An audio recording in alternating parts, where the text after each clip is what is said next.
I'm searching for some sunshine.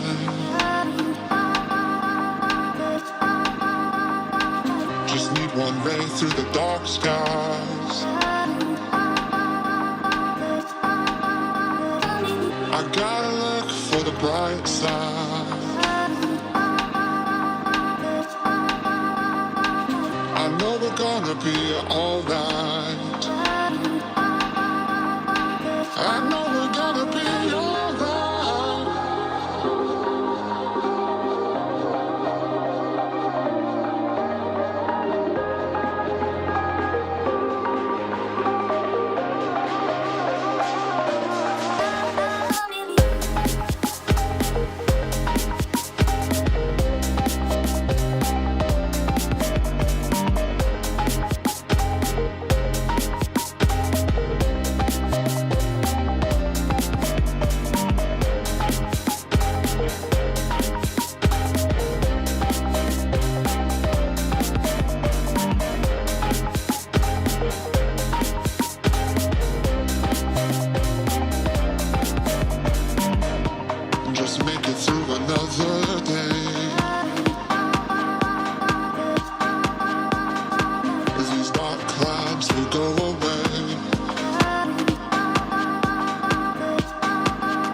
Turn off the lights and let me feel you. I don't wanna think about myself right now. Stay out all night because I want to. Wake up in the morning and I'm hollowed out. I drew the outline on the paper. Now I'm running out of space.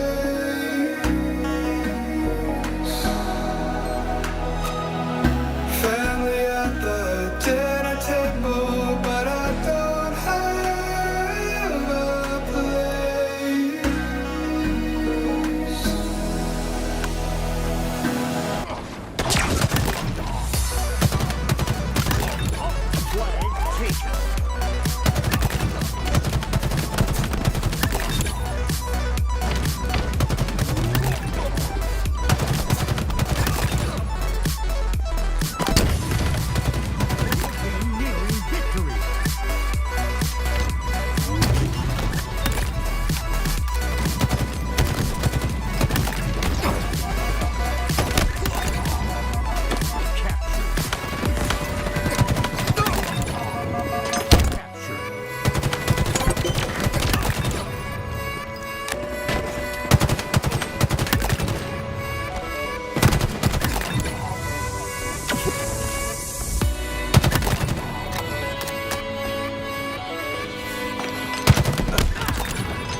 Ladies and gentlemen, welcome to the Kansas City Pioneers follow stream. You know, it's going to be a fun time, guys. We have pro matches all day today. And before I even get too far, let me introduce someone. You guys might know him. He's kind of a legend. Some may say he's a big freaking deal. Tony joining me today on the broadcast. Ooh, Tony, I love that energetic face we got today.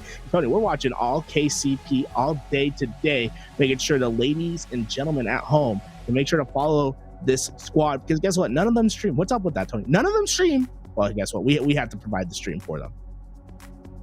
Now, actually, believe it or not, man, Druck has been stepping up his stream game recently, and actually, he's on the road to partnership. He's averaging over 75 viewers, applied for partnership, but sadly, they said he's been growing a little bit too fast. I give it 2 more weeks, they could reapply again. So, big ups to Druck and this entire KCP roster. As most of you guys know, I've been a big fan of them going back to Halo 5. You know, I always root for the underdogs, and KCP, in my opinion, are kind of like the ultimate underdogs. Whenever they go up against, you know, the big 8, the big 4, everybody seems to count them out, and all they do is prove everybody wrong time and time again. So really excited about these boys. I'm excited for them. You know, whenever tournament time comes in, though, that's when they go demon mode. Druck turns off his stream. They all get in, they get ready, and I'm excited for it. You know, last week, unfortunately, not as hot of a start that they expected. They still placed top 8, but they expected themselves to go a bit further in the bracket. They were cut a bit short. This week, Tony, I have a different feeling. I think we're going to see some upsets happening. KCP, when they know they're on the stage, I think they play a little bit different, and we're going to see them start hot today versus Astra. Yeah, I'm not gonna lie. If you tried to predict last week the rankings, you're probably all over the place. I mean, Optic didn't make top 8. KCP were gone early. Nothing made sense at all. Now is a new week. It's a new day, and we're going to start off right here on Bizarre Capture the Flag. KCP, the only thing more dangerous than a Kansas City Pioneer member is one that comes off a week of being under expectations and really got to fight with their backs against the wall and really have to fight to prove that they belong here. I would not be surprised if they get a top 6 or even a top 4 placing here today, but let's find out. Tony, the only placing that matters for these guys, top 1. Dubs. Only dubs. That's what we'll see. Oh, but we'll get into this match momentarily. In the meantime, let's take a look at this Astra roster and see what we're dealing with today. Kansas City Pioneers, you guys obviously know them. Druck, Soul Snipe, Manny, and the crew. Manny, but Astra, woo, Dynamics, Impulsion, Silence, and Slinky. Now, Tony, we're familiar with these names from the Halo 5 days. I was surprised, honestly, these guys put in the grind. They got here, but I was surprised to see them with that top 8 finish. I'm liking what I saw from the squad, although they're going to have a big matchup in their first match of the day. Yeah, I mean, I actually used to play with Silence way back in the day, back in Halo Reach. We used to play 8th every day because there was no ranked matchmaking playlist. And we used to play with Silence literally every single day. So when I came back to Halo 5 and I heard he was making some big moves, I was really proud to see one of the guys that I kind of grew up with stepping up and stepping into that semi-pro and even professional level that he's been able to accomplish, him and his longtime duo Impulsion. I saw Dynamics doing some work in Halo Infinite on a couple of different teams. He's now found his way over to this roster. And then you have Slinky, who has found success again on multiple different teams. More recently, I remember him on that Golden Dawn roster, which eventually turned into Hydra. Him, Serial, and Smokey Dig were really making some plays. And now once again finding himself here with Silence and Impulsion looking to get a big win. Because let me tell you, man, if Astra ends up taking down KCP in round number 1, that will be one of the upsets on top of upsets, but easier said than done when you're talking about Manny, Druck, Soul Snipe, and Talon. Oh, man. Yeah, this roster, a roster that's often felt disrespected throughout all of Halo 5, right? Everyone kept saying, like, yeah, this roster on Halo Infinite, they're not going to be legit. They're going to fall off. They won't get it done. Well, they go to Raleigh, and damn, I think they got the job done. I think they placed lower than what they expected. And we're talking about 1 Game 5 Slayer against FaZe that could absolutely change the entire trajectory of that tournament. It was a shame that they weren't able to get it done in Game 5. But hey, first tournament, there's gonna be some mistakes. Now they're back, they're ready. And Tony, I love Astra, love the guys over there, proud of them for making it to the pro bracket. I don't see this being remotely close. We're going to be seeing a 2-0 for KCP, in my opinion, as these guys are looking to get it done. Guys, what you should really look at today, though, a player that I think goes underrepresented in the talk of the town, a player that deserves more credit, a player who often stands out, not in his gameplay, but what he does for the team. Let's look at Talik as much as we can today. I think Talik has one of the best IGLs in the game. I think he knows how to get this team together. I love watching Talik play, and I'm excited to see how he performs at this tournament. Yeah, Talon was one of those interesting players where, like, I feel like he doesn't do anything like crazy flashy, but you look at the scoreboard at the end of the day, and he's always like a 3x KDA. Like, he always has like this ridiculous like 16 and 4. And you're like, what did he do? He just plays good fundamental Halo. He plays with his team, creates and switch. Speaking of which, Druck able to take down over toward the mark. Meanwhile, goes right at Dynamics onto the truck and gets another perfect kill. Does Druck. I love this from Druck. He's going to push up. Although his team's flag is out for right now, he's not too worried about it. He's going to extend, and they're going to basically create a sandwich on the map. In fact, he's going to take the advantage of the time, and he finds Slinky in the back, and that's a killing spree for Druck. And guess what? The other team was so pushed forward, he was able to get to the flag. Dynamics gets back in time and shuts him down for now, but I love those plays from Druck, right? He didn't worry about the flag being pulled out. He had confidence in his teammates that they'll get the kill. He goes for the overextend. We're talking about one piv fight from a flag being in KCP's favor. That's one of the reasons why whenever you're seeing those wager matches, Druck is always picked first. The man is simply a unit on the map, able to play hyper aggressive while also making the smart plays and simply winning his gunfights. Meanwhile, Soul Snipe making good use, ends up getting the assist and about 10 seconds away from Overshield coming up. We saw that kill feed just light up red. All of KCP finding their slaves. You can see the far spawns coming in all the way back at Mangler. They're not going to be able to get there in time. In fact, they're also going to give up the overshield as well. Talik gets that first flag in, and Astra quickly on their back foot, and they're going to have to deal with an hyper aggressive Druck who's in their base looking for more. Doesn't check the right corner, and it's going to cost his life. He tried to be so careful, not quite able to survive for the time being.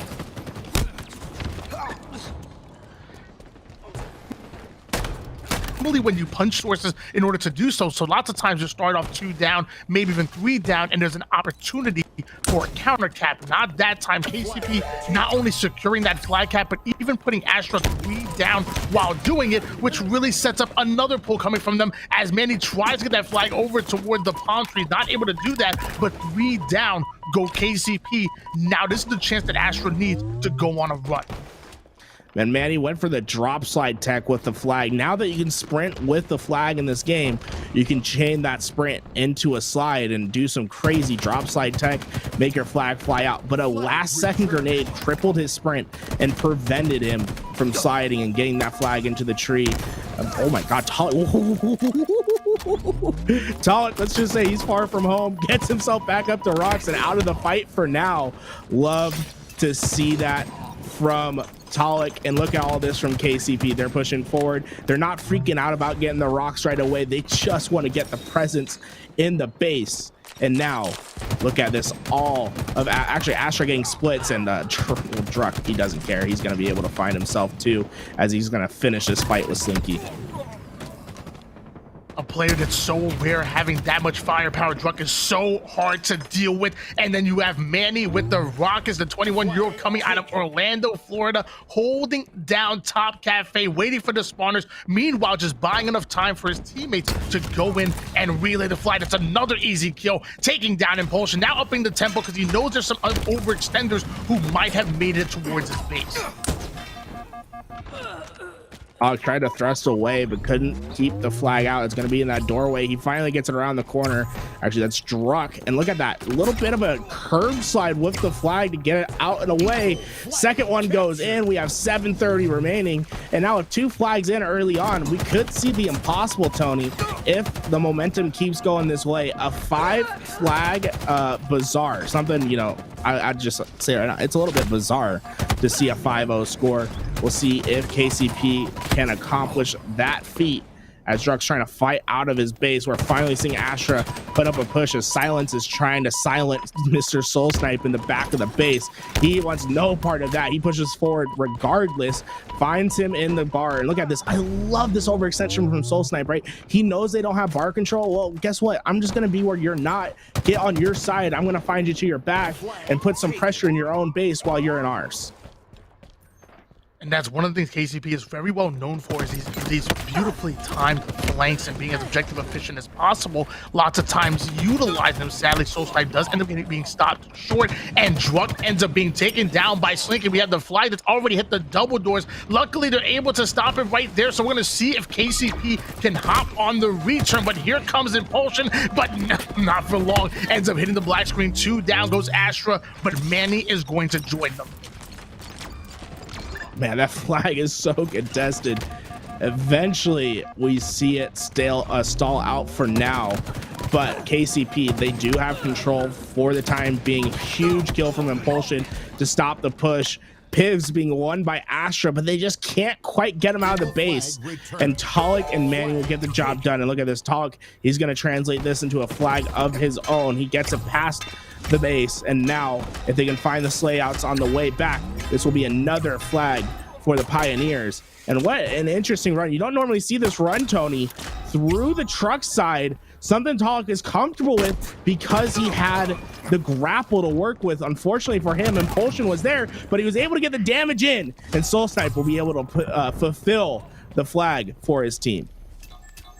love making plays with the grapple and the flag. Anytime you want to stay alive, you can push forward, utilize that flag as almost like a bait for the grenades that are ultimately going to come in, but you play alive and then you end up grappling it towards you, or just be like Druk and get hyper aggressive, utilizing the rockets, end up getting the double kill. The third one is going to fall as well, so that's going to be a killing spree going in favor of Druk. There's one more player to deal with in Slinky, who's being an absolute nuisance. He's finally going to fall, and that flag continues to move forward.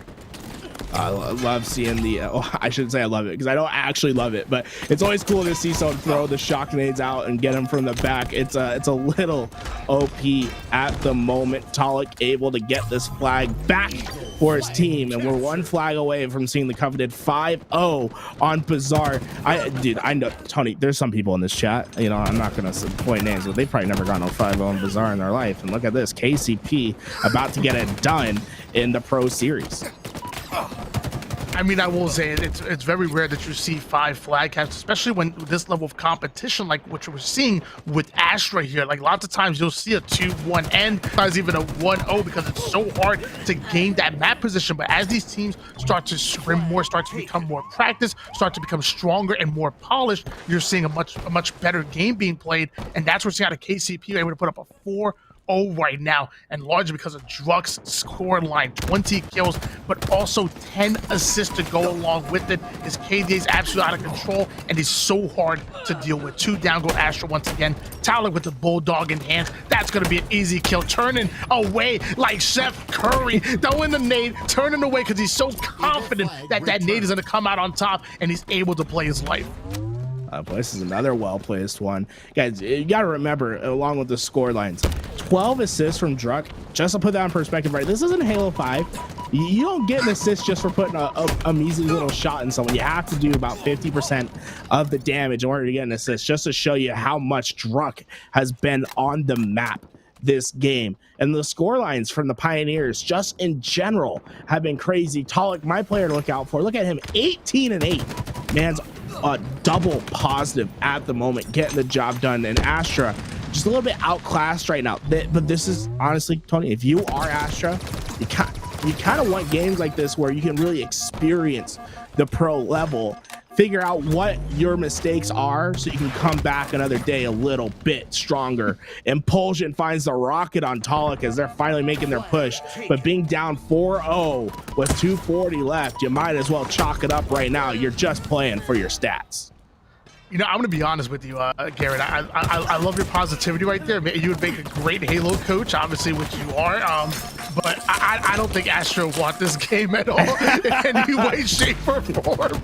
Like, I mean, they're getting 4-0'd right now, and they're simply being outclassed at the moment. And this is top-level competition. Again, Silent, Slinky, Impulsion, Dynamics. These are players that have been there, done that. Players, they've seen winners finals, they've seen grand finals, they've won many tournaments in the past, but this is at another level because the best of the best had to qualify to make it here in the top 16. Druk getting really aggressive, utilizing that mangler, ends up getting a big kill, taking down Slinky, but he still has plenty of ammo in that mangler left. They need to make sure to get him off the map as soon as possible and do not let KCP get a hold of the overshield. As 3 down go the boys in blue. Oh, look at this. 3 players from KCP have finally hit the 20 kill mark. Manny, you know, well, maybe he can get 3. I'd like to see all 3 of them get there. You know, maybe start feeding Manny a little bit so we can have the aesthetic as Manny finds 1. Soul Snipe gonna keep his life for now. And man, oh, look at Manny, such an objective player, not worried about the kill feed at all. Let me get this last flag, save the crew, you know, a minute of time as they're trying to get the 5th one away. Slinky in the back base, he's trying to do his best to stop the push. I don't think that's gonna be happening as Soul Snipe finds 2. And look at this, we could have the 5-0 victory just momentarily as Manny gets it around the corner and he gets it in. 5-0 for KCP, making a statement to start their pro series. Tony, that's something, you know, we just absolutely love to see over here. We love these KCP boys, and we hope them all the success. You know, Tony, I said it, they're not going to be happy with anything other than top 1. They're going for the dub today. And you know what? Today's a new day. I'm excited for it, Tony. I think they can get the job done. I truly think they can. They obviously have the capability to do so. This is a well-polished team and a hyper-aggressive one at that. And in addition to having that slaying ability, they also can pop off, and the objective is at any given moment, which you're seeing right there in game number 1, a big 25 kills and 14 assists coming out of Druck. Soul Snipe right behind them with the slays department, but also you're looking at the accuracy. Everybody in the whole lobby of 50%, even Manny just a tick below that 50% accuracy. Everybody clearly firing on all cylinders, but it was a foul going in favor of your Kansas City Pioneers. Druck almost dropped a 7K. Player to talk about though, right? Obviously Druck did his thing, was out there slaying, finding perfects, fighting killing spree after killing spree.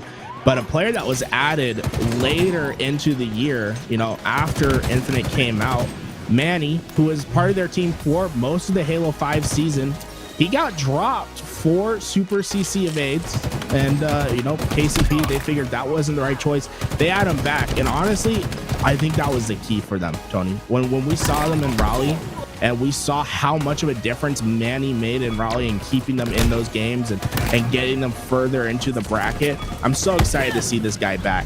And you know, I'm excited to see what he does in future games. He has a really great shot, and he's one of those players that just values his life more, and he just rats his way into victory sometimes. And I just love watching plays like that. But look at that, Druck with the clean rocket for the double, pushes in for the trip. There's only one more player left to worry about, and the shock nade comes out. Look at that, he got all 4 by himself right there, Tony. Oh my god, Druck. Oh, I love to see that. I'm really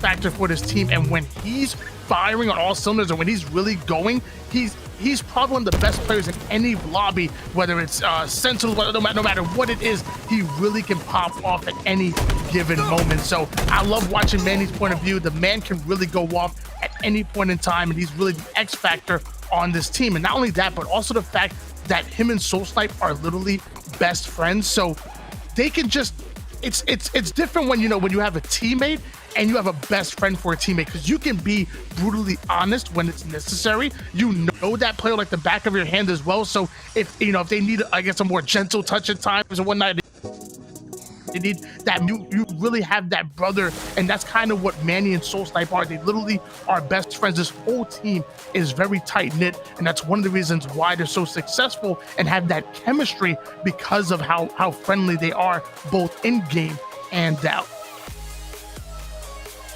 Having that connection is just so important in this game, right? And there's a reason why brothers have made such an impact in the game, right? Ogre 1, Ogre 2, Elamite, and Ace.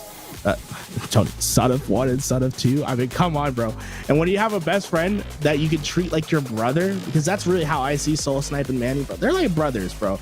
And they get the job done. Like you said, they keep each other accountable, and they make sure that they're in this grind together. And I'm glad to see that they're reunited in this game. You know, having a strong established duo to work with and being able to build your chemistry as a team is so important. And this KCP roster, that's what their focus was during Halo 5. The Pioneers took a chance on a team that was relatively unknown, didn't have huge placings, and were just friends. And now it's showing dividends. This roster is one of the most buttoned up you'll see. Objective, efficient. They get the job done, and they play with each other so well. As we see Druck pick up the Stalker. One thing to look out for on this map, Tony, is all the little goodies. You have the Stalker, the shotgun, the thrust, the drop shield. So much to work with, and putting that to your advantage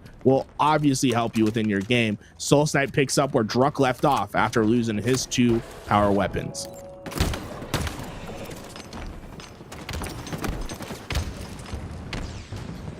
Soul Snipe still doing his best.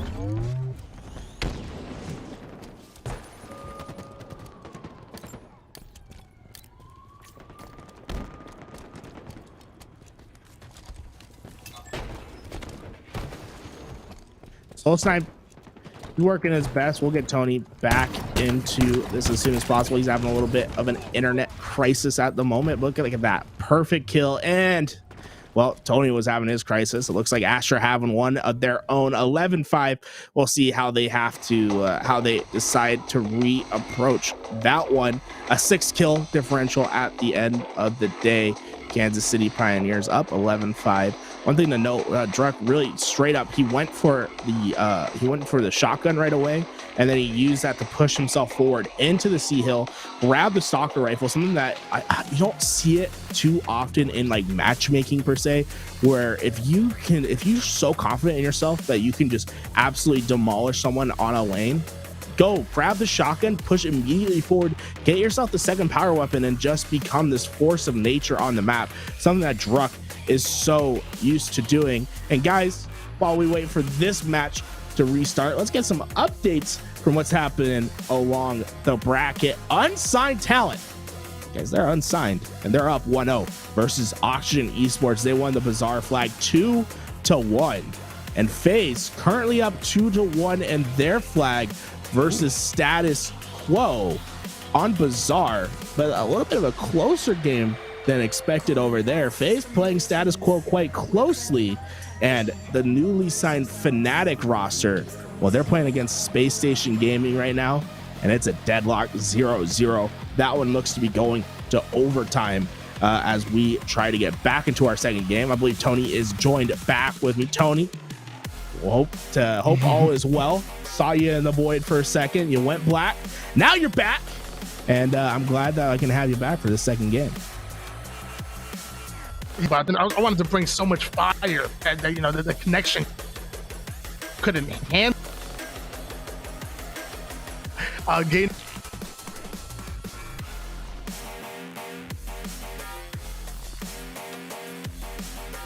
to trades and hope that things get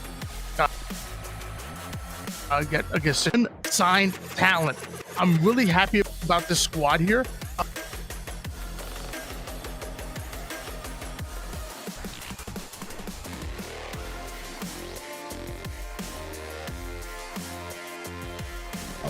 Tony, we lost him again.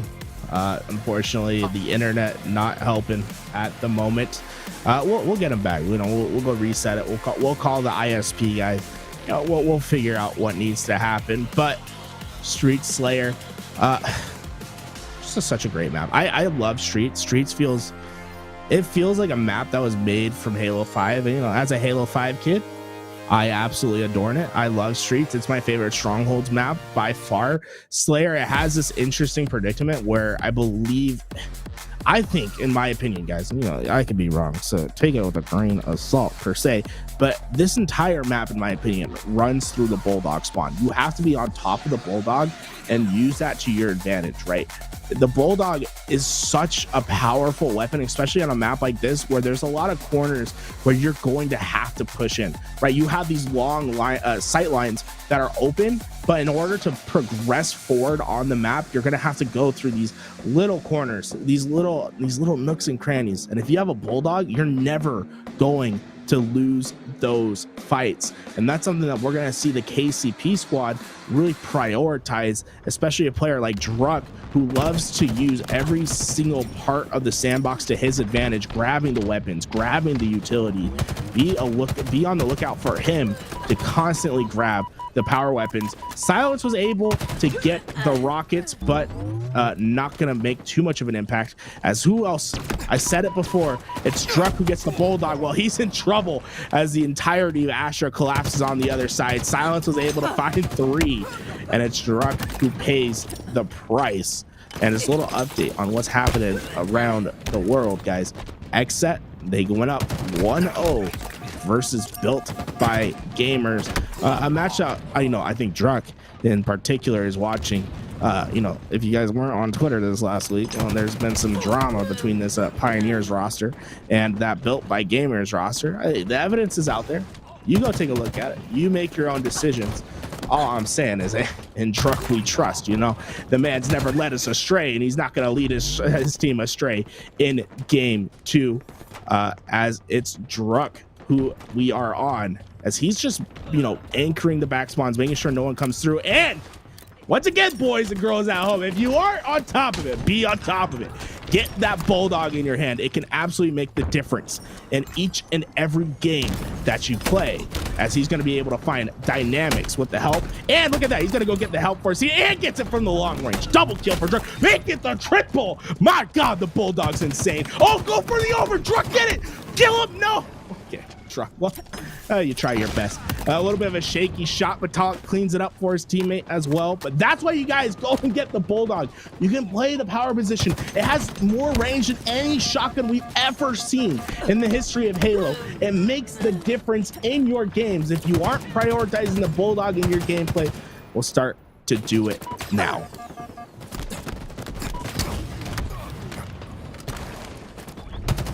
Druk goes down. Soul Snipe looking to stay alive. They do have that 6-kill differential.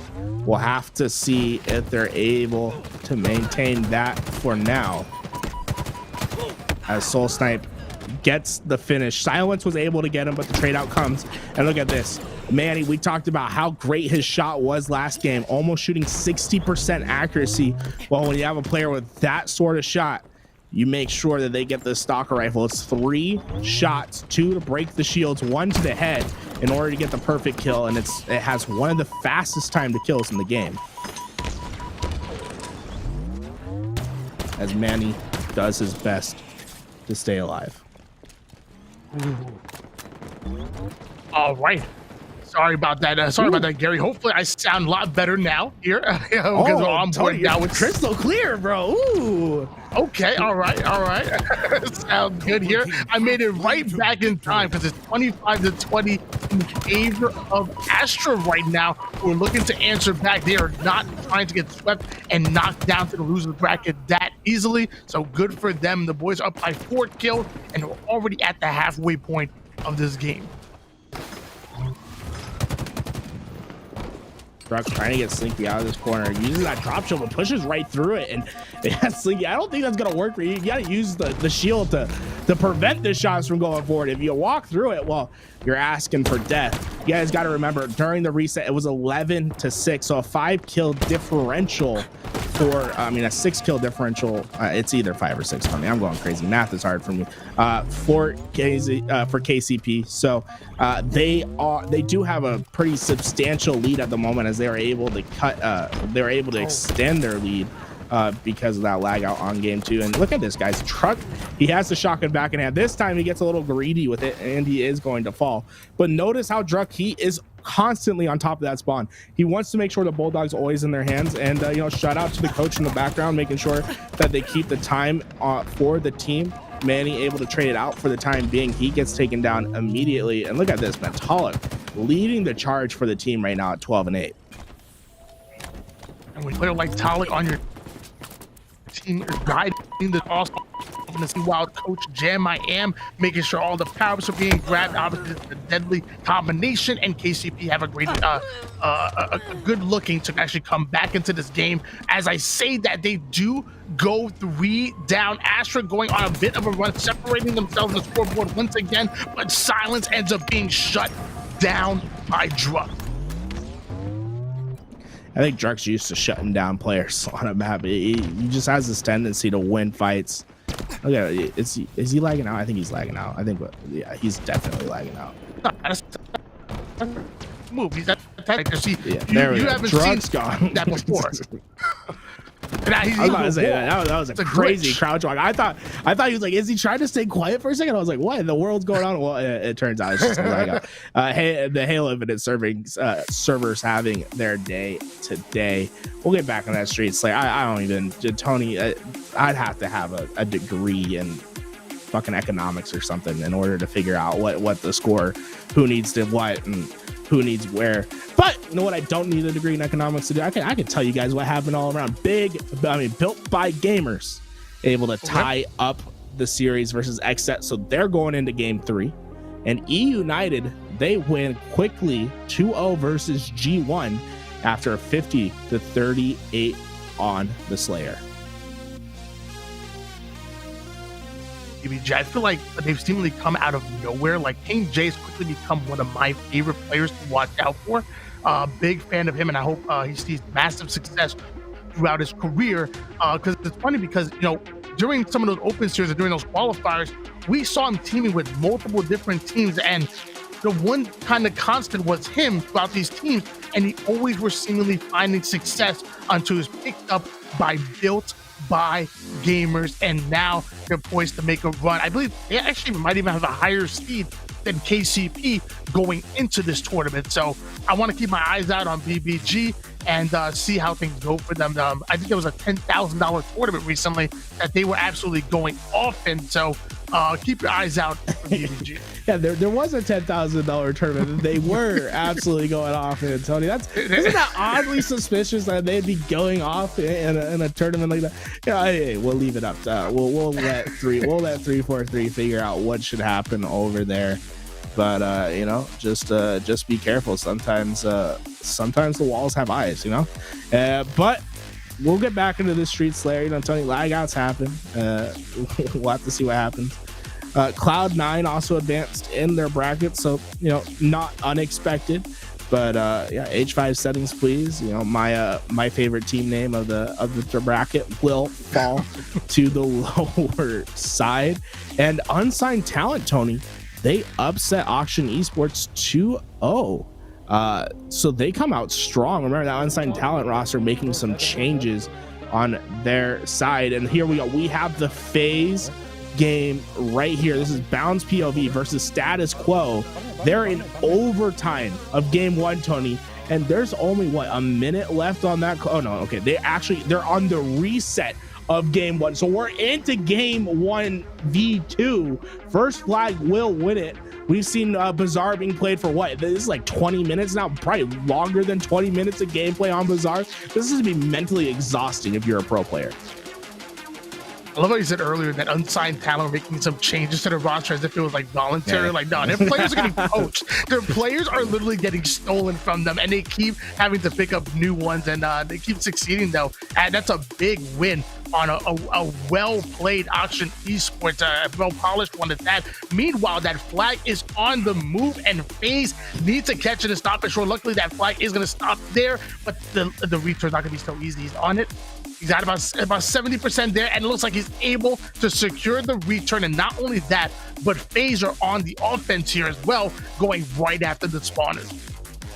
Oh man, dude, I'm surprised FaZe is having as much of a problem as they are. Finally, okay, we see a 3 down. Flag will be out. This is just about as good as you can have it, right, Tony? You're gonna just need to slay on the way back. Look at that Bound, super aware. The back. Oh my Bound. Oh, okay, that's a long range. It looks so much longer because of the 120 FOV, but that will be a flag cap for FaZe, and that will be the end of the game. Hopefully, maybe not. Maybe they're gonna do a full replay. I'm not sure exactly what the rules are, so maybe it's a full replay and not first to one. This is the second iteration of game one. That being said, our KCP match is ready to go, so we'll move over to that when the time comes, when they all get nice and loaded in, as FaZe tries to maintain their 1-0 lead. I love how Boo Boo Doo changed his name on Discord to be Jesse Mangler. Now, apparently, he's the master of the Mangler. I'm seeing at the top left-hand corner. So instead of Jesse Mangler, can't wait to see him play with that. Meanwhile, Bound about to cap second flag here. But let's see what KCP and Astra are up to. Last time we saw these two, Astra were getting the best of them. Meanwhile, right off of the rip, a 4-0 lead going in favor of Astra. That's going to be a full squad wipe. Talik actually coming right off a spawn. This is going to be very important here. They don't know he spawned with the PD. Now that his presence is known, but he has 3 players in front of him, Gary. Oh man, you don't often see teams just go immediately 4 down all at the same time off a start. I guess when you get a replay a map 2 times, you kind of get to figure out what the team likes to do off the start, and you can adjust.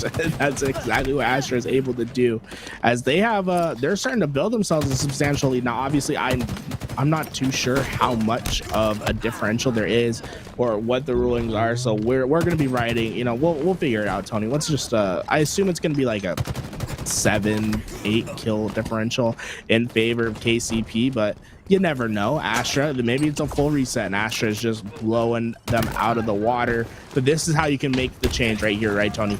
It's the bulldog that goes into the hands of Manny, and now it's up to him to find the pick and open up the lane for his team. Yeah, I'm be honest with you, I'm not sure exactly what the math is going to be either, but you know what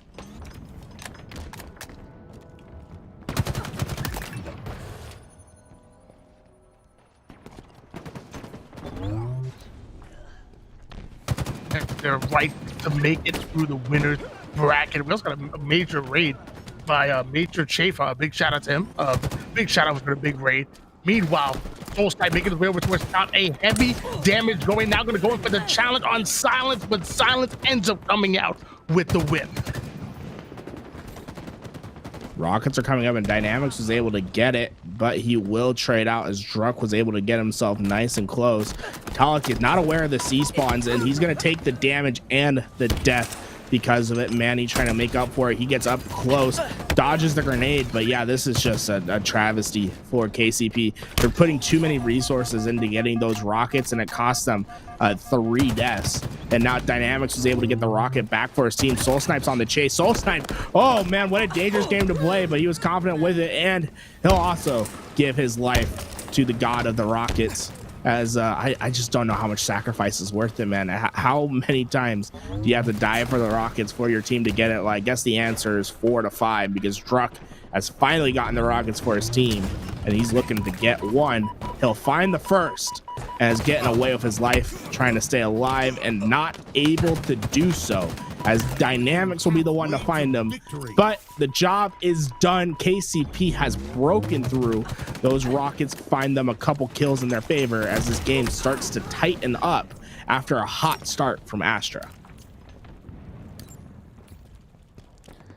Guys, you know, Tony not loving his internet at the moment. We'll see what's gonna happen over with him, and we're gonna actually switch on over. Tony, he's gonna figure out his internet. We'll see him back in the stream later today. Instead, we have Active filling in. He came to the action. The bat call came out. Active gets in, and now Active, welcome to the broadcast. What's up, dude? I saw the bat signal, just like you said, from afar, and I came to Tony's aid. You know, I'm here for him whenever he needs me, and this is one of those times. We've got a great series on our hands. KCP up 1-0, and of course, we had a little bit of a reset. So right now, 29 to 31. It's a close game, but there is a little bit of differential here, right, Garrett?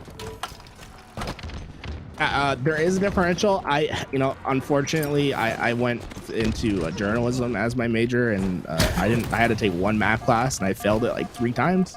So, doing the math isn't my greatest strong suit. But Dude. If you win outright, it doesn't really matter, isn't that right? Because I know they have a lead for sure. Agreed. It's just how much of a lead. So far, they're just building on it with these rockets. Yeah, I mean, it is a best of 3. So if KCP wins this, and it looks like they're getting close to doing so, Astra's going to move on to the losers bracket. This game is a little bit closer than I would have assumed, but of course, this is, the third reset here. It's like Astra is stuck in the back of C. They're going to get collapsed on. Slinky's going to go down there instantly. It's going to be 2 dead for Astra right now. And you have Talik on your screen. He's going to be pushing on this purple side. He does have the bulldog there. It's a reversal. The killing spree just popping off. Druck taking the shots across the map. Look at this lead has just steadily grown. Astra, they came out strong, but maintaining that sort of presence versus a top 4, top 6 team is just so hard to do, especially when you're not able to regularly scrim versus the best teams like this Kansas City Pioneers roster has been able to do. They took their licks. They've been in these boys' position, but it was all the way back in Halo 5 in like 2018. Now they're an established pro team, and established pro teams, they finish out games, as it's the shotgun that goes into Soul Snipe's hands. He's looking for the flank. It looks like they probably opted to go for just a full reset based on how this game's going, as Soul Snipe is behind players. He finds the assist on one, the second, and with 1 kill left to go, it's just a matter of time before this Pioneers roster fulfills the 50 kill mark.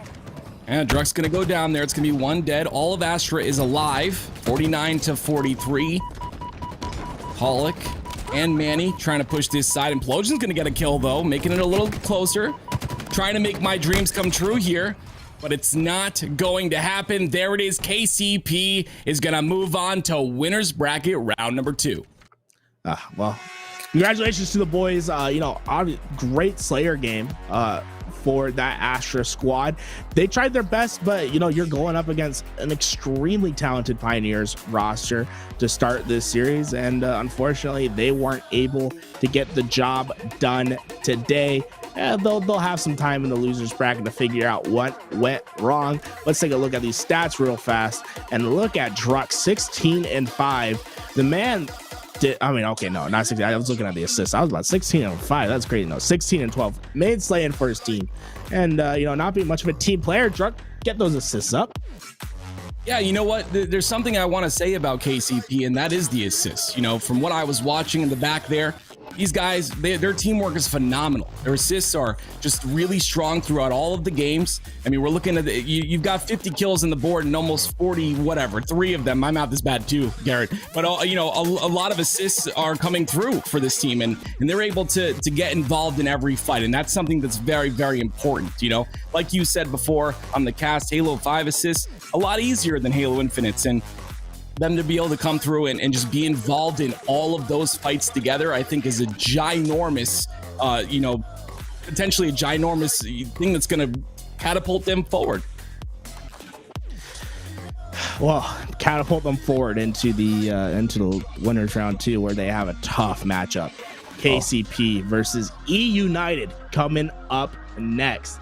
This E United squad, you guys, if you weren't familiar, this European squad, they took 2nd place at Raleigh. Incredible performance from these guys. If you aren't familiar with the EU roster, Spartan, Rain, Ryan Noob, and you gotta help me out, Active. Who's the 4th? Spartan, Rain, Ryan Noob, and King Nick. Nick. There we go, King Nick. Oh my. King Nick is a crazy one, Garrett. He kind of, I don't know, he's been around for a while, right? But he just kind of bursted into the scene, and by bursted into the scene, I mean, going from playing in the top 16 or so in tournaments to kind of just bursting into United and being such a strong actor on their roster, right? We've watched his gameplay time and time again. He's actually a very intelligent player, and one interaction I had with him, the only interaction I've ever had with him, was towards the beginning of Halo Infinite, when he was telling me that mouse and keyboard was trash, and I didn't like him because of that.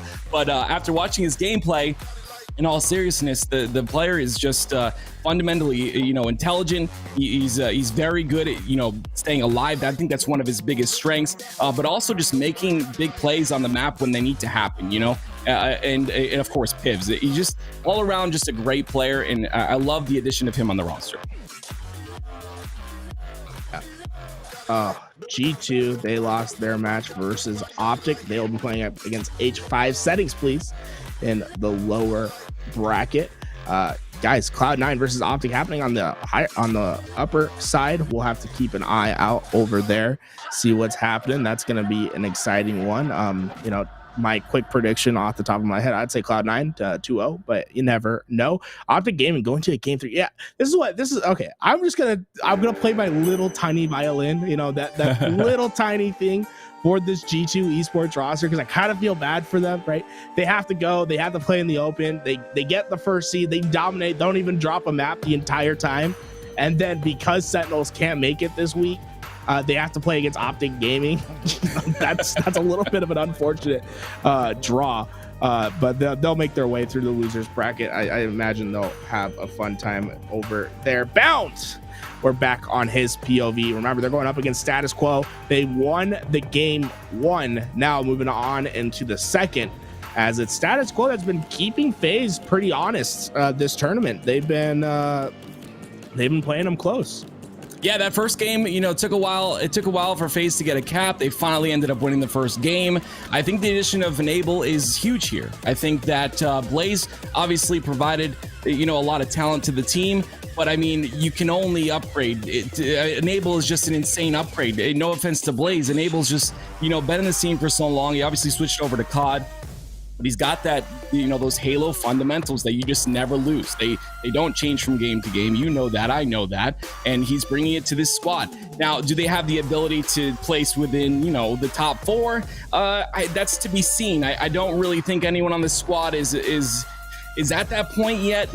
You know, Flamesword is definitely pulling his weight, but maybe over time, you know, if they find another great pickup, they could, you know, push him to coach. I think he's good. He's definitely a player that can provide a lot on both ends of the spectrum. Not saying there needs to be a coach, but I think that, you know, in a coaching position, if there is a player that can potentially fill his shoes, then that would be good. Bound is going to get a double there. You know, FaZe definitely, like you said, this game is definitely closer than we'd expected here out of FaZe. Not something I thought I'd see. Yeah, speaking of the unexpected, another update in the bracket, Space Station Gaming losing to the brand new Fnatic roster, formerly known as Team War. They lose 2-0. Slayer. Not expected. That Space Station Gaming roster, they've been looking a lot better in their scrims. They added Flazen, and so far it just hasn't really translated into tournament play, but you know, that can always change. That being said, this status quo roster, they're figuring something out because they're keeping a very close game with FaZe. I don't know if this tells more about the FaZe roster going through their slumps, where they have just problems getting started early on in the game, or the status quo roster has just gotten a lot better. Flamesword will find the end of his life as Bound just gets him in the back. And, you know, let's listen. You know, this is a roster that has very, their problem is that when they aren't playing up to their expectation, the vibes can get a little bit chalked on this FaZe roster. And I'm interested to see, you know, they're playing against a roster that they think that they're much better than, and they're playing them very close. They went to a very long overtime. I'm curious as to what the comms are like over with Bound and Mr. Snipe down. Let's go into our first listen in of the tournament as we see what the comms sound for this FaZe roster. Bricks there. Hit that. He's the bottom of Chinese. Nice. Mike. Base stairs getting weak. I'm coming bricks right now. I had to back up at him. Yeah, he's still on the stairs. There's a sentinel beam on the stairs, Enable. Yeah, we can look at this, Jess. Purple stairs weak. Yeah. Marines on mid on these fools. There's two bottom mid on me. Two bottom mid. They're both power, both there. I'm one shot here. Still on. Nice. No one be railing right now. Going B stairs. B stairs after that, Jesse. Bro, I'm just seeing how well this works. Go B stairs. Dude, purple. Is he? Yeah, he is. Close game. And top C. In one shotty. Weak on Shotty Burton. Check One shot on commando. Shotty. Dude, he's reach out. was the Fucking one top shot. commando. Nice. Yo, You, ATM, 18. Oh, no, I gotta look. Gonna. One I'm looking over you. I needed that. One shot dumpsters. Wow, I definitely thought that. Watch out ATM. Probably going bench. They live rockets. Probably he's on the bench. Jesse. One shot, I think. I need B Front seat, pillars. front seat. Yeah, B pillars ready. Guys, rock. One hit B stairs. One hit B Benches stairs. and purple. Yeah, Maybe dude. stairs, The but bottom one mid. shot. The bottom mid. They have rockets. Yeah, hold on, guys. Just close game. We're all done. Okay, Hey, rockets. That's one cafe. Rocks and bricks. They hold cafe for me. Hold on. Planners, We're one like shot. all cafe. I'm looking planners. He's still bricks and bottom C, front C, Mike, front C. One shot stairs, got one. There's rockets here. One hit. I Rockets. couldn't, dude. He's purple spikes. One's on the spikes. There's a rocket down, ATM. Yeah. No, I think he shot. No, it's this. Oh, yeah. One Eric. shot Shotty in Try to ATM. look, No, try to I look. should have killed him. One shot with Shotty ATM. Purple shooting me. I'm absolute. Or sorry, he's at arcade. Arcade. Was one Be shot. railing, Mike. Weak. One shot. Burton's one shot. He has a stock, Mike. One's still on you, Mike. Let's go. I would die. Balcony. Commando. Balcony. I've Jesse, shot you, push just sitting up there. on. Two commando. Hold on. You could easily kill those guys. Got one. Two there. Dumpsters weak. Help Jesse. Enables dumpsters weak. Back Ivy weak. I spiked him. There's two there, two commando, one shot. I got him. Nice. That game was frustrating as fuck. Adam, you're Bro, fucking at the owning for a bit there. Adam was shitting from B side. Holy hell. Oh, damn. That got like a fucking kill tag almost. Well, 50-47, a closer game than FaZe probably expected, having such a long overtime and a slog in the Slayer. We see Bound get his job done, 17-9 for him. That being said, our match is getting populated right now. We have all of E United in the lobby. We're just waiting for the last couple people from KCP. Actually, everyone's here. Look at that. We're just waiting for the game to start. Drunk. Yeah, a little bit of a bathroom break, right? Popping his shirt, something like that, something of that nature, right? We'll get him back in, and we'll get to this new best of three versus E United. One thing that I think it's a little unfortunate about the series active is we have to watch best of threes. I just wish they were best of fives, man. These matches are gonna be so insane. E United versus KCP, they're so close to each other in skill wise. Honestly, a best of three, it feels like a coin flip, where a best of five, you maybe have a little bit more determination, but we'll see who gets the job done today. I love these KCP boys. I had them going far in the bracket today, and well, they have to get it done in winners round 2 if that's going to be a reality. Yeah, Garrett, I just kind of want to speak on that best of three factor for a little while. I think a lot of the professional players are against the best of three. Of course, best of five being in the finals, the winners finals and the losers finals, and obviously the grand finals. But I think a best of five is definitely better for competitive integrity. I think that a best of three, you just put too many RNG factors into the games. A bad play here, a bad play there. Then you argue that, as a professional, there should be limited to no bad plays. So for me, I think a best of five would definitely be best going through the entire tournament. But, I guess to save time, they made it a best of three, which I don't really understand, Garrett, to be honest with you. Best of five, at least in the pro series, would be fine with me. If you're talking about the open series, you've got 512 teams. Yeah, okay, fine. Best of three, that works. We're saving time there. But here, the professional players, the top 16 teams, from the open, I don't know. Doesn't make sense to me. Yeah, you gotta do what you gotta do. Maybe one day we'll see a best of five. I'd love to see some best of fives, especially with a match like this. Well, let's take a look at the best of three that we have today. Recharge Oddball going to be our first game type. Now, I love Recharge, and it's for one simple reason. I should say two, because they work in tandem. It's that grapple, and it's that damn shock rifle, man. Oh, man. Some players, what they can do with that shock rifle is so insane. And I'm ready to see, we have a player over on KCP called Mr. Soul Snipe. I'm ready to see him pick that thing up and put it to work. After that, we will be going to an Aquarius Slayer, and then if needed, Streets, Strongholds. Recharge Oddball to start, though.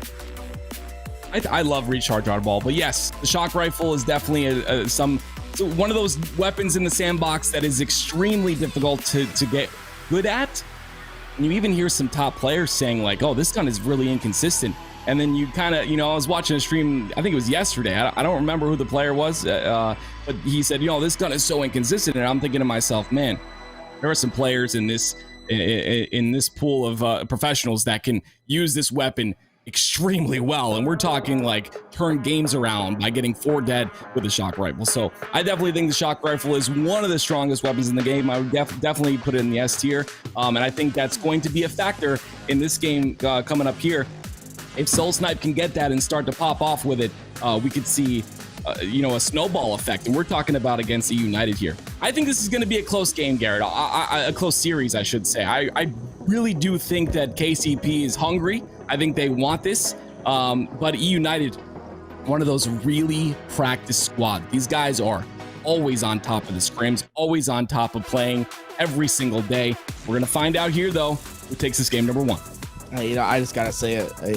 It's Halo.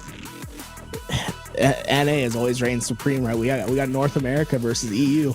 Oh, and no. Oh, no. No, just North America supreme, right? North America supreme. KCP all the way.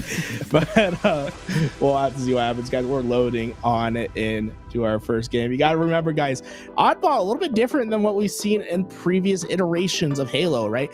You have Halo 3, where it was very much a we're gonna wait till time expires, and it's a very long game. Halo 5 was a little bit faster, but you didn't have the round-based system. And now we have first to 100 round-based Time stops when you pick up ball. So many changes made to this game type. It makes it so much more fun to play as we're on board with Manny. He's taking some fights, but he wins the first one. Spartan is going to be the player that gets away with the shock rifle, but camouflage should be going into the hands of KCP. If they can use that camo to get behind the opposing team and do some damage, it'll be in a great spot. Soulside's actually in a very dangerous spot. All these players spawn behind him at C.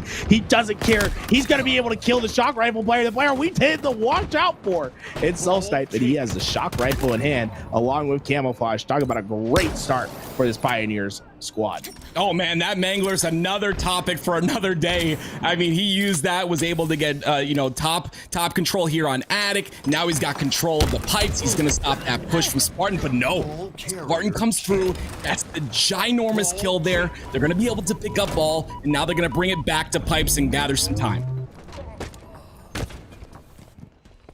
Man, he goes down. The push starting to materialize as they're trying to just get this ball out of Pipes room, right? It's so hard to break through, right? Because it's very much isolated from the rest of the map. But if you're able to expand after you get into Pipes room, you can really keep a team on their back foot. Druck getting in with the sword. He has the goodies to go with it. This grapple hook can make some absolute plays as we see the first happen.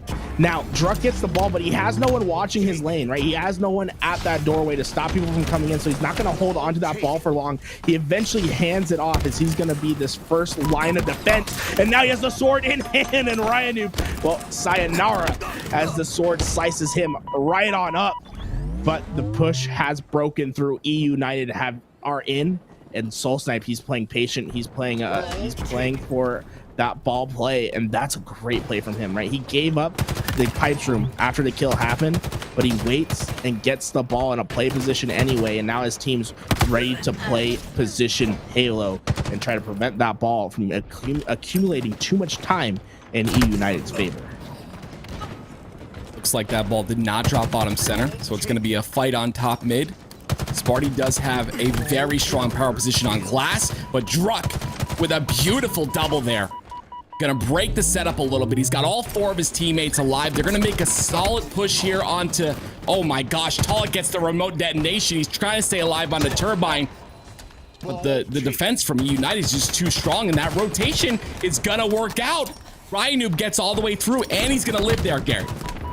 Yeah, but it's really a desperation play, right? He's trying to get back to his team. He gets back to his team, but now they're all clumped up together, and they're gonna have to win some important piv fights. And KCP can play patient. They can wait for their opportunity. Yes, E United's gonna earn a little bit of time, but they're gonna have to find some big slays if they want to move this ball into a better position. And you can see Pioneers, they're waiting for their opportunity. They're waiting for the pick, and they will strike all at once, as it's E United that's just stuck together at this long haul.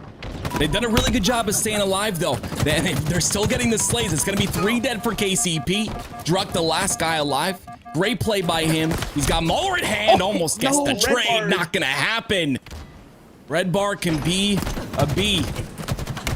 Talik trying to get that as well. Not going to happen either. The rotation comes through to C. Now they've got potential to play if they get under pressure too hard.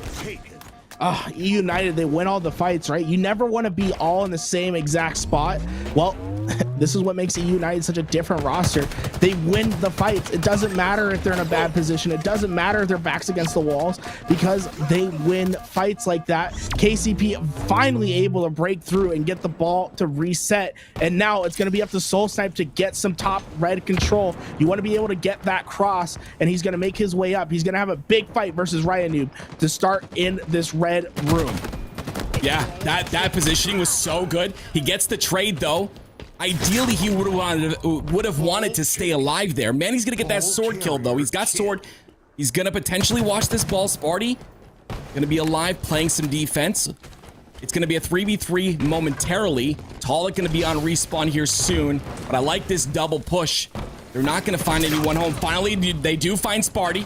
They're also going to push on to Rain. He's going to go down, and King Nick is stuck on the C. He pushes alone there. Very aggressive by King Nick, but he's not getting caught out at all. And he almost gets that kill on the Druck. Look at him go. He's soaring, and he gets a kill, too. Great job by King Nick to just push in the pressure. Paul's going to be the last guy alive. He's got to stay up on this tower. Man, making a player chase you like that can absolutely open up lanes for your teammates, right? He pushed Manny out of position to chase out the kill, which allowed the trade to happen, which kept the Pioneers' presence off a long haul, allows the United to get back those spawns. Now the collapse is coming in from the Pioneers, but they have to get the kills to go. That we've seen this before. They get all of United trapped in one spot, but they weren't able to get the opening pick and get through. Is it different this time? Talik gets the stick. The kills are going through, and this is why you don't want to be stuck in long haul, because it's so easy to get slayed out in the way that we just saw. Now Pioneers trying to establish some pipe control as it's struck and soul snipe, but Ryan Noob gets the answer, sets off a remote destination, detonation of his own. And now Manny looking for his options. Where can he run? Where can he keep this ball alive? Ryan Noob won't let it stay for long as he gets the kill with the shock rifle. E United break through once again. KCP, they're gonna have to find an answer, and it's gonna start with finding the kill on Spartan. Truck, he goes fast, curb slides out, finds another, and regains ball right away for his team. What a play from Truck.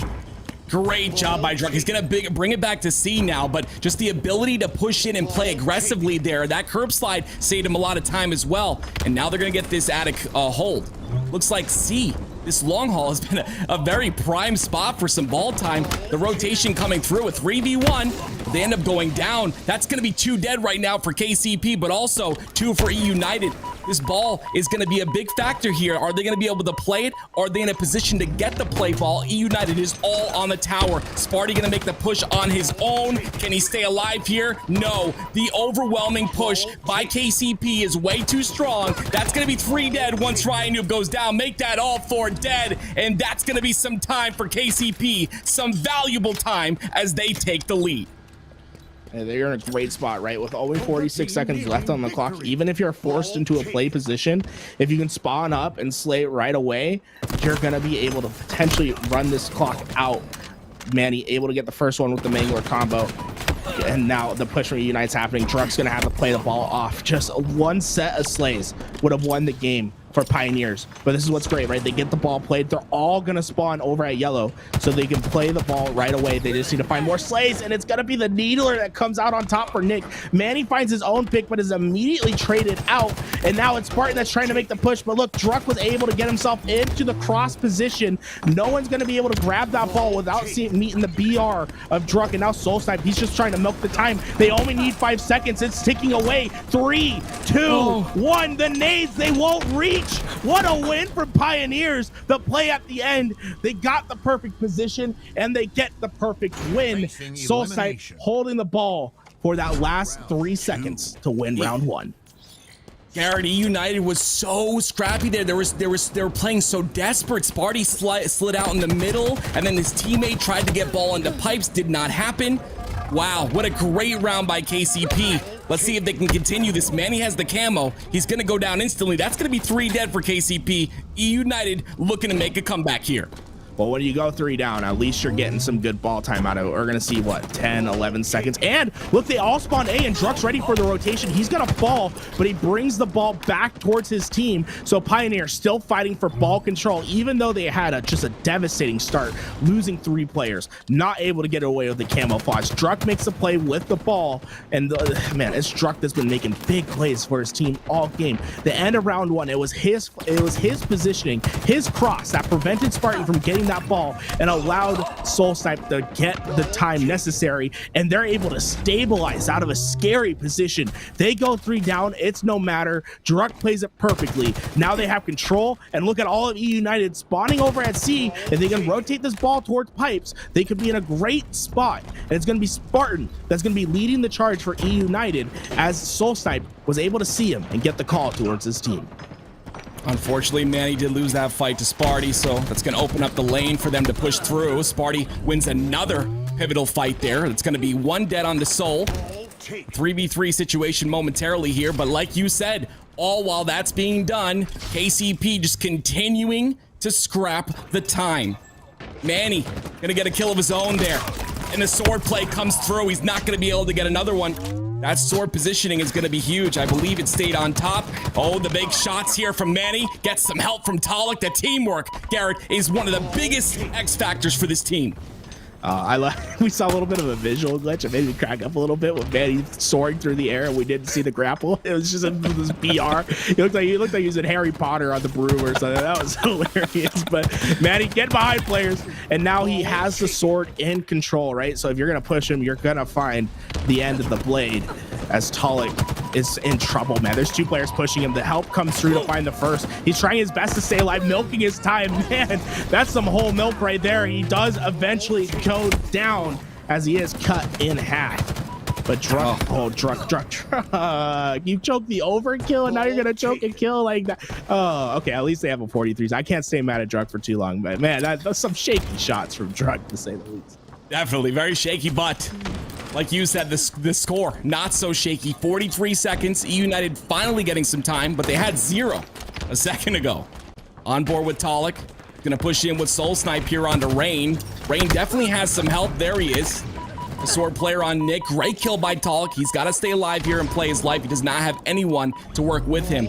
This is something that you see a lot of top players do. There's got to be always a 2v1. 1v1s are only if necessary. And Talik gets the sword, which is going to allow him to take control of this elevator.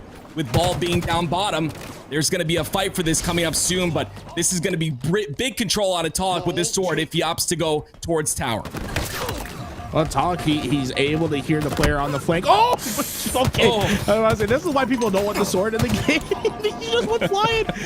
Wasn't able to stay alive. Drunk able to get the ball. And although E United has been just trying to scrap away this time, they just cannot break the setup of Pioneers. Every time we think that E United's finally gonna get an established hold, it's Pioneers that roar back, find a pivotal kill, break the setup, and play the scrap. And now Drunk is just racking up time. He's about to hit 90 seconds of oddball, and he's been main slaying for his team. This is what makes Drunk so different. This man absolutely knows what needs to get done. Now, Camo is coming up, and E United is in the better spot for now. We see Spartan able to grab that camouflage and get away for the time being. So let's keep an eye over at what happens at control. It's going to be up to Manny to stop a push that's going to be coming from the camouflage player eventually. Keep an eye on that kill feed, and this is Spartan who's able to eventually find the kill on Soul Snipe. Remember, Spartan's the one with the camouflage, and he could be making the play. Talik got the kill. Fine. They get rid of the camo, and they're able to keep their time for now as we're 8 seconds away from a Pioneers victory in game 1.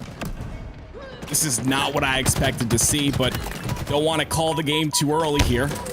It is 3 dead momentarily. Make that 2 for KCP. Druck gonna go for the combat evolved medal. Like you said, 8 seconds. We got to see some perfect halo out of E United here if they want to win this round and bring it to a 3rd. There is a bug on your screen, of course. It does say that the rounds are tied, but that is not the case. Do not trust the observer mode. Here comes Mr. Soul Snipe with a beautiful flank with a Mangler. Gets the kill. He's going to turn to another one. The drop weapon doesn't come out. He decides to switch instead, and he does not clean up the kill because of that. He's going to go down. Yeah, I will say he probably would have gotten that kill if he dropped his weapon. He just would have had the BR up in time. The player wouldn't have gotten around the corner. You know, maybe, I don't know if he just is stubborn and doesn't want to map it, but he opts not to switch the gun. You know, a chivalrous gentleman trying to not take a part of the use of the game mechanic. But, you know, you're in a tournament, bud. You got to win games. And E United is slowly crawling their way back in. They're still down by 40, though. And, you know, KCP, I imagine they'll find their opportunity. But E United, they're running the wave. They're riding the momentum for the time being. As the push is starting to materialize, KCP, they find one. Soul Snipe was able to get it, and Manny helps with the second. And now it's just one player, and you get... Oh, no, the stick didn't have... Oh, I thought the stick... Oh, okay. Well, E United, they somehow get it done again. One player was alive. They somehow prevent the setup. Druck gonna get a little bit of extra time, but E United scrapping their way into this game. And something I'm seeing out of KCP as well, with 5 seconds remaining for them to win, is they're playing so confident. United play second in Raleigh, just going in like it's nothing. Look at Mr. Soul Snipe with that double, just pushing into every advantage he can. Make that a triple. The camo is up. They're going to get some ball time. They're going to end it here. They win the first game of this series. KCP is the real deal. Soul Snipe with the dagger, man. Holy, I love those kind of plays. He gets in the confidence just to push through, right? he finds the first. He's made weak. He knows the player's one shot. He still pushes through anyway. Does not care. And then to just be listening to his teammates' comms and to find the second. Just great positioning, great execution, right? He has to basically hit the shot right away or else he's gonna die. He's able to get it, and then hey, you know, you listen to your teammates' comms, so you earn yourself a nice triple kill, and that secures it for the team. A strong game from Pioneers. I mean, not really close in the grand scheme of things, as Pioneers take a 2-0 oddball. And look at I want to see who was the main slayer. It's Manny, main slaying for the team, 30 and 21 for the squad. And again, Garrett, I got to bring up assists again, Garrett. We got to talk about it one more time, okay? If you look at the scoreboard, literally all of them almost all of them had double-digit assists. 2 of them had 9. Okay, that to me is just it just shows why they're winning. Okay, their teamwork is phenomenal. They're able to go in, they're able to get involved in every single fight, and that's why they were able to set up so well. They were able to break setups so well. But we're moving on to Aquarius Slayer. I mean, if they continue this pressure and confidence, this game is going to go to them as well. Hey, all I'm going to say, you know, Kansas City Pioneers, founded in the heartland of American, all-American team right here. And EU United, you know, ooh, EU, ooh, I'm just Druck, he's able to get up. We're gonna see probably a bit of a slower start as neither team was able to really get the position that they want. We see Carr in the favor of Kansas City Pioneers, P in the favor of EU United. We'll see the crossfight. Ryan Noob, he pokes up with the heat wave. Keep in mind, guys, that heat wave, a lot of the map is going to run through it, making sure you're on top of the spawns. You can play your corners. It's a one-shot beatdown like the Mangler is, and it has some decent range on it for you to absolutely just obliterate some players, as Soul Snipe was able to find one, but the immediate trade-outs come out in the EU United's favor. I really like Soul Snipe. They're waiting for the lightning grenades, waiting for them to spawn and using them to his advantage. I've listened to a lot of different, you know, communication is rough and setups are rough to listen to because a lot of these pro players will mute their streams nowadays, Garrett. But you know, for the comms that I've listened to, the setups that I've listened to post and pre-game, a lot of these players are basing their starting strats and their setups off of literal, just not even just power weapons. We're not even talking power weapons here. We're talking like the nades, plasma nades, dino nades, and that to me is, like you said, the gaps are closing. These teams are learning how to play the game. We got a 7-7 score here. I want to see KCP have the same aggression as last game so that they can win this Slayer. Soul Snipe has 2. Yeah, you're not going to be able to win those types of gunfights, though. This is a lot slower of a pace. Oh, okay, Spartan. I like how talking. I'm not doing this with you, Spartan. I'm just going away. He does eventually get taken out. Spartan was doing some cheap maneuvering over there. But this is a slower pace Aquarius than what I'm used to, right? Especially of a team like EU United who feels so comfortable on this map. You'd think that would be a little bit further into the action, but each team are waiting for their opportunities, and now it's going to be KCP who has the advantage for right now. Camouflage in the hands of Soul Snipe. It's going to be Nick that tries to make a play. Soul Snipe's going to be able to find the easy kill, and what you see right there, the heat waves on respawn, and Soul Snipe is either going to call that out for his team or he'll make his way back to P1 to try to get that for his team. Here comes the push. Lots of players on utility here. Soul Snipe found himself in a 3v1. It's not where you want to be. And Tog just playing slow here, waiting for the push through utility. He knows that they're stacked on that side, but he wants to make, he wants to hide, potentially get a solid little pick, trying to get one right now into Ryan Noob, but Ryan Noob's going to play his life really well here. He's the only one in utility that Tog has to deal with. Actually, there are 2. So Tog playing this very smart. Watch him just wait, get his shields back, come back and challenge, put some damage in, wait for his teammates to come clean up. No one's going to be in position to do so. And Soul Snipe is going to charge in, get taken out. United starting to pull a little bit of a lead here. They're up by 2. Big momentum change, especially if Ryan Noob could win this fight versus Druck. Ooh, Druck playing aggressive, looking for the kill. Ryan Noob hides himself away, something that Ryan Noob's so well known for, staying alive, nerding out, and just making himself a hard kill. And he's able to earn his team a couple. As Druck wasn't able to find that, he rotates away and finds the end of a heat wave. And now Pioneers clearly on their back foot. E United has taken control, and this next game, this next camouflage could determine the swing of the game, as it's Manny who's trying to prevent them from staying alive at car, able to find that kill. I haven't seen what's happened with the camouflage yet. Druck trying to go for it. Unfortunately, bad timing on his end, and it's going to be Nick that wins the fight. Camouflage should be going into E United's favor now that they've found all these slays on Pioneers, but that camo's still up, and E United playing patiently as Soulsnipe finds the first at car. But that camo, if E United's able to fully get away with it, it could spell disaster for Pioneers. Camo's still up there. It's been up for a very long time. We're talking 45 seconds now. Great kill by Druck.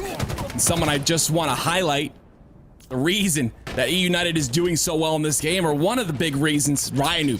11-2 right now. Absolutely popping off when it's necessary. And if he continues to do that, it could be very scary, but we've got to look to see what Mr. Soul Sniping Squad can do if, you know, we've got a pop-off player like we had in the last game of the series. That's going to be something I'm looking out for. Druck does get the camo. Once again, a very big strength out of KCP is controlling these power-ups on every map they play, on every map that I've seen thus far. They've done a really good job of controlling camo and just utilizing it to continue to win these games. 22-27. They're trapped inside a utility. A couple players weak. He's going to opt to not go for them, and he's going to stay alive instead, waiting for his teammates. Uses this full auto commando to find himself 2 kills. And honestly, if E United choke this game away because of what just happened, because they give away the camouflage, there was obviously an effort for them to use that camo as bait, and it did earn them 1 or 2 kills. But you have to think about the long-term effects of losing your control when you give up a camouflage like that. They were all trapped in the back base. Druck was able to find 2, and they quite haven't recovered yet. As it's another 3, make it 4 that will go down if this gunfight goes into Manny's favor. Rain just absolutely won a piv, though. It's those little gunfights. It's those gunfights that can determine games. When you have an easy kill to rights and that player just absolutely turns around and destroys you, it can ruin your confidence, and it can give the other team reassurance that they're okay, that they're not choking away this game. Huge win by Rain. Soulsnipe going to be pushing aggressively here, though. He's got a player in front of him that's going to be weak. Druck comes in. Look at the cleanups and the teamwork here out of KCP. They're just able to push together. They're always in a position to get the trades, which is exactly what they need right now, being down 2-2 in this game. And Manny aggressively pushing once again on the utility, but Ryanub's going to shut it down. He's 13-7 in this game, and he doesn't show any signs of stopping. And Manny having a little bit of a rough time in these individual gunfights. We're seeing a bit of a shaky shot from him. Hopefully he can figure out what's going on over there and clean that up, because they were 1 round of slays from taking the lead and gaining control. Now they're on their back foot. They're trying to escape, and Rain has the escape, and he's going to be able to find 1. He eventually gets traded out, but KCP clearly playing from their back foot right now. They have no map control. E United's taken all the control. They've earned themselves a 4-kill lead. Now it's going to be up to Pioneers to just win a big fight, get themselves out, and replay for this map. They've got to consistently push this 2. It's been working for them. They're able to 2v1 a lot of players that are caught out of position. They can continue that, make sure to try to get the score even, but they can't. The top center control is way too strong out of E United, and because of that, they're going to be all 4 dead. E United making a statement here. They do not want to go to losers bracket this early, and they're not going to do so if they continue to play this way. Man, doing his best to stay alive. He will grab that sidekick. That sidekick can make all the difference in a big up-close fight. Unfortunately, just caught out of position. It looks like E United's going to be able to clean this one up, as this deficit is just growing too large. One thing to note, though, guys, E United's best map by far is Aquarius. They really feel that they have this map down, both in Flag and Slayer, and it shows. They hardly ever lose this map. And that means we're going to be going on to a Street Strongholds for our 3rd and final game. KCP, a roster well known for their objective efficiency, and they're going to have to show that efficiency to secure this series 2-1 as we go to a final game 3. The big question here is mental fortitude, right? You just, you won a first game really convincingly. The second game, one of their stronger maps, you've got to keep that in your mentality and understand, hey, it's a United stronger map. We got to come through on this next one. I'm not sure how good KCP is on streets. I'm not sure if that's one of their stronger maps, but when you have Rynoob going 17-7 in that game, it's a little difficult to stop this squad.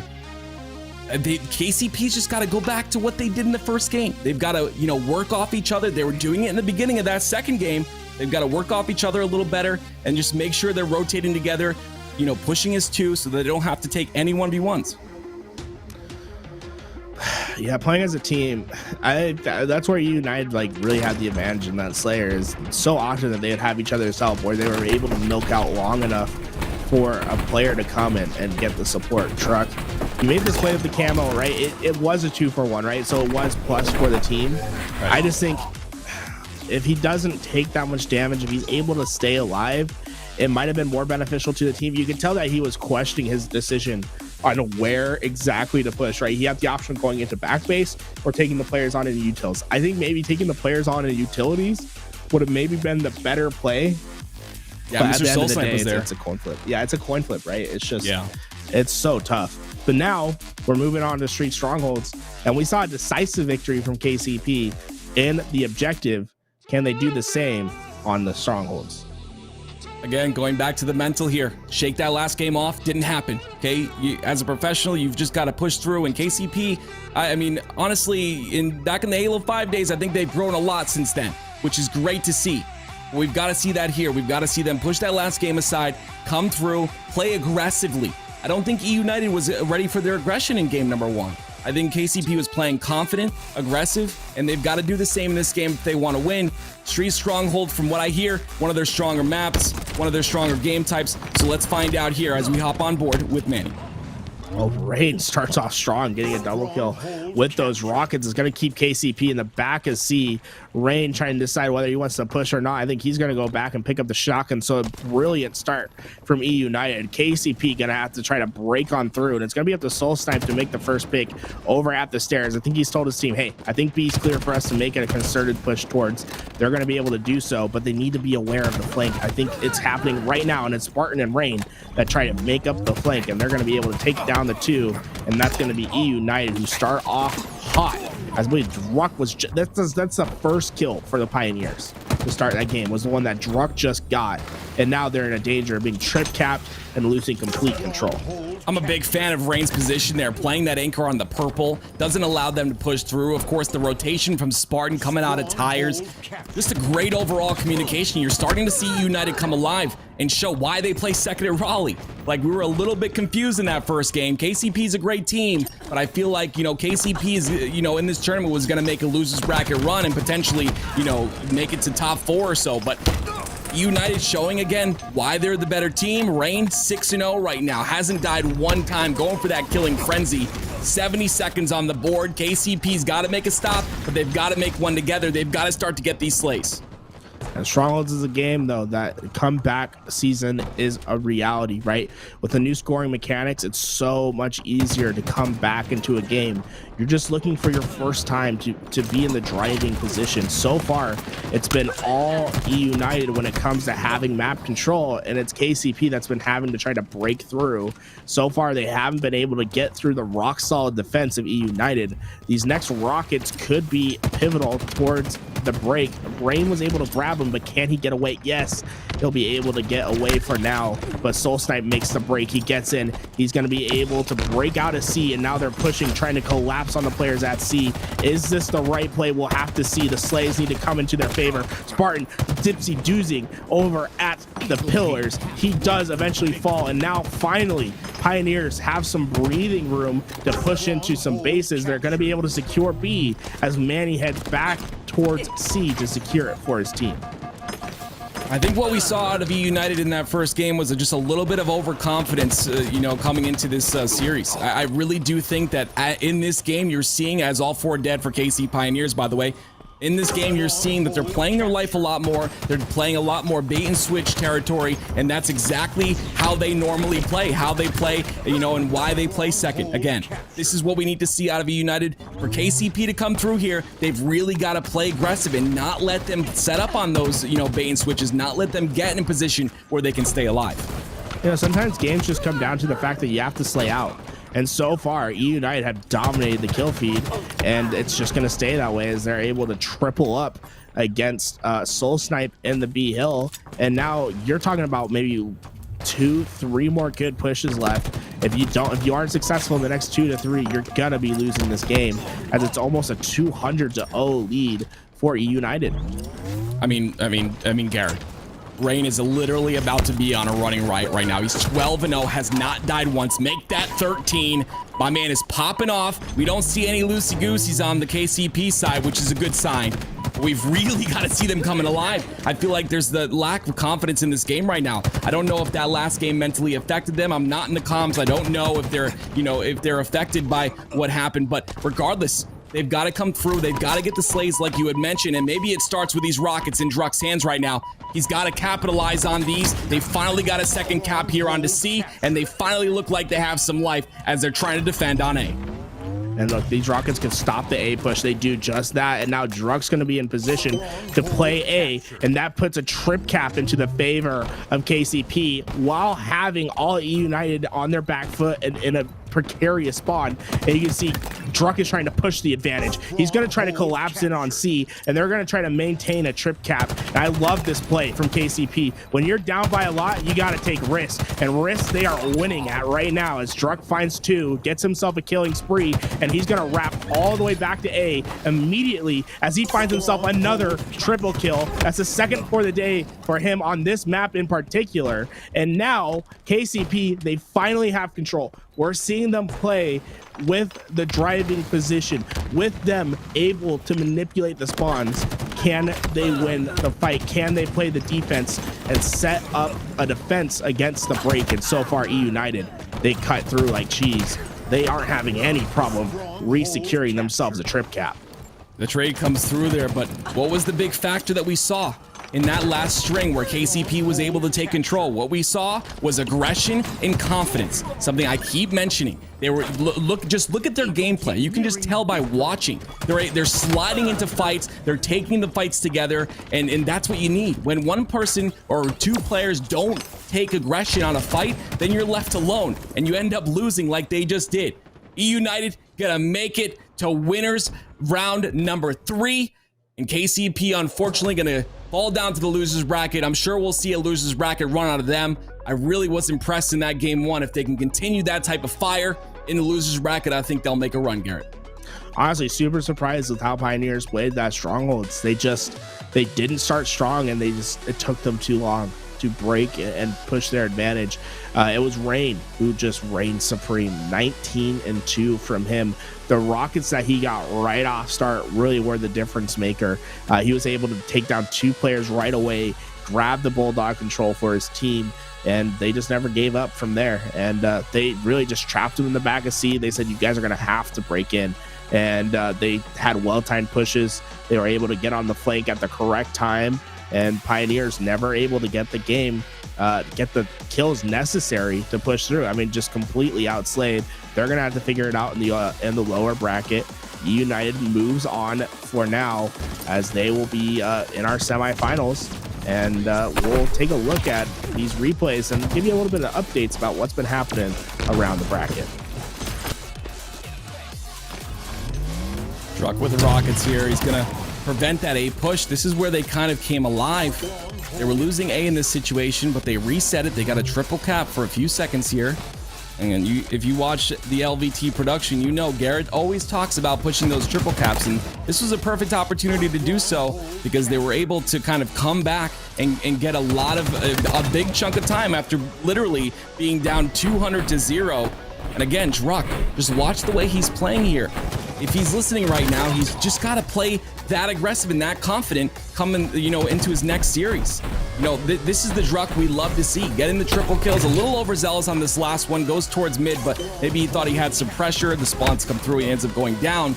but that's the kind of stuff we need to see out of KCP. And now KCP, I mean, you lose a devastating one versus United, and it is going to hurt because in the lower bracket they're going to have to play against G2 Esports right away, a team that's made some changes. They've been playing some close series for their scrims. This isn't going to be a cakewalk for KCP as they're playing against a team that is well ready for this losers bracket run as well. You guys take a look. You saw XSET made the upset versus Built by Gamers. Well, Built by Gamers, they head over to the lower bracket and they are able to take down Auction Esports, who had a top 8 finish last week. So Auction Esports, top 8 last week, DFR'd this week. They're going to have to go back to the drawing board and figure out what happened. G1 take down Astra to continue on, and Status Quo, who played a very close match versus FaZe, are taking on Space Station, who had a surprise upset as well. So one of those teams going down in a DFR action, in a DFR way.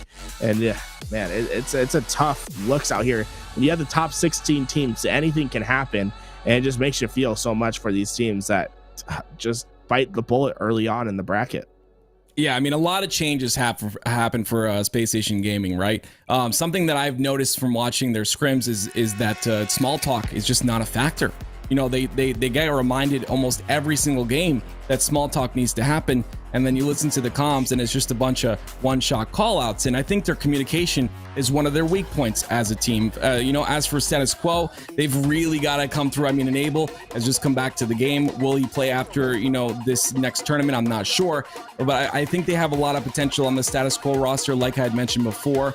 I think they have potential to make it far. They just got to fix a couple of things. I feel like they're not all on the same page, and I think that just comes down to the recent team change. And you could say the same about Space Station Gaming, right? They've been through the ringer. They've been through it all. They went through the roughest times. If you watch, they actually have a documentary which talks about all of that, which I love to see the content out of these partnered organizations. It's great to see, but you can kind of follow their story. But regardless, I think both of those teams have a potential. That's going to be a good match to watch out for. We'll definitely keep you guys updated on it. Well, guys, other updates about what's happening in the current games. Cloud9 Optic are 1-1 in the series. They head to a game 3 on Strongholds, and FaZe Clan, well, they're up 1-0 versus the brand new organization, the Halo Fnatic, as they picked up that former Team War roster, as they opted to wait just a little bit longer for their opportunity. As they try to make that happen. I'm not sure what I'm seeing on my screen. So that being said, let's take okay, this is the Optic game. This is Optic versus Cloud9. I think we're in the watch mode. So this is you're gonna see some unique looks right now, but this is Optic versus Cloud9, and there we go. We have the scoreboard up, and we're in game 3. This is the watch mode, so it's gonna look a little bit different than what you guys are used to, but this is something we can do for now. This is live, as it's 14-4 early on. I believe it is Penguin, so it's gonna be Cloud9 that's blue, and it will be Optic that is yellow. 1-1 is interesting. I think that Optic definitely fixed a lot of problems that they had. Lucid had mentioned that they were in a little bit of a slump. They had I believe it was a scrim versus Sentinels, where they actually ended up being down 0-3 in that scrim, and then ended up winning. I believe it was like 8-3 or something or whatever. But regardless, they ended up kind of catching their stride. Lucid had mentioned that they spent a lot of time talking. They spent a few hours talking and trying to, figure things out. And that's what's going to kind of happen as Halo Infinite grows. You're going to enter these types of slumps as teams where you're not able to you're not playing the same way you were playing in the beginning. Like you had said earlier, Garrett, teams evolve. Players are able to kind of learn how to utilize the sandbox, which is something you did not see from anyone besides Optic and Lucid in the beginning. And I think as teams evolve, the slumps will come, and then with the slump always comes another peak. You just you got to push through it, and hopefully we kind of see that out of Optic. I think they're a great team, and I think they have potential to contest for that #1 spot. Trippy doing his best to stay alive for now. We're seeing a very close game between these two squads. Optic having a bit of a rough go at it the last couple weeks, ever since Raleigh. They've not performed at their best. Their scrims haven't been going as well as they previously were. Cloud9 obviously been on top of the world since.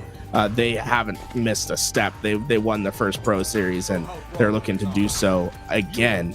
Optic clearly probably dissatisfied with having to match up against the best team in the world as your second round matchup, but they'll try to persevere nonetheless. But it's a momentary trip cap for Cloud9 as A is able to move over to Optic's favor, but clearly losing control of the map right now. This is where Cloud9 can start to run away with it as Eco Smith uses the skill gap to clear out tires.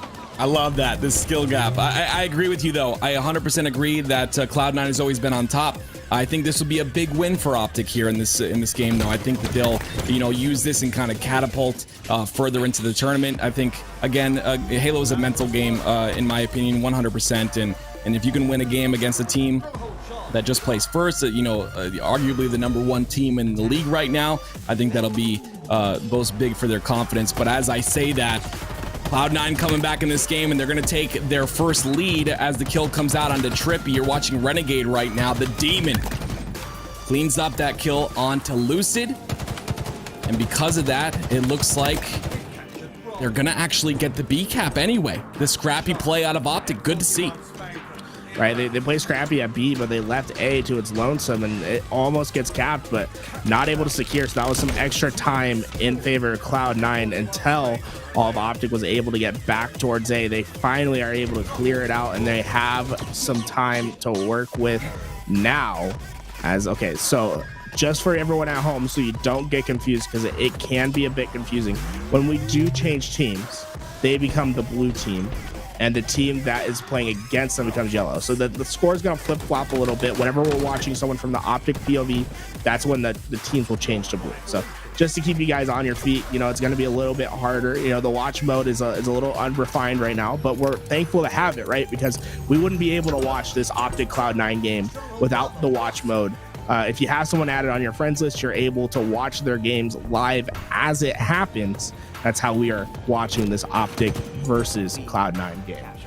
And, not to focus too much on that, but I think it is awesome that you can, watch games like this. It is unfortunate. I think there's also a little bit of a delay on it, but it's just good if you want to learn from a player, a professional player, whatever. You can watch his game, kind of watch what he's doing, rewind, fast forward. It's a great tool to just get better at the game. I would recommend it, and of course, all of Optic. Garrett, they're all focusing. No one's streaming this time. No one, they're just focusing on their gameplay. The stream can be really distracting, especially with webcam on, at least in my opinion, from experience. And none of that's happening right now. But as I say that, 25 seconds over 100 and counting for Cloud9. They started to take a big lead, and it looks like Stellar might be positioning himself on the tires. Rockets are coming up very shortly. He wants to get control of those. Rockets can absolutely play a huge difference maker in a game, right? I don't think they're as important as your Bulldog on this map, because the Bulldog will continually spawn, but the Rockets allow you to break through, find picks, and make plays happen. And now the Rockets will be up, and who will get control could dictate who starts putting in their hurt.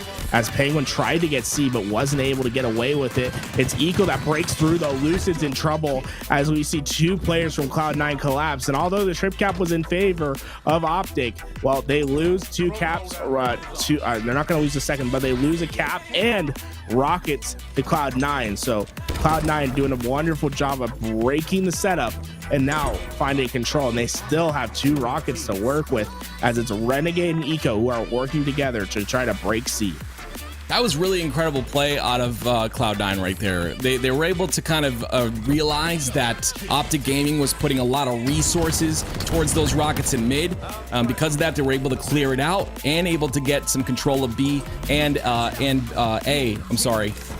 And that's gonna be a big swing in the game, because it's gonna allow them to have a 20-second lead, which is gonna be huge. But again, Optic coming back with a little bit of a triple cap, but regardless, they're getting some time on the board and they're winning their 1v1s, which has come to be really important in this game right now. They're holding on.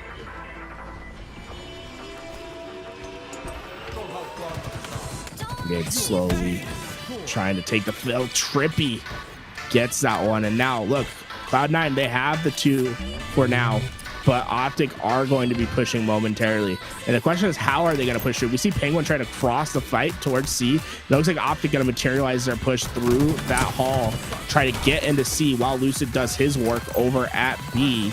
And it's not going to work out in the favor of Optic this time, as Renegade was able to get the trade out, but we can finally see the push happening. They're getting C, and they won the fight at B, so they're going to be able to get CB control while they flip A over. And once again, it's coordinated pushes from both of these teams that have allowed them to flip out the control. They don't just push in praying to get kills, relying on their slays. They're waiting for coordinated pushes in order to gain actual control of the map. Unfortunately for Optic, though, it just seems as if Cloud9 has been one step ahead on these coordinated pushes, on maintaining their control. There's just got to be a little bit of playing your life, you know. In that situation, APG, I mean, of course, I'm sitting here as a spectator, but he could have backed up. He did have Trippy, I believe it was Trippy there to kind of work with him. He could have stayed behind the pillar, and I think that's kind of what has to happen. But we are going to hopefully get into our next game here shortly, guys. G2 versus KCP coming up here. We've got the observer mode ready for that, so you guys will be seeing that very, very shortly. So make sure you stay tuned. We are going to be following KCP throughout their entire life in the bracket, and hopefully a very long life, as I believe they do have the skill to do so. But right now on your screen, while we wait for that, we're watching Renegade. And it looks like this game is a lot closer than it was when I started talking. Optic starting to make a little bit of a comeback, and that trade on B is going to allow them to potentially tie the lead here. Yeah, look at this. They're about to tie up. So we're basically 0-0. And whoever finds the end will win that game. We'll keep you guys updated on what happens over there. But we have our main state game ready to go, as it's G2 versus KCP. In this matchup, you guys ignore that on your top right. That's supposed to be G2, as this will be Gilkey in the squad taking on the Kansas City Pioneers. Camouflage coming on up, and Camo can really dictate the map in this game, allow you to get behind teams and just make some critical plays. And I believe it was G2 that was able to secure the camo for their team.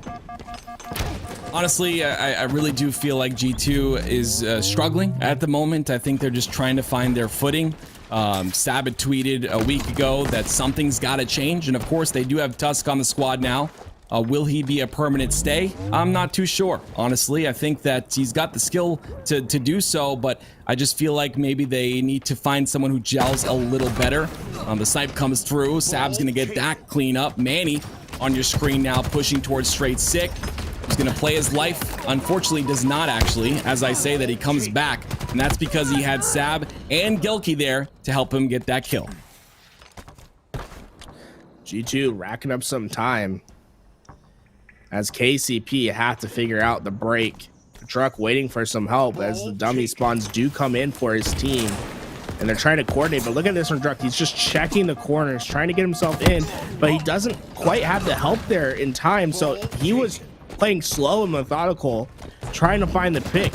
But because he didn't have any help, because he was playing a little bit overtly aggressive to find those, that player hiding, he gives himself the back, and G2 able to shore up their defense from the back and coordinate their efforts to stop the Kansas City Pioneers push. And the Pioneers losing control of this game, they're gonna have to figure out a way to break through, and this camo could be the catalyst to make that happen. Annie and Soul Snipe set up for that camo, still up right now. There is pressure from the outside though. But Manny opts to go down 4. Wow, Sab with a big kill on the Heatwave player with the Mangler, and Druck trying to make sure that that player does not survive. There it is, great kill by Druck and squad. That's gonna be actually Talik, and Druck with a perfect on the straight sick. That's gonna make it a 2 down for G2 Esports. But Talik again, and Garrett scrapping up the time, rotating this through. Look at all of G2 Esports up top center and on the dummies. And look at the rotation coming through. But they do stop that rotation momentarily to get these slays, and it's going to pay off for them. Soulsnipe trying to do his best to find the rotation. Throws that ball out and away, and there we go. Some kills happening, but dude, is that player lagging out? I think Manny it looks like, yeah, looks like Manny is lagging out here. I guess they can tie up the game. Yeah, I think we'll probably see a full reset if I had to guess. I don't think they're gonna make this. I don't think they're gonna play with a differential. I think they'll just Agreed. do a full reset. The ball time was about tied up. That's unfortunate for KCP, right? Because they tie up the game even with the 3v4 for the little bit of time it was. The game lags out and we'll be back. So we'll have to see what happens once we get back. The sniper rifle, man. I want to see some more sniper plays, man. I want to see Soul Snipe pick up the sniper next round. Soul Snipe, please prioritize the sniper so we can see some sniper rifle action. Do you remember seeing that gun in the beginning of the game, Garrett? Like the people just didn't know how to use it with the delay.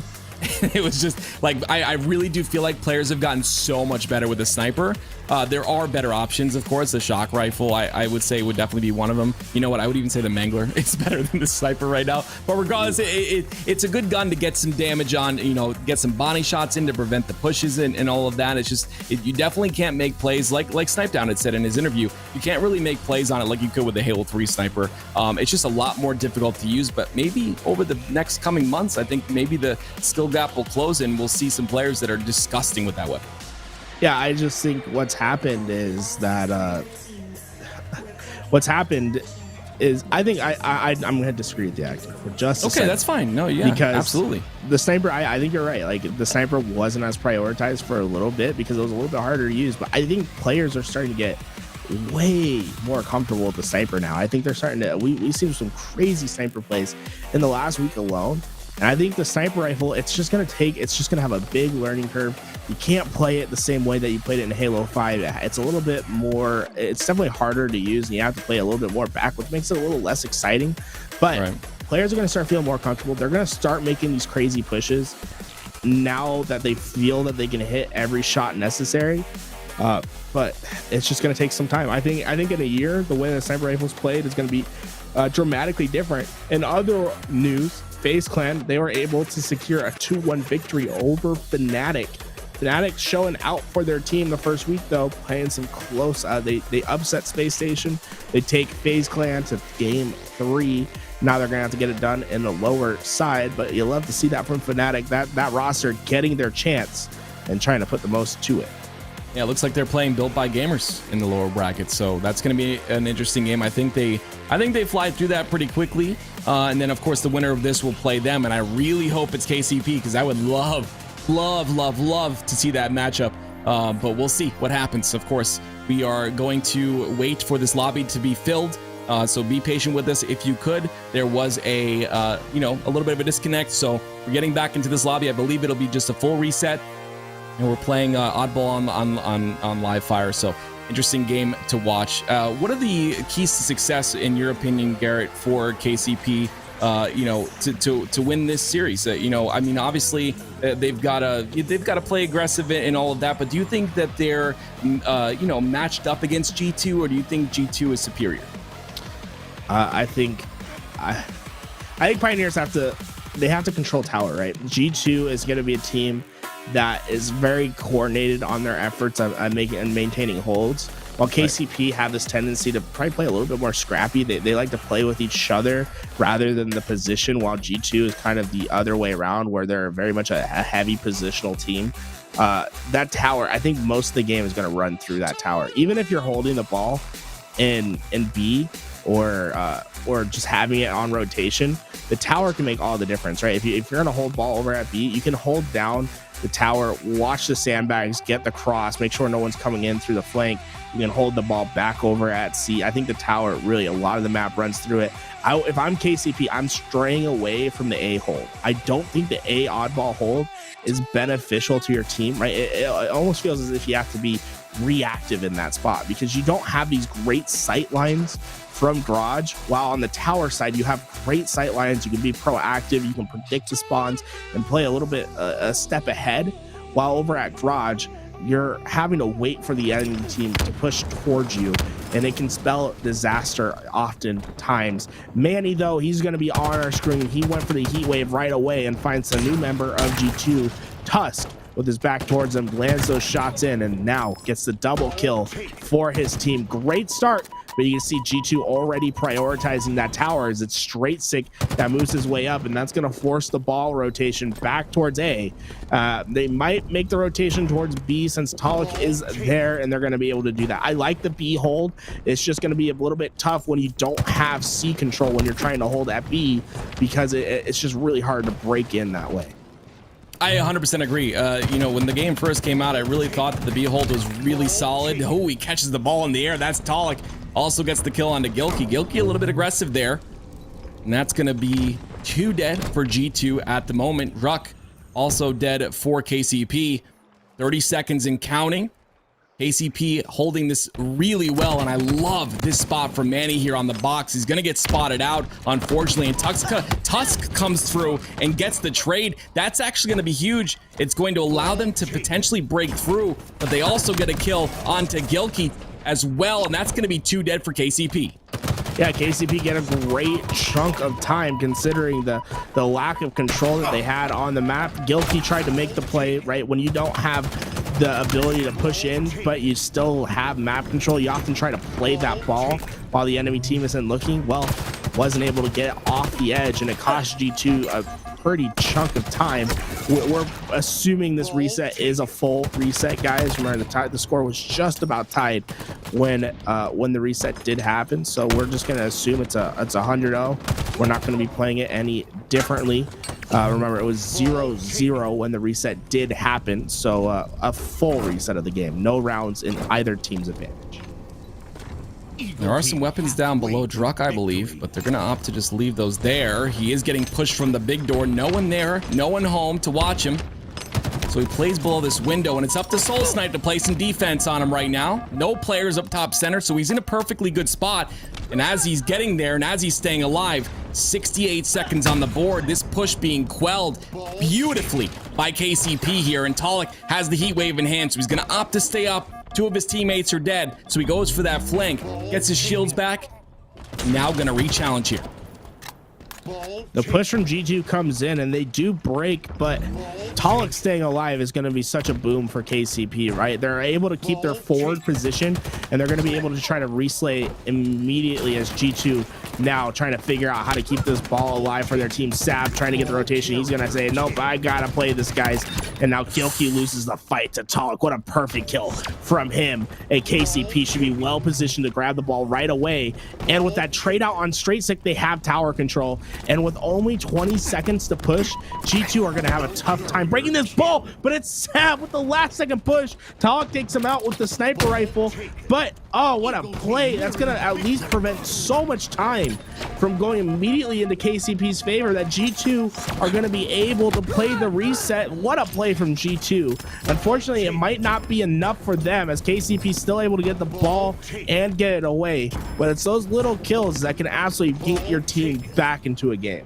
And then you mentioned what a play from G2, but I saw Talik getting 2 perfects, a snipe kill, and then a repulse off the map. Absolutely popping off right there. 2 dead, make that 3 dead for KCP, and Talik, the last guy alive, is gonna get a trade. Talik is playing out of his mind right now. That Talik's been on a huge spree right here, and look, oh my god, what is the sniper skin for? I'm about to drop some cash in the store. That looks sick. Oh my, okay, well, he has a sniper in his hand. He's gonna miss the first one on straight, so yeah, this is why Soul Snipe is a sniper for the team, as Talik wasn't able to quite hit those shots. But I love Talik. He's my favorite one on the roster, if I do say so myself. Great player. Unfortunately, not great gameplay in that moment. I think he wishes he could take that one back. We gas him up, and then he makes some errors, but it happens to the best of us. G2 able to clear everyone from KCP. They still have a mountain to climb to get back into this game, but it's looking doable with these kills going in their favor. Yeah, I mean, G2 just got 3 squad wipes in a row, and they were only able to get about 25 seconds now, and counting, of course. They're at 45, but I mean, 3 squad wipes. The ball time was not utilized as well as it could have been, and that's just due to the fact that Talik was able to stay alive so often. Unfortunately, he's not going to stay alive there. Another squad wipe for G2. Sab is 10-7, and so is Straight Sick. The slays are in G2's favor right now. Trying to make a difference. He finds the first pick to break in. His teammates are on the he has two teammates that are ready to find the collapse, and it's going to be Talik that finds the first. Gilkey doing his best to stay alive, but that's not going to be a reality, as it's KCP that find the collapse. 18 seconds needed for them to take away this game as they get the dummy spawn. That means Sab is in a great position, and Sab is unknown at the moment. Sab will find the kill. Soul Snipe was able to stick him for the trade out, but it's these little plays that G2 have made. They've been desperation plays, but they've kept them in the game. They need to, they just have to be able to execute in the main part of the game. They're great at finding that last second kill and getting themselves some more time, but they haven't been great at holding the ball, and it's going to cost them as Druck and KCP take the first game, playing just a better game of Halo most of the time, slaying, finding the kills that were needed. As we see, I believe this is Sab's POV. Sab spawned into the wall. You see that, bro? Looking the wrong way.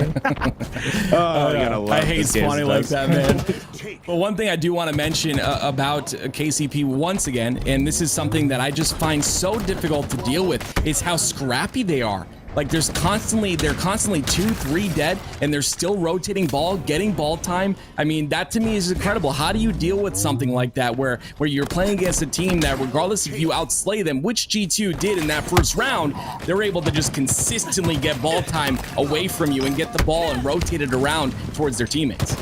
Yeah, it definitely felt like G2 was oftentimes on the back foot trying to find a miracle slay, and it was a very strong start from Pioneers. If you recall in the game, guys, they had a 40-0 lead to start the game, and honestly, I think that was what the difference maker was. G2 trying to get a better start, but Pioneers quickly trying to answer back as Talik he gets his revenge on Straight Sick, guys. Remember, last time we saw the Talik Straight Sick fight, it didn't quite go his way. This time, it does go in Pioneer's favor, but the rest of the kills did not. The trade outs come. G2 starting off much stronger this time around, as it's Pioneers who are trying to find a way to break in, but the kill feed lights up blue as G2 stays alive.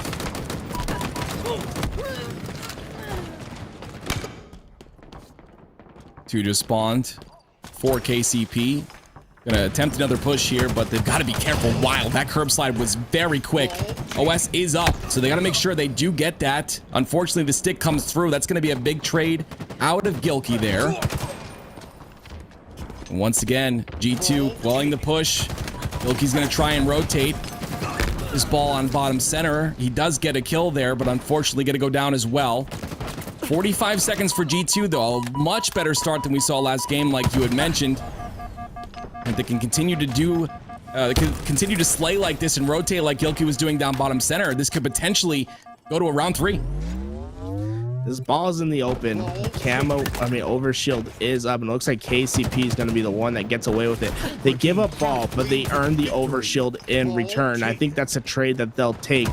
The only problem I see with it is they're down by so much already, and Gilkey just pushes right back down to bottom mid. He finds the kill on Manny, and now it's going to be up to Druck to make the flank, and that overshield, it didn't play as big of an impact as I think they wanted, as Druck kills himself with the with the heat wave.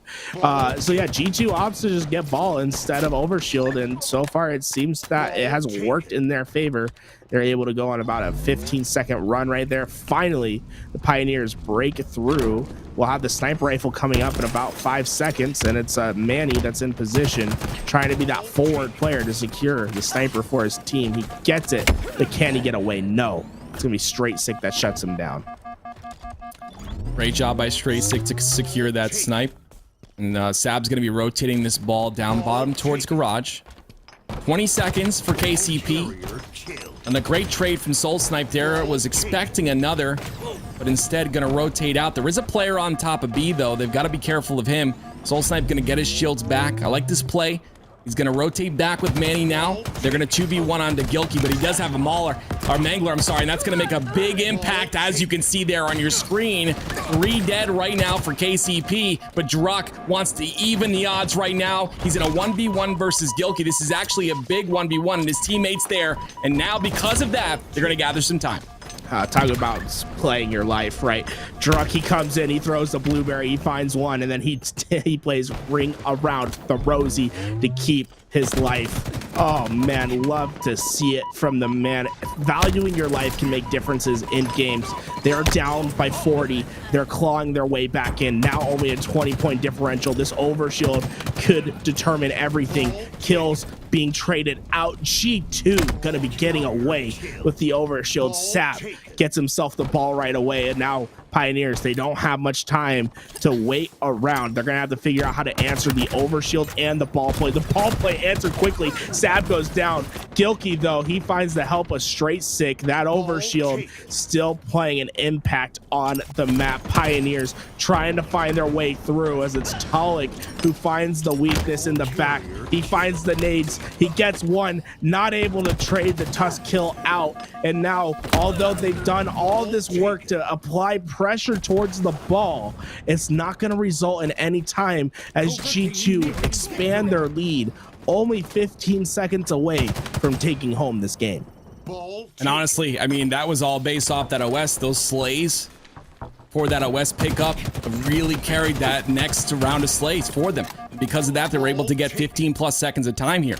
Manny gonna be pushing down bottom, Straight Stick in a 1v1. Heat wave comes through. That's gonna be another kill. And this looks like it might be another squad wipe here for G2. That's going to be a 4 dead for G2 right now. I'm sorry, Talik, the last guy alive, makes something happen with a sniper, and he's going to get ball as well. OS is coming up in 28 seconds. They've got to make a play for this potentially, but all of G2 is top center. Talik popping off when he needs to. All right, Talik making up for some missed shots earlier in the game. We're talking about your back being completely against the wall. Last alive, your teammates on respawn. Sab gets the double. You have to answer back. You answer with a headshot. Now you have Gilkey up close. Gilkey eventually taken down by Druck.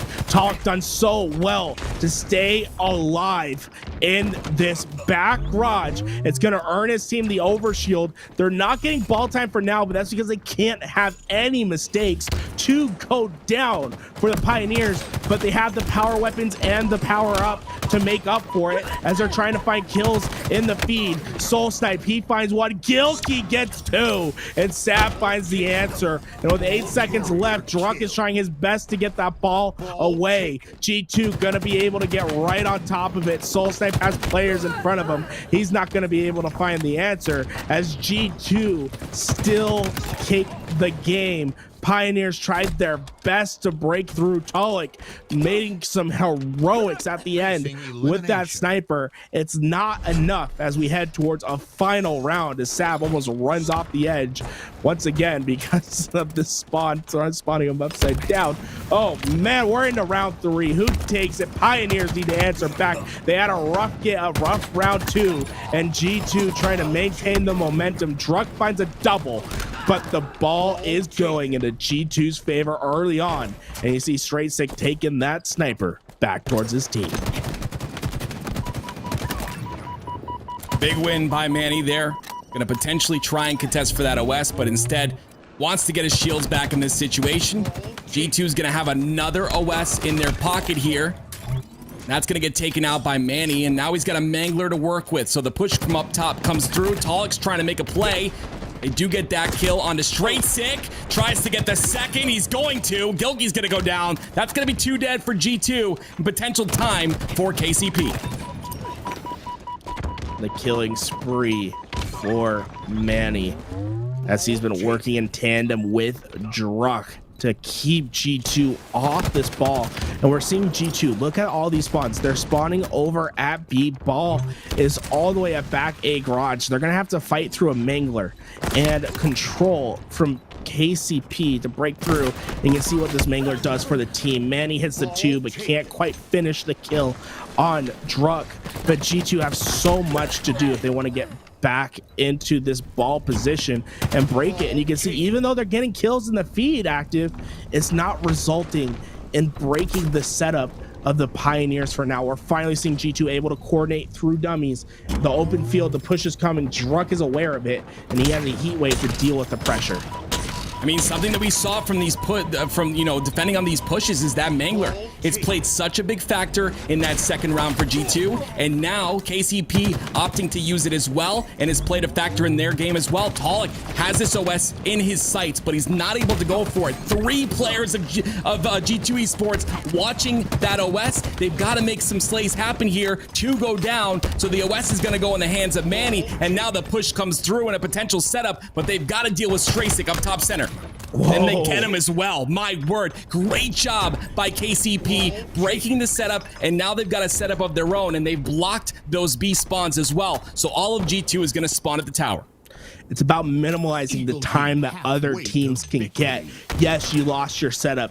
They broke through. How do you answer back? Well, Pioneers, they answer swiftly and heroically. They're finding kills. Manny gets another, and this is just time for Pioneers as they look to establish a 1-game lead over G2 in a dominant round 3 fashion.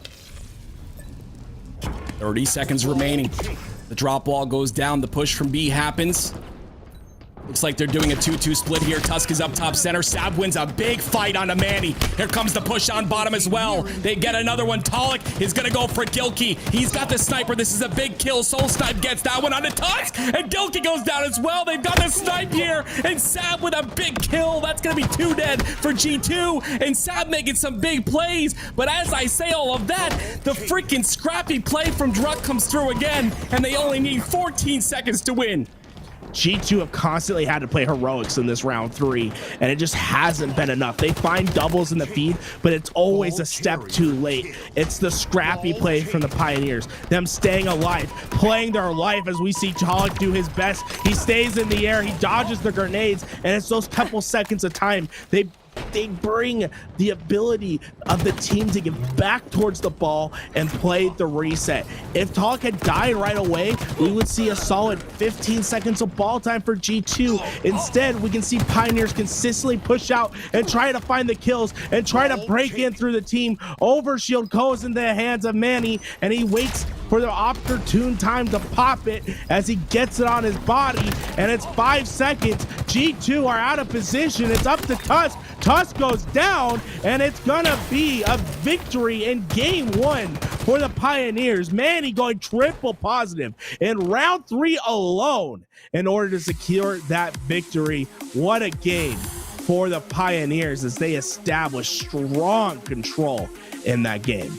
And again, I want to bring this up. The aggression and the confidence out of KCP there to break. It honestly looked like G2 didn't know what was going on. There's the aggression from bottom center, the pivotal fights that were won. Taking a look at the KDs here. I mean, they got outslayed potentially, right? I mean, it was pretty even in slays, to be honest. But Talik, once again, going off 31 and 13. That this man, it wasn't even just the KDA, okay? I don't even want to just point out the KDA. The amount of pivotal kills that he got in that game, the ability to stay alive, like you had mentioned, stalling ball was out. If ball was stuck in garage there, I mean, that was a completely different game on our hands, right?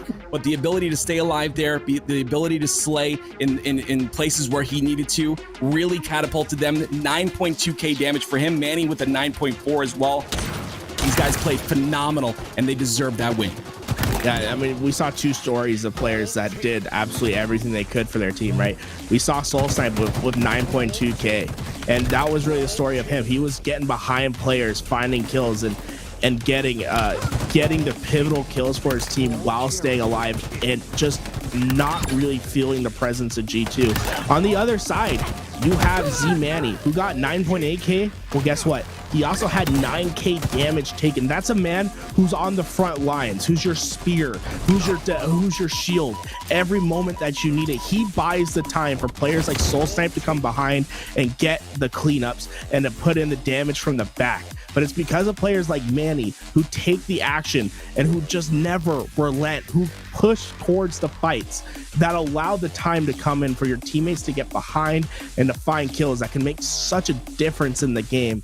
A valiant effort from Sab on the other side. He tried to do what he could, but it just wasn't enough for G2 Esports at the end of the day. And it's a tough match. I can't believe we're in losers round 2, guys. This match is a match that you would expect to see playing for top 8, top 6. Instead, this could determine a team having to play on Sunday once again for either of these squads. And honestly, it can be a coin flip in either game. Kansas City Pioneers, they're up 1-0, and they're going to try to secure themselves another round in this game 2 Slayer. If you're G2, you got to make something happen here. I mean, you're in a partnered org. You guys, you've got the skill. You've obviously had some troubles. You've obviously had a chemistry problem. But I mean, this has got to be their game right now. This plays a lot different, obviously, than Oddball. It's you know, Bizarre Slayer is such a slow game type, in my opinion, with the dynamic spawns. And it looks like though KCP. Very aggressive here. They're pushing the dynamic spawns. They're pushing aggressively, continuing that momentum from the last game. 6-6, just about even. The Killjoy straight 6th life has finally been cut short, and Druck's trying to cut another one. Tusk, oh, Tusk gets up close. Man, the thrust makes fights so exciting, but it can be a little bit cheesy when you see a guy flying with you with a mangler. Oh, but that's why it's so important, especially on a map like Bizarre, to go out of your way and pick up the utility on the map. That thrust can earn you a kill that's not deserved, and that's exactly what it did for G2 as it's Druck who saw the tail end of a fist from the mangler that cost the trade. We're seeing an even game early on, and it's Manny who's been the impact player for this Pioneers roster. Abby's got 6 kills and counting here. Soul Snipe yet to get a kill. Druck gonna be pushing out front here, a little bit aggressive. They're looking to get straight sick. If they can stagger him here and push him on the spawn, this could potentially be big, because they can take a 3v4 on the backside. The 1v1, that was huge by Druck. And now they're gonna watch for the spawns onto red. You see all of G2 is on that shotgun side. Gilkey opts to play his life there, 14-11. KCP with a little bit of a lead. Very aggressive by Souls. Look at the confidence in this man's play. And it's warranted too, right? He's playing out of his mind right now, but Gilkey shutting that down instantly.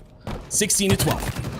I love the creativity that we see from Soul Snipe. He uses the grapple to try to reapproach the way that he takes the fight, right? He doesn't want himself to be into the pre-fire or the aimer of Gilkey in that gunfight. He tries to go up high. It didn't quite work for him, but I like the idea, the thought process of using every little bit of advantage on the map to try to find kills. KCP, they open up a lead. G2 on their back foot. You can't let the game get out of hand at this moment if you want to stay around for longer. Straysick was able to get the rockets away, and that's gonna be a much needed break for this G2 roster, as they're gonna be able to at least get a couple easy ones to make sure that this score doesn't get too out of hand at the moment. But if you're G2, you gotta find an answer for the tandem duo of Druck and Manny, as they've been just taking over the game thus far. 6-kill game. The push is on to red come through. Druck wins his 1v1, but he's got 2 players waiting for him on the opposite side. Great job by Tusk to get that trade there. It's going to be a 3v3 situation right now. Talik playing that bottom area, those dino nades, such a big factor. And something I've noticed out of KCP is every time you look at their screen, they've always got a utility in their back pocket.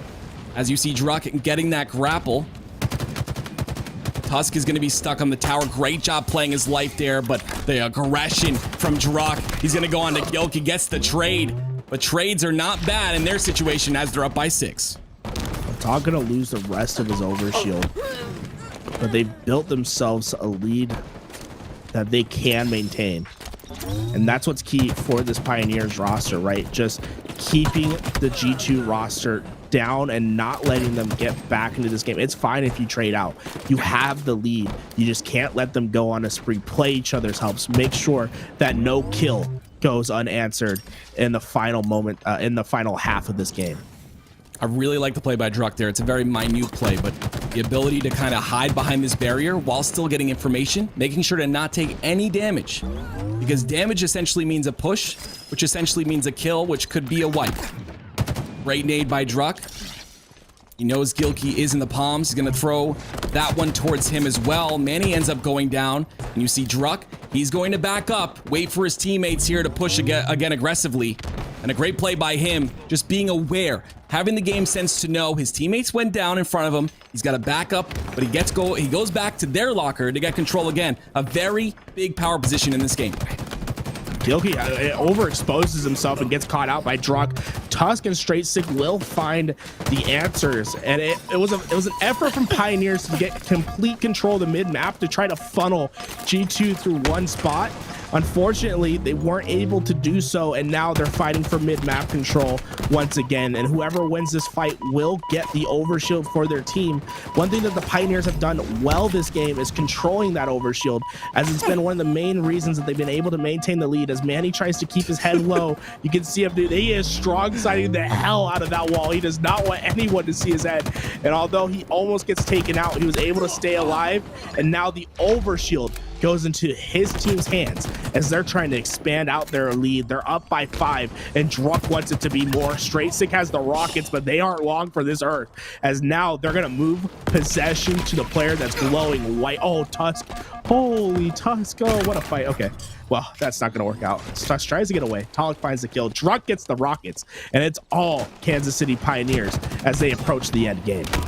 The momentum is mounting, and it's all based off of that live on the locker side there. Not a very easy place to live in that situation. My gosh, Talik falls down, gets the back smack onto Straight Sick, who is unaware.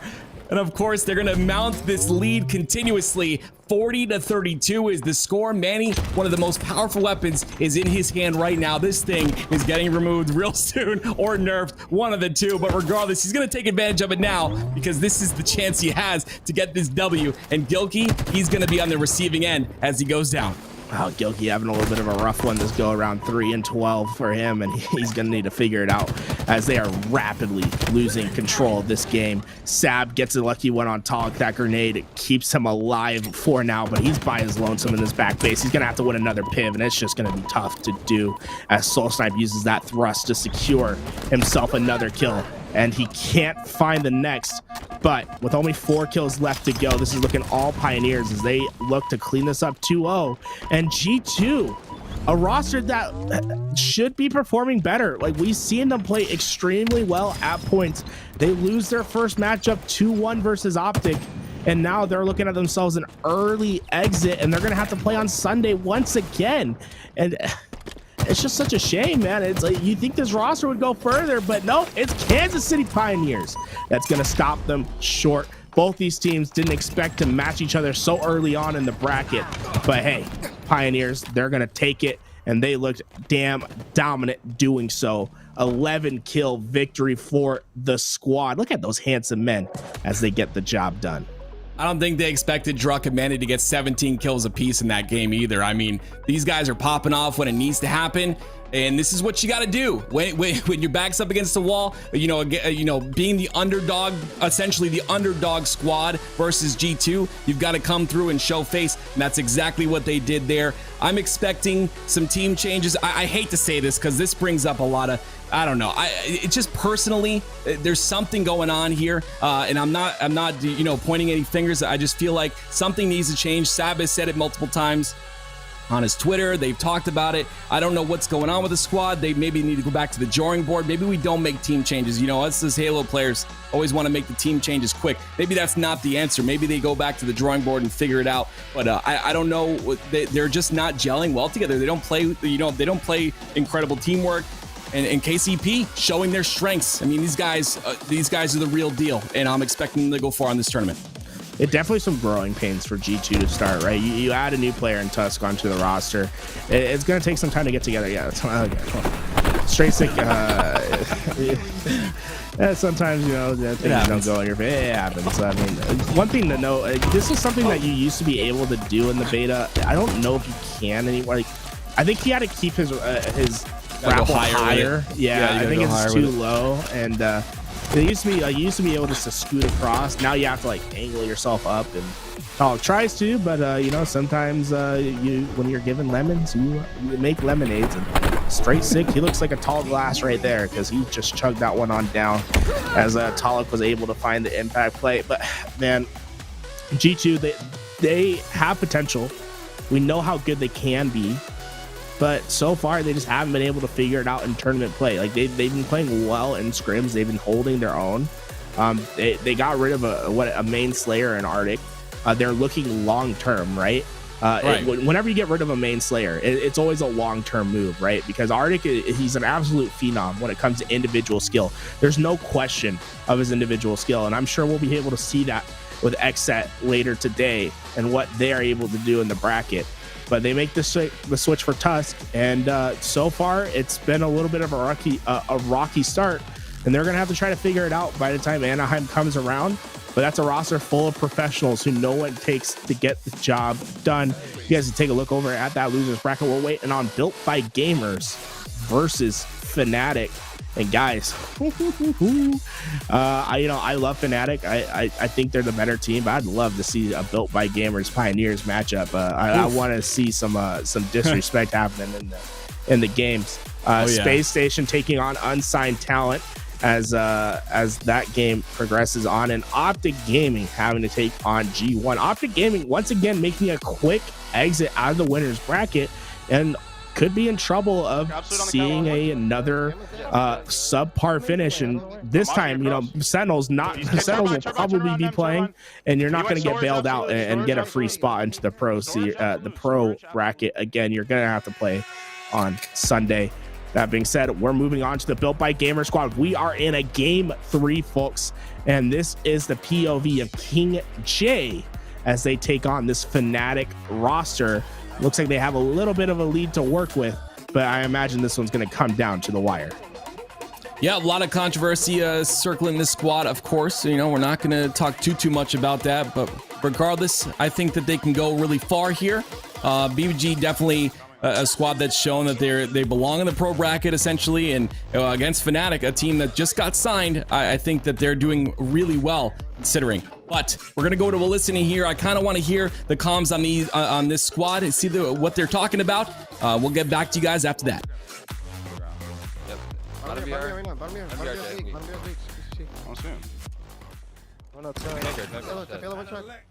Back right dead. Top yellow. Collapse. Are we getting A? We're still top yellow. Yeah. I think he went bat ledge. We need A. I don't see him. I'm on Mangler. They're gonna be on C. I think he's turbine to you. Storage. Looking towards you. C plat, 2 C plat. Watch out, triple stack. Weak trap. Both Yeah, have triple stacks. Yeah. I got one C plat. I'm going for camera. I'm Trying to watch the long haul. I got camera. Watching your chase. Back C and C. Top A. Keep running, you're good. Keep running. Yeah, Wall Street dead. I'll get him. Dead. C plat. I'm getting the gold. I'm saying A. Someone's gotta get gold I'm though. going long. Yeah, guys, we need top. Let me try to make plays. I have camera Mangler. Heard that. We're full already. Top ER. Top here. Are we? I won. C plat again. I'm gonna watch your A cross, guys. I got your long Watch it haul. right now. I have your long haul. Here's a mangler. He's Watch storage. out storage. Storage. Long haul, top class right now. I hear you. Absolute top class. I'm not pushing him. And B dead. Turbine. I died from turbine to B. On grappler or some shit. Absolute turbine. Top yellow, 2 shots. Absolute and B. Nice. Absolute and turbine. Pipes behind you. Alright, he's gonna come. I got you, Nem. Nice, man. 2 nades in it. I'm running. I think he might be bat ledge, guys. That's a mid bridge or something. Yeah, I'm trying to watch you. Mid-bridge to turbine. 2 shots. Okay. Pipes 1 shot, guys. Nice help. Got you. Top ER. Long haul weak. Long haul 1 shot. Get back to gold if you can. Went back to C. Top here right now. He's going back to Gold. C plat, I think. Long haul. Skip fly 1 shot. Yeah, I'm hiding. Top ER. Nothing's glass yet, man. He's long haul now. Alright, I'm just hiding. C plat, skip fly. Top ER. So. Bottom A. Top here's crossing. Top it. Yes, them.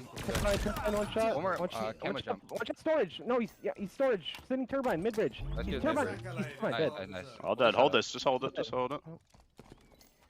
I'm watching All your good. cross, Jay. Just hold it. I'm Yeah, I watching got the you. long haul. I got it. I'm trying to. Ammo's 10. Keep an eye on that sword. They might go for that. I'm grabbing grapple for Top camera. BR, top BR, bottom BR. I can't. Sleep light right now. Sleep light, guys. I'll Sleep try light. to shoot for you. I'll try to shoot for you. Weak top BR. Camo, guys. We can't see it. We can't see Hey, it. bottom A, 2 shots. On 4. One shot Low storage. stairs. On 4. These guys are now storage. one shot. One shot storage. Top behind my cross. Top behind my cross. Top BR, 2 shots. Last They have two camo. behind my Just glass. look camo. Look for camo. You might, Top yeah, BR, you might. top BR is 1 shot. Camo might make a play for you. Almost gonna have to desperate. He's one. Nice God. shits, bro. Top Absolute top A. Nice. Keep living. Let's get triple stack. One Triple shot. stack. Turn me up. Hold this down, guys. Literally, just hold the exact same setup. Go to A. Get to A if you can. Top BR crossing. Top A crossing.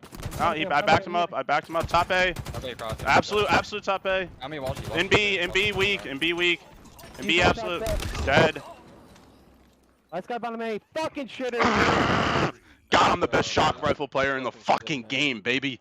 I only have 4. What play did you make there? Top BR, bro, with that fucking sword and Dude, I don't know. grappler. That was in whatever I just watched on my screen was one of the nastiest plays I've ever seen. You have to post that shit. Shit, It was boy. one of the so nasty.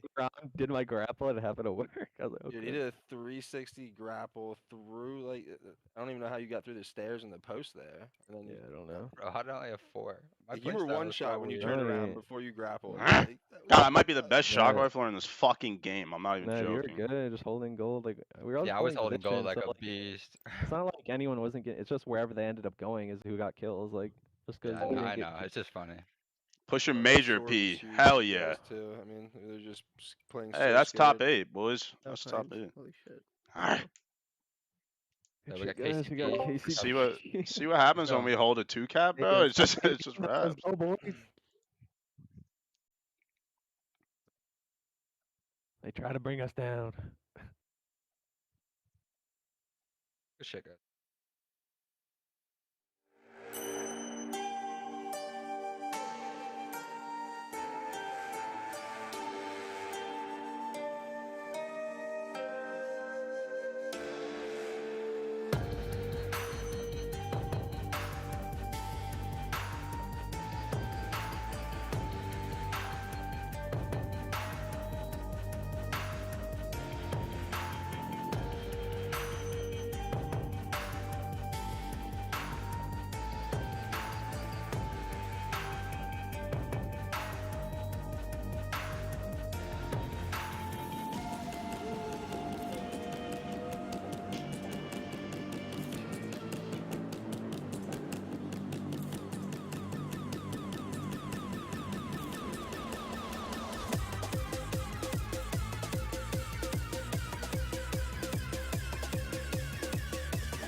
Ladies and gentlemen, we are back with your HCS Pro Series coverage featuring KCP.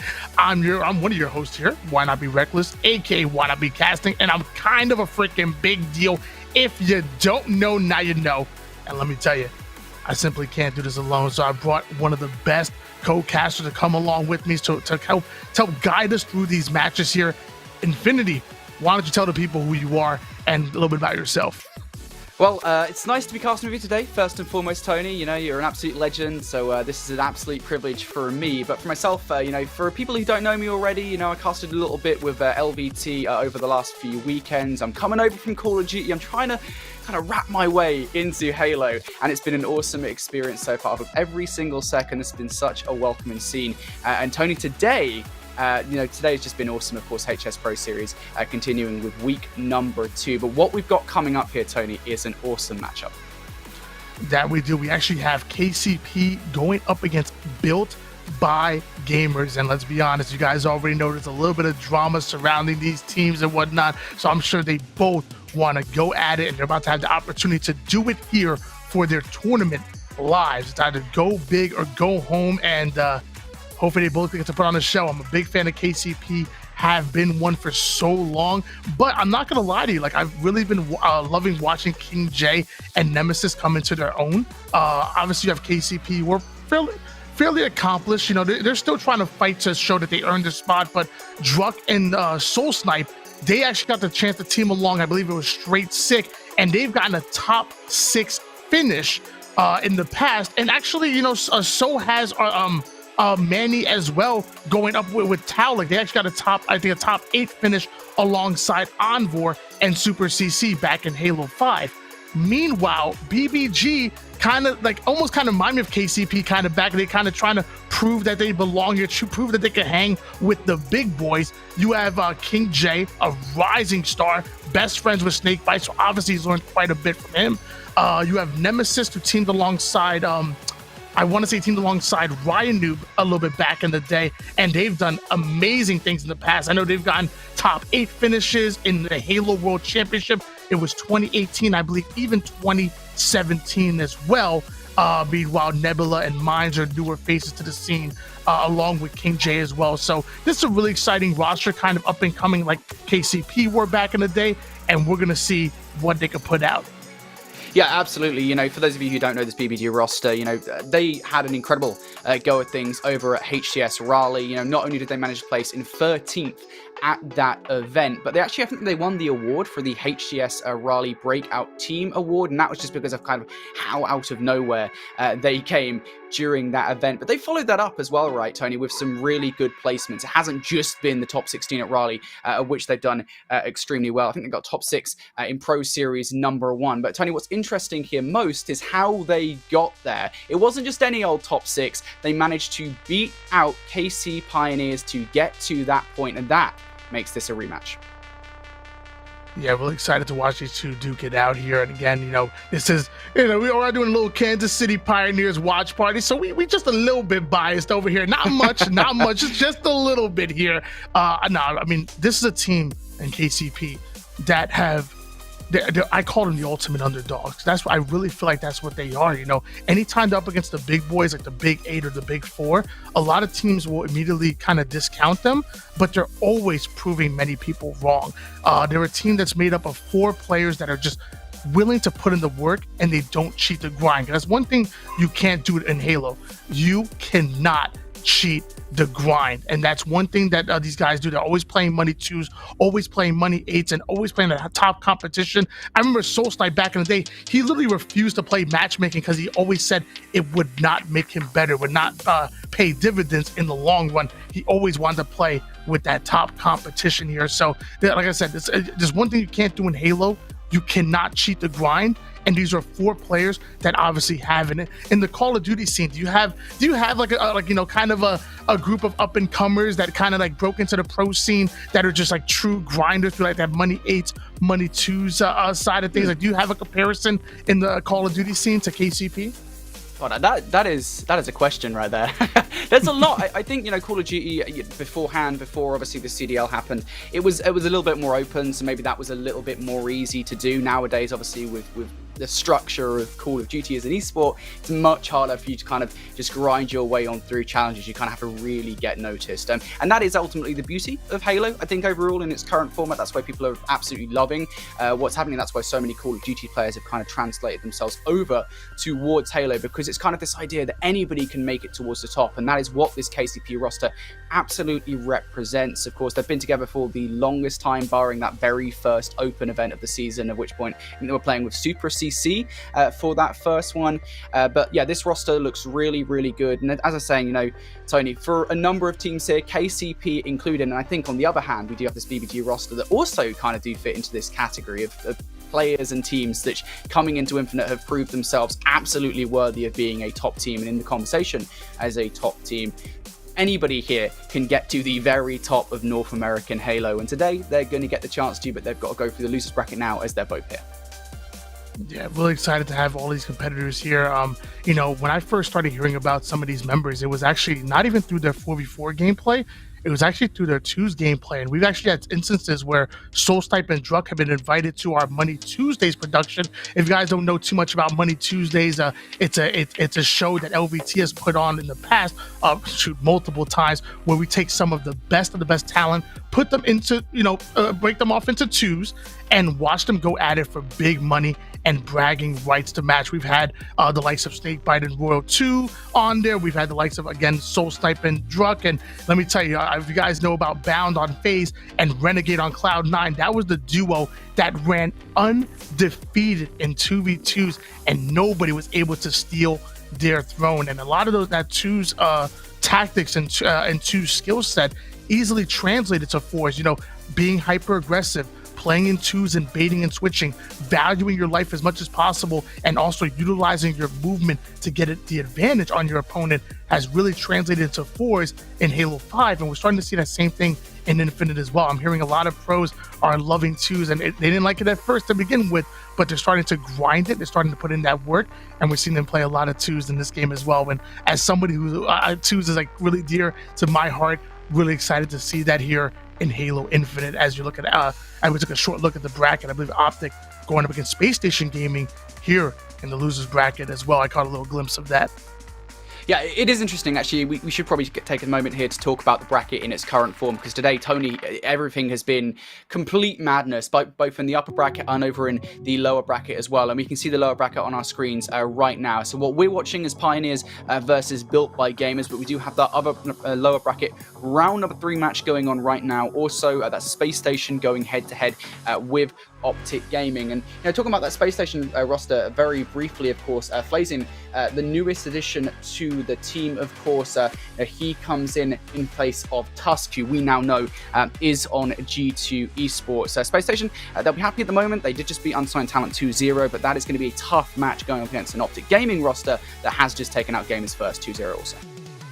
And actually, it's kind of funny that those two actually matched up against each other, because the team that they actually stole Flazing from was Unsigned Talent. So they actually went up against each other. It was 2-0 in the losers bracket. So obviously a good move here by Space Station Gaming, joining fellow Halo 3 2's player, Tylenol, and also the artist formerly known as The Sighting, who has now been rebranded to Zion. I'm a fan of the name. I like that. And obviously you have Ace, the global champion, the veteran of this roster, and also being coached by his brother, Elamite Warrior, who, by the way, let me tell you, Elamite Warrior may be a coach right now, but at any point in time, he can come in and get on a top team and do damage. Elamite Warrior is a phenomenal player. Actually saw him playing Money 8, I think just yesterday, and he was really holding his own. So, and let me tell you, anybody on Space Station Gaming starts slacking, Elamite Warrior might kick you out the seat and just sit in your place.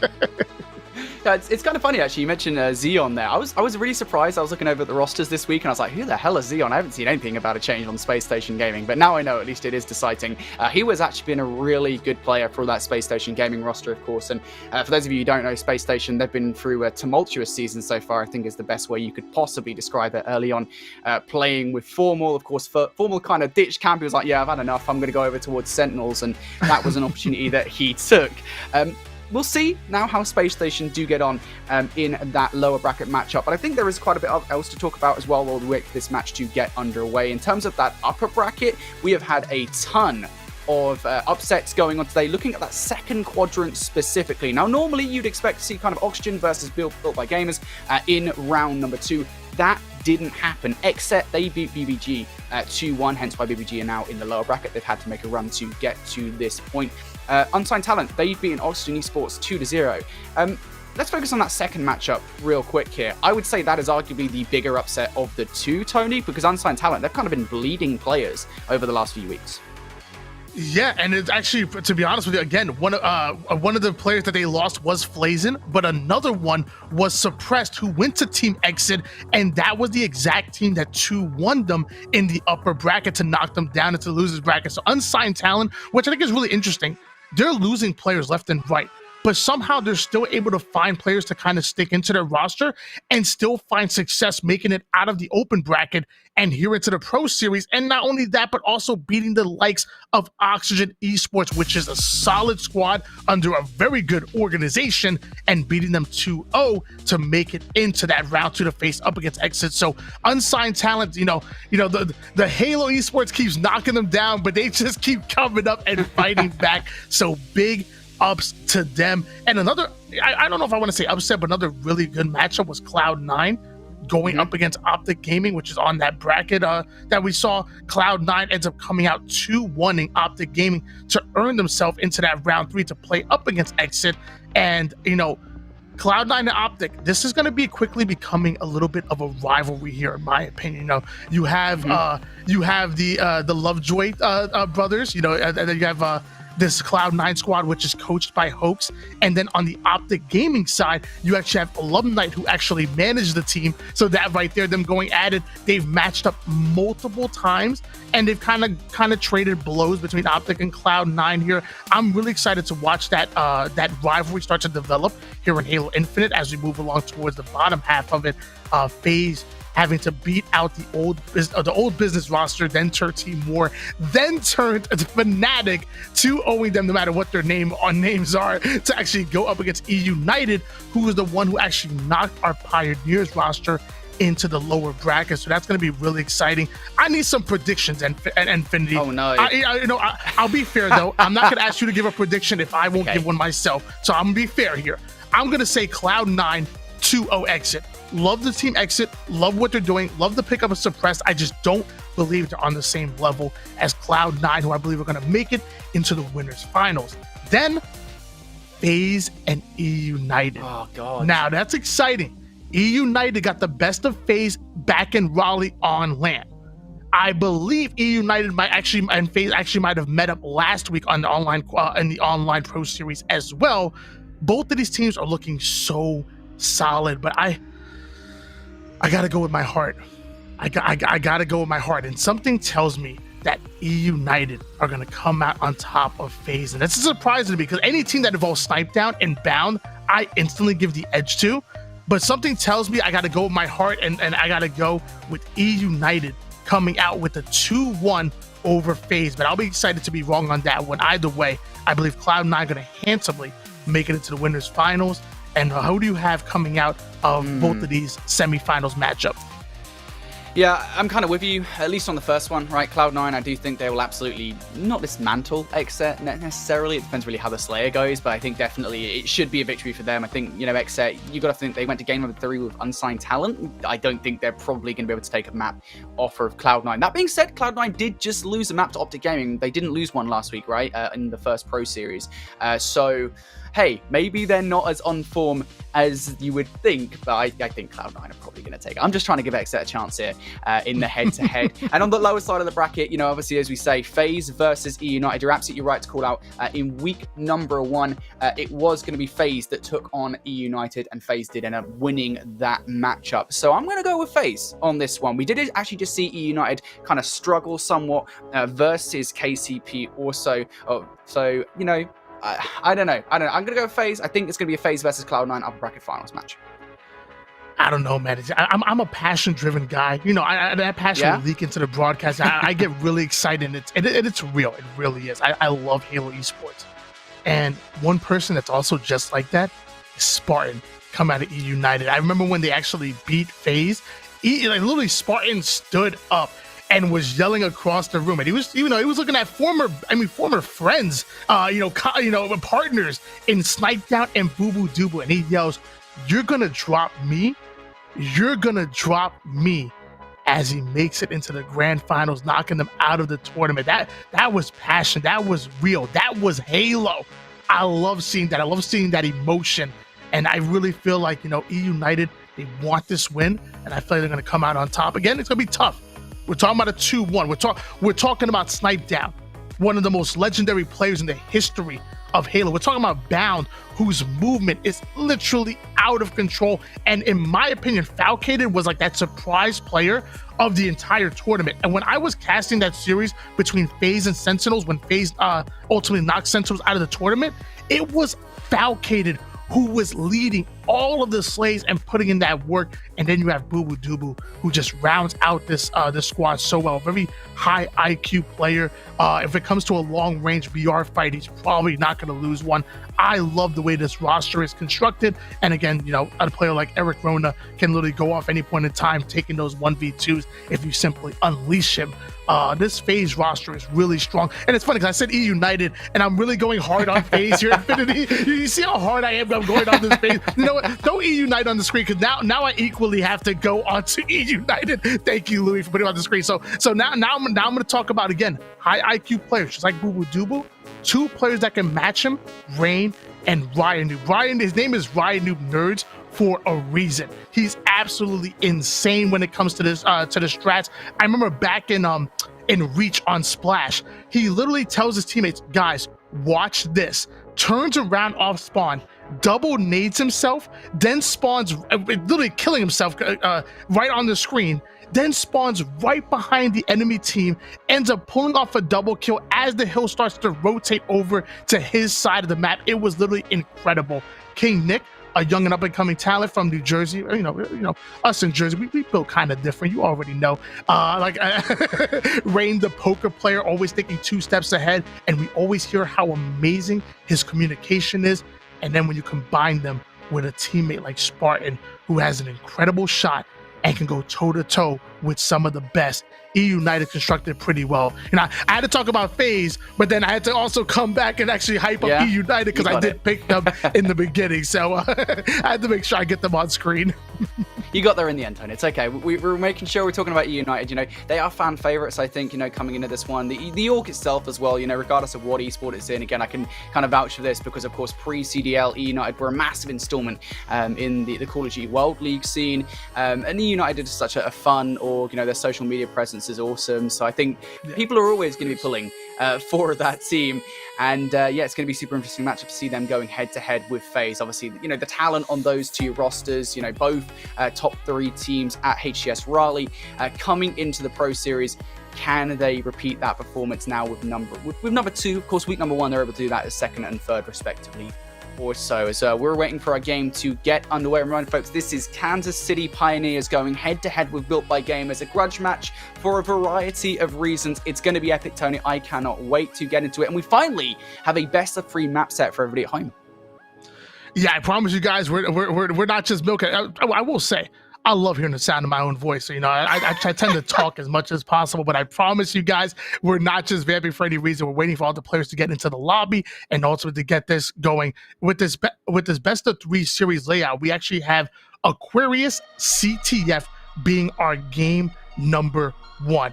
Right off the rip, what I'm thinking of, you got to control that camouflage that spawns over towards the middle map. You also have to control the heat wave, which is big. I would say maybe not as big on a map like Live Fire, but still a power weapon nonetheless. But to me, the unsung heroes are the dynamo nades and also the thrust. The dynamo nades are so strong with putting in that early damage and having that audio cue to find out exactly where an enemy team is by that tick, tick, tick that you're hearing when the dynamo nades are in there. Also, it bouncing off of Spartans and weapons is kind of an interesting aspect that we've never seen in Halo before. And then the thruster, I always feel like I have an edge on an enemy player when going into an individual 1v1 when I have that thruster in my back pocket that I can utilize at any given time to kind of juke them out. Are you a fan of Aquarius CTF? I absolutely am. And actually, initially I wasn't. You know, Aquarius was actually probably my least favorite map when I first started playing Halo here with Infinite. And I know a lot of people at home would be like, well, what are you talking about? But actually, I just really didn't vibe with it. I didn't really know how to play it. And then, of course, I started watching Halo and I really started getting into it. And now, actually, you're absolutely right. The dynamic grades are the thing that I really think people need to focus on here, because they aren't just used for getting in that early damage, right? On CTF, they can be used for zoning off areas, right? So say you manage to get that flag through utility towards Hydro. You throw a dynamic grenade towards utility, it basically covers your back. You can turn around, you know, get your burst out and take these guys down. They'll already be weak from those dynamo grenades, and it is extremely useful. As you already say as well, you know, you talk about the thrusters, how useful they have been. A lot of people who love the movement in Halo 5 are very happy with the fact that the thrusters back at the very least in some form, and here on Aquarius they're in quite a bit. You're going to see them quite a lot, but it is obviously that fight for camo. That is what you love to see here on Aquarius CTF. It is the most symmetrical map here in Halo Infinite, so I can understand why it is a fan favorite. Yeah, and I'm really excited to watch these two teams go at it. Obviously, again, you have KCP, a team that was up-and-coming team, but now has quickly become a household name after their first event over at Raleigh. And then you have BBG, who are starting to become a household name, almost kind of walking the same footsteps of KCP, starting off as kind of the underdogs and now proving many people wrong. But, you know, I think it'd be crazy for us not to mention that obviously KCP have made some pretty strong allegations against specifically one player over on this BBG roster, which you're actually seeing the tweet on screen, where KCP was not happy with some of the things that he was seeing and kind of accusing some of the players of a little bit of foul play during a big $10,000 tournament. So watching these two teams go at it, obviously, you know, BBG is saying that, hey, look, we've been nothing but fair. KCP are pretty confident with their allegations, and now we're going to see them go at it with each other here. Game number 1, Aquarius CTF on board with Taulik. Let's get it invented. Yeah, let's see how this one goes. Of course, this is a classic case of putting your money where your mouth is here in this game. For both rosters right out of the gate, we're going to see those flags go alongside this Hydro area, alongside those utility areas of the map. This is like basically the safest place to take the flag right out of the gate for both of these rosters. And on board screen right now, Towler, this one-gun fight, looking for it, will end up getting it against Nebula. Heat Wave coming out, and that thing is a monstrous weapon to be used here on Aquarius. That it is, and now we're switching gears over towards Soulstipe, who ends up getting backsmacked quickly by Nemesis, who's going to relay the flag. Manny was one shot over toward Top Car, tries to stop the flag, but not going to be able to do so from the black screen. And that flag makes it all the way over towards car side utility, but the Hail Mary, one last ditch effort from Druk to slow that flag down, but most likely that's going to be going in soon. Yeah, you got to imagine that one goes in, and right out the gate, you know, we kind of discussed it before we got into this one, that utility area, that car side is going to be the side that teams want to control for the majority here, but Towlek right out the gate, you know, didn't want to lose the flag. Unfortunately, that is exactly what has happened here, as Mr. Soulstipe going to bring this flag all the way up to their utility. And while we did see a capture coming right out the gate from BBG, it looks like KCP might be able to get this straight back in. You have to respect the objective efficiency coming out of KCP. Even when you put a flag cap in, they're already ready, slaying you out and going in for the counter cap. However, they were stopped very quickly, but Soulstipe ends up coming in right in the nick of time, grabbing the flag, gets the double melee to keep it alive, but they're not happy yet. They need a secondary round of slays before they're gonna be able to run the flag in. Notice that respective flag is home, so once they get it, it's gonna be an easy cap. There is no stalemate, but we are tied up at one apiece. Now Soulstipe making his way over towards the car side. Easy melee, goes in for the challenge and trades off kills. A very nice return here is very early on. You don't often see this one, Tony. We're 1-1 right out of the gate. Both teams have got the flag in, and we see the heat wave in the hands for Towlek. Unfortunately, he will end up falling. He has had a stellar start here to this game at 7-3. Wants to keep that pace up. Can he do it though when BBG are in their home base? They want to pull this one towards utility, and that kill from Mind going to be absolutely huge as he zones off their back. That is a great job by Nemesis over towards top mid. Plays like, man, he had some easy shots right there. He was almost able to take that player down, but he simply stays alive, keeps their top control, and largely because of that, BBG able to put another flag cap in. Meanwhile, Mines ends up going down to one shot. Druck's gonna come in for the easy cleanup, and thought he has an easy ride over towards utility, but King J quickly going to shut him down. Ends up putting in the stop, but they're gonna trade off kills. Down, go built by gamers, so Soul Snipe slides in for the recov. And we'll get it now. It's all about Soul Snipe. What can he do? Gonna have to wait for his teammates somewhat, unless he can make these heroics happen inside the base. And of course, BBG with the pre-nades should put quite a lot of pressure on here. Towlek has managed to come on through car, so this should be now a team effort coming through from the KCP. Can they get this flag out once again? Elsewhere, we see Druck in the kill feed, able to pick up yet another one. So 2 down. There is an opportunity here for KCP. Look at this kill against Nebula. Those dynamo grenades that we were talking about almost falls foul to them, but bringing around Rosie, this player goes. Soul Snipe able to finally get that one off. Easy cleanup kill coming out of Soul Snipe, and largely because of that, again, the flag being stopped. Short Towlek trying to stay alive over towards bottom mid, but ends up having his shield shredded. Meanwhile, 3 members going down here from BBG. Soul Snipe going to take full advantage of that, running the flag over towards the courtyard, and now flags are back-to-back infinity. What's going to happen here? It's absolutely crazy. One of those flags has been returned, so KCP going to be happy with that one for the second. Druck, let me move over towards his teammate. Unfortunately, I don't think they're actually going to get that flag. They'll be more than happy to, I think, at this point, though. You know, it's not the worst thing in the world. They did have their flag returns. They didn't really lose much off the back of it. But, of course, 2-1 down right now are KCP. They want to get this flag out, get a capture in. Unfortunately, they can't really find anybody inside the space.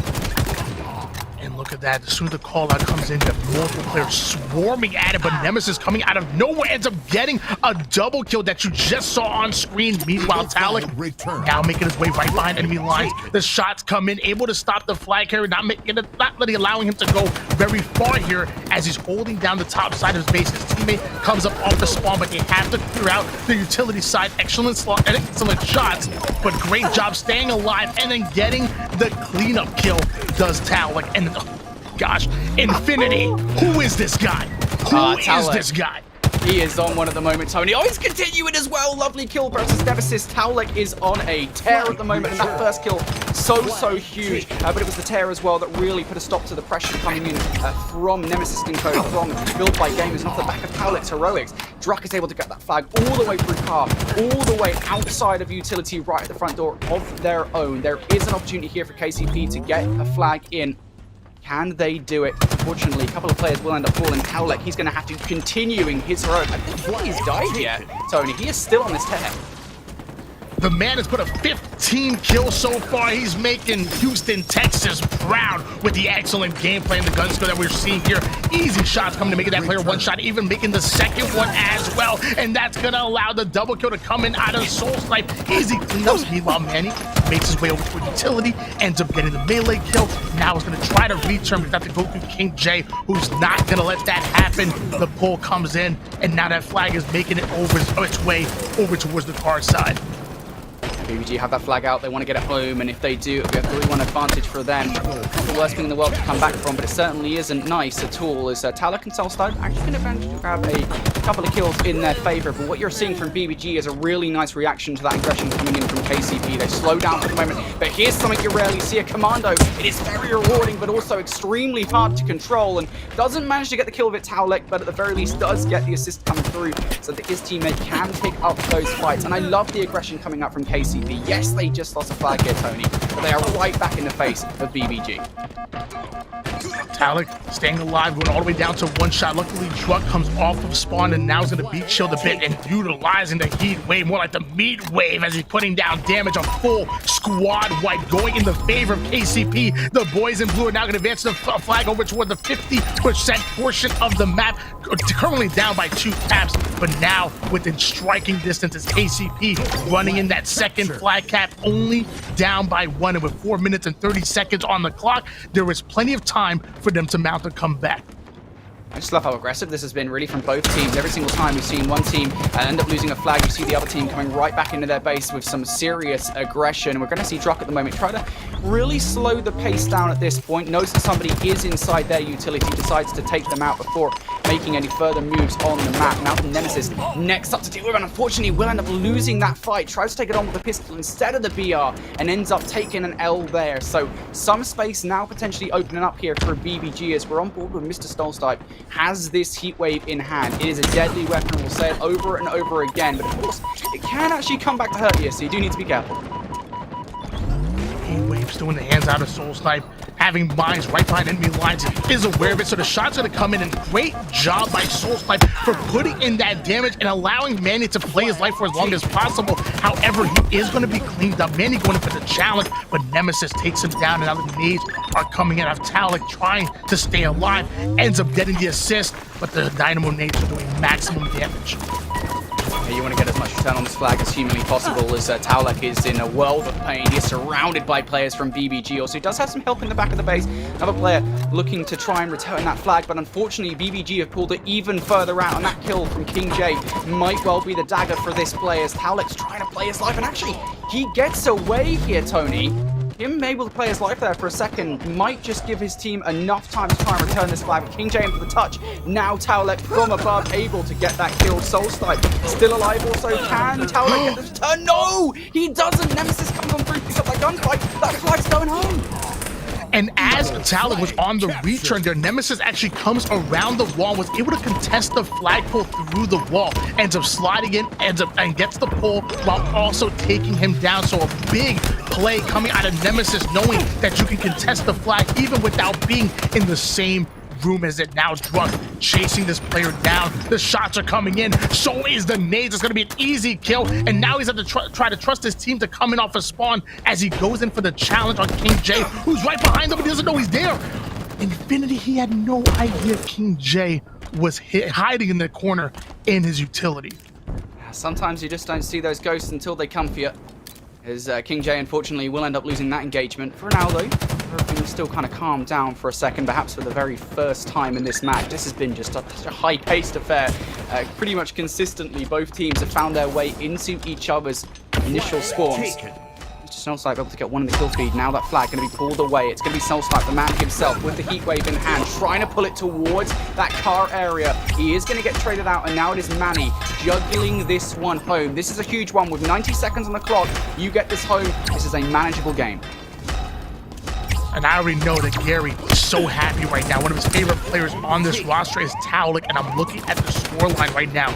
21 kills, but also 12 assists as well coming out of Taulek, influencing 33 total kills. Meanwhile, on the other side of things, we have Nemesis with 24 kills, which is impressive, but not quite the same amount of assists as this man on screen. Taulek earning another assist on the board, making sure that his base is cleared out. That flag should be returned. 3 down go built by gamers, so back on the offense is your Kansas City Pioneers. Ideally, I think KCP really needed that flag in. You know, again, I said it would be a manageable game from here on out, but with 50 seconds on the clock, it's not really looking like. You got to remember how long it does take you to actually get across the map, get that wave of kills also to get the flag in, and now the kill feed isn't even in their favor either. He has been a nemesis for KCP in this game, pretty much all game long, 26 and 18. He has had just such a hell of a performance, and with 29 seconds left on the clock for BBG, they're looking to pull this one home. That they are. A huge kill coming out of Nemesis right there, putting his 27th kill on the board. Meanwhile, Manny chasing down King J. Excellent shot, but now King J gonna go in for the challenge, and Manny was ready to accept it. And now Manny trying to advance forward, but like you said, with only 10 seconds left, it is clearly not going to be enough time. The damage comes in, the flag goes out. 3, 2, 1. Built by gamers are taking game number 1. And they felt like they outslayed them. I think for a large period of time, it felt like every single time, you know, that KCP were getting away with kills in, there was BBG. They were right there, ready to get some kills of their own. And there were some good opportunities as well. You know, that was a 4-2 game. We definitely saw KCP able to pull some flags out and get some captures in. There were more opportunities beyond that, but BBG just just a little bit more proficient there, Tony, in returning those and making sure they didn't make it all the way. But we take a look at our stat lines again. The one that definitely jumps out to me, Nemesis finishing with 27 frags to his name, 10 KD. What a crazy game for him. That indeed, 10.0 KDA. We're going into the accuracy as well, able to put up a 63% accuracy. So not only is he putting in that damage, staying alive, but also being as accurate as possible with 6,887 damage to his name. 4-2 win for game number 1, going in favor of Built by Gamers. And now we're going to see if what KCP can do with their backs against the wall. We're going into Street Slayer. This was kind of the map that started it all. If you remember with Druck's video, it was actually the first one was actually on this very map here.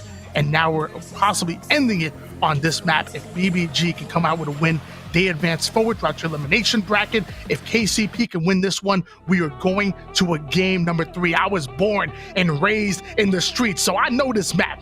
Infinity, I know this map. Yeah, you know this? You want to sub in for one of his teams, Tony, to help him out?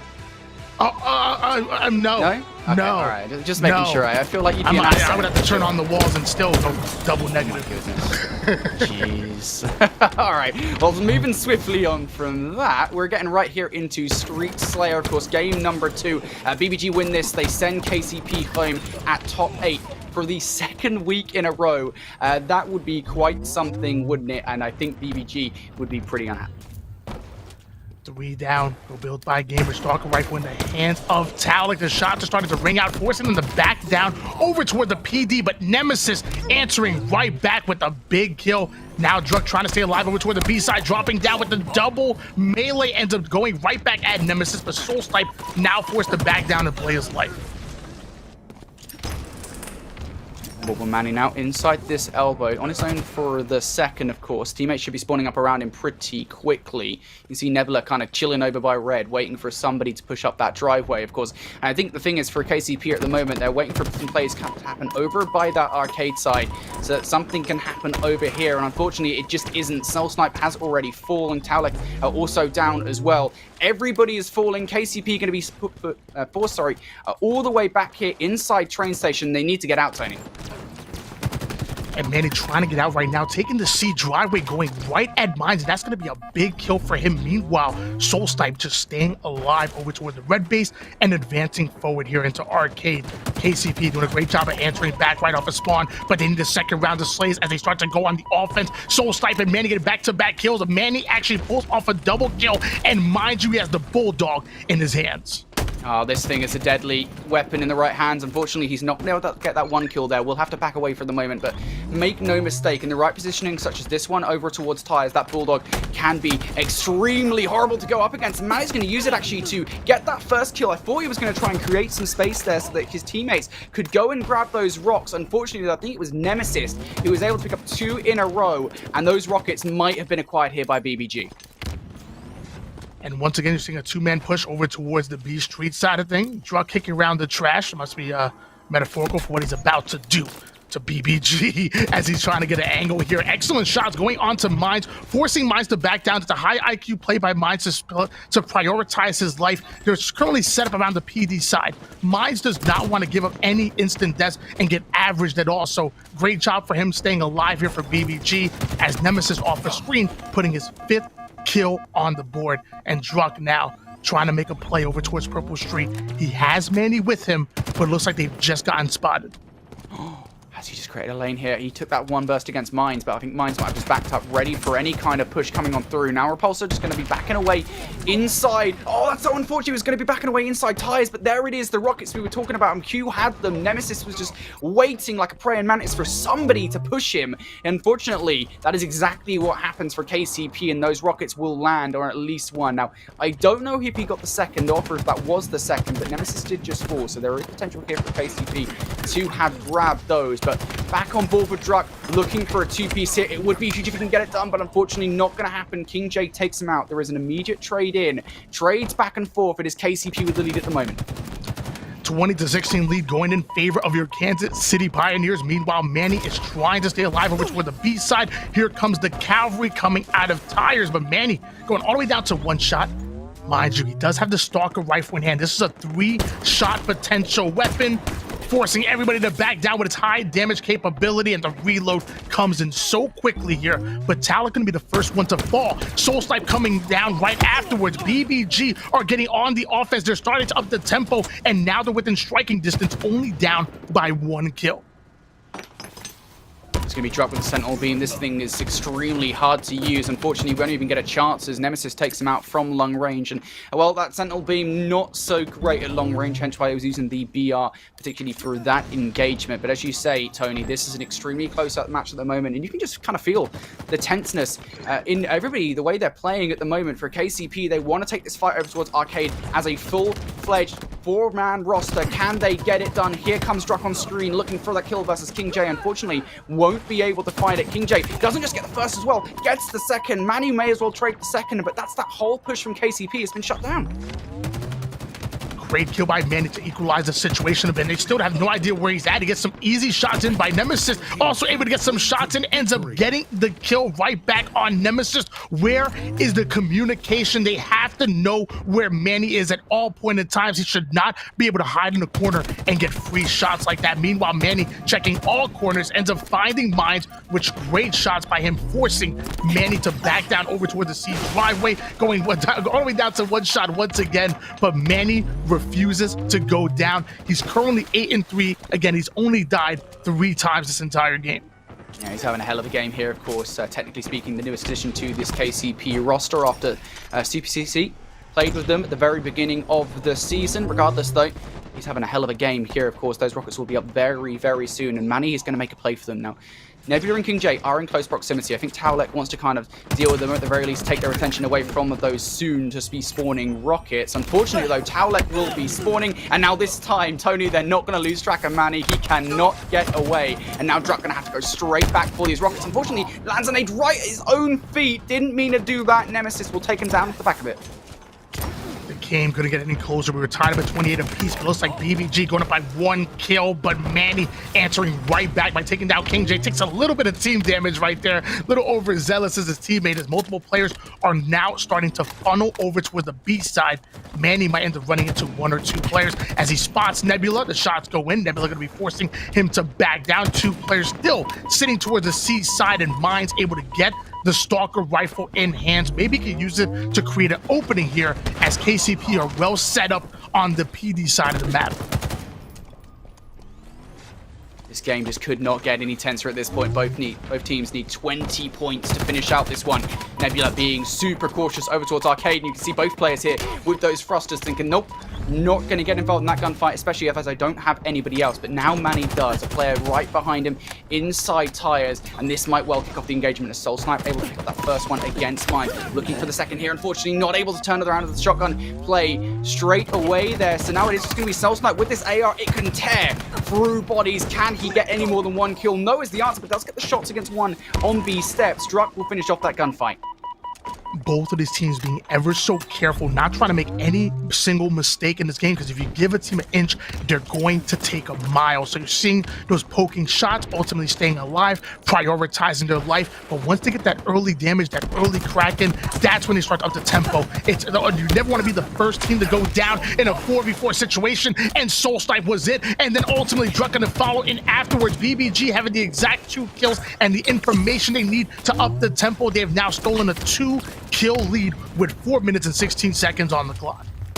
And that's a big lead in this game. You only need 15 more kills now, of course. It could definitely still flip, but this is just such a tense game. Those 2 kills can really make the difference here on Street Slayer. And everybody, you can see kind of the pace is definitely slowed down here to a snail's pace, as a matter of fact, as now Talek going to have to try and play his life. Soul Snipe might have to come in for the rescue, and I think that's actually going to happen as Nemesis takes him down with the Stalker rifle. So Talek going to have to make the best of this situation. Might have an opening lane here towards Arcade. Thinks that somebody is over here. That is not the case whatsoever. As a matter of fact, those players are actually going to be in mid, actually going to be over towards the train station. Talek ready for these engagements. And let me tell you, if there's an MVP of this series, it would have to go to Nemesis. 14 kills, only dying 10 times, and currently 7 assists on the board. He was the leading slayer going out of game number 1 for his team, and he's doing the same thing right now. Manny getting right up and above Nebula. Easy drop down and kill, and then also able to jump up to tires and stay alive. Soulsnipe going all the way down to 1 shot. He's going to try to play his life as well. KCP needs to answer here. They're still down by 2 kills.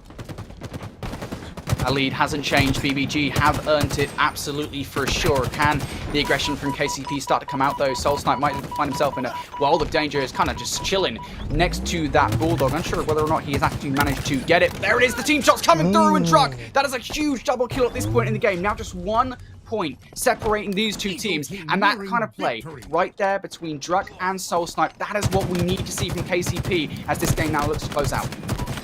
But right after that happens, Nemesis is going to answer right back off the spawn, putting his 17th kill on the board. Every time KCP try to climb their way in, it looks like BBG answer right back, but all 4 players go down for Built by Gamers, and now KCP are going to try to find those spawns and get the information that they need. Druck trying to get Froggy. 43 to 42, still going in favor of BBG. Druck having the commando in his back pocket. What is he going to do? Here we go, Commando. This is a high-risk, high-reward weapon here in this game in Halo Infinite. How much damage can he really do? Unfortunately, not going to even get anything. He will get the first kill, but trading right back out. Now 46-44. It is once again a 2-kill advantage, making a 3-kill advantage. And now it's going to be Nebula. He has the rockets in hand here, Tony. That's huge at this point in the game. 47 to 44, now back in favor of Built by Gamers. The 20th kill is on the board here for Nemesis, who's going off, but it looks like we're going to switch gears over towards Druck, spawning towards the PD side. Most of the time, the pushes do come from the strong side, which is B, which you're actually seeing 3 players on the overlay start to gravitate their way over towards the B street. This is the strong side of the map. Druck is well aware of it, so he's going to jump up into heaven and try to play his life. Druck, probably the most important player on KCP right now. If he goes down, BBG will get really aggressive and probably steal the game away. Well, inside heaven is Druck at the moment. Just big chilling, waiting for somebody from BBG to make a move, of course. And technically speaking, with 1 minute left on the clock, it is not BBG who needs to move. So KCP, they might want to start rethinking their strategy very soon. But as everything does kind of slow up here to a snail's pace, somebody has to make the move. And here we go. Druck looking to make it happen with the AR. Puts those first 2 shots in, knows that somebody should be around Farnes. Isn't actually going to check it. Runs right on through. And Built by Gamers here might have well just fallen straight into the trap of KCP. Looking for both of these gunfights. It's both being won here by Soulsnipe and Manny. That it is. Manny ends up getting the big kill. I love the play by the drop over. They realize the time is not on their side, so Druck is taking matters into his own hands, going right at King J, utilizing that assault rifle. And now we're tied up at 47 piece, 20 seconds on the board. But Mines wins a huge gunfight against Manny, giving them a 1-kill lead. Soulsnipe gonna try to stay alive with a Bulldog, ends up putting the shotty to the body, taking down Nemesis, but goes down without playing his life. The 49th kill is on the board for BBG. 5 seconds left. Druck has to make something happen. He knows there's a player here. He goes in for the melee, but it is not enough. BBG take game number 2 and the series. Wow, what a conclusion to Street Slayer. That was just so epic. And you know what? Massive props to KCP. Massive props to Druck there towards the end as well, right, Tony? Because he made the play inside Arcade. You recognize, look, no one is moving at the moment from either team. There is 60 seconds left on the clock. We are down by 3 kills. We gotta go. We're the ones that have to make the play here. Druck does exactly that there in the closing moments of the game. And we're gonna actually see, I think, here at the final moments of the game via our replay. Here's actually that double kill coming in from Druck. And this is the moment we were talking about, right? Druck, kind of fortunate somewhat that player over towards Partners didn't take him down. So Northside has his back. But it's this kill here. Manny gets it done. Druck just opens up the lane, manages to get this one against King J inside red. Massive team play coming out from KCP there in the closing moments. And it was actually really cool because you notice how when Druck was over towards that top heaven side of things, Manny actually jumped up and dropped the drop wall right in front of him, which was a great idea if it wasn't for the time. This is what you're seeing when Druck realized up the time. Actually, so here we go. We're actually going to rewind all the way back. So this is where things start. So it's about a minute on the clock here. I love the unselfish play coming out of Manny. And normally in any given situation, this is an amazing play, but Druck recognizes, like, oh, there's less than a minute on the clock.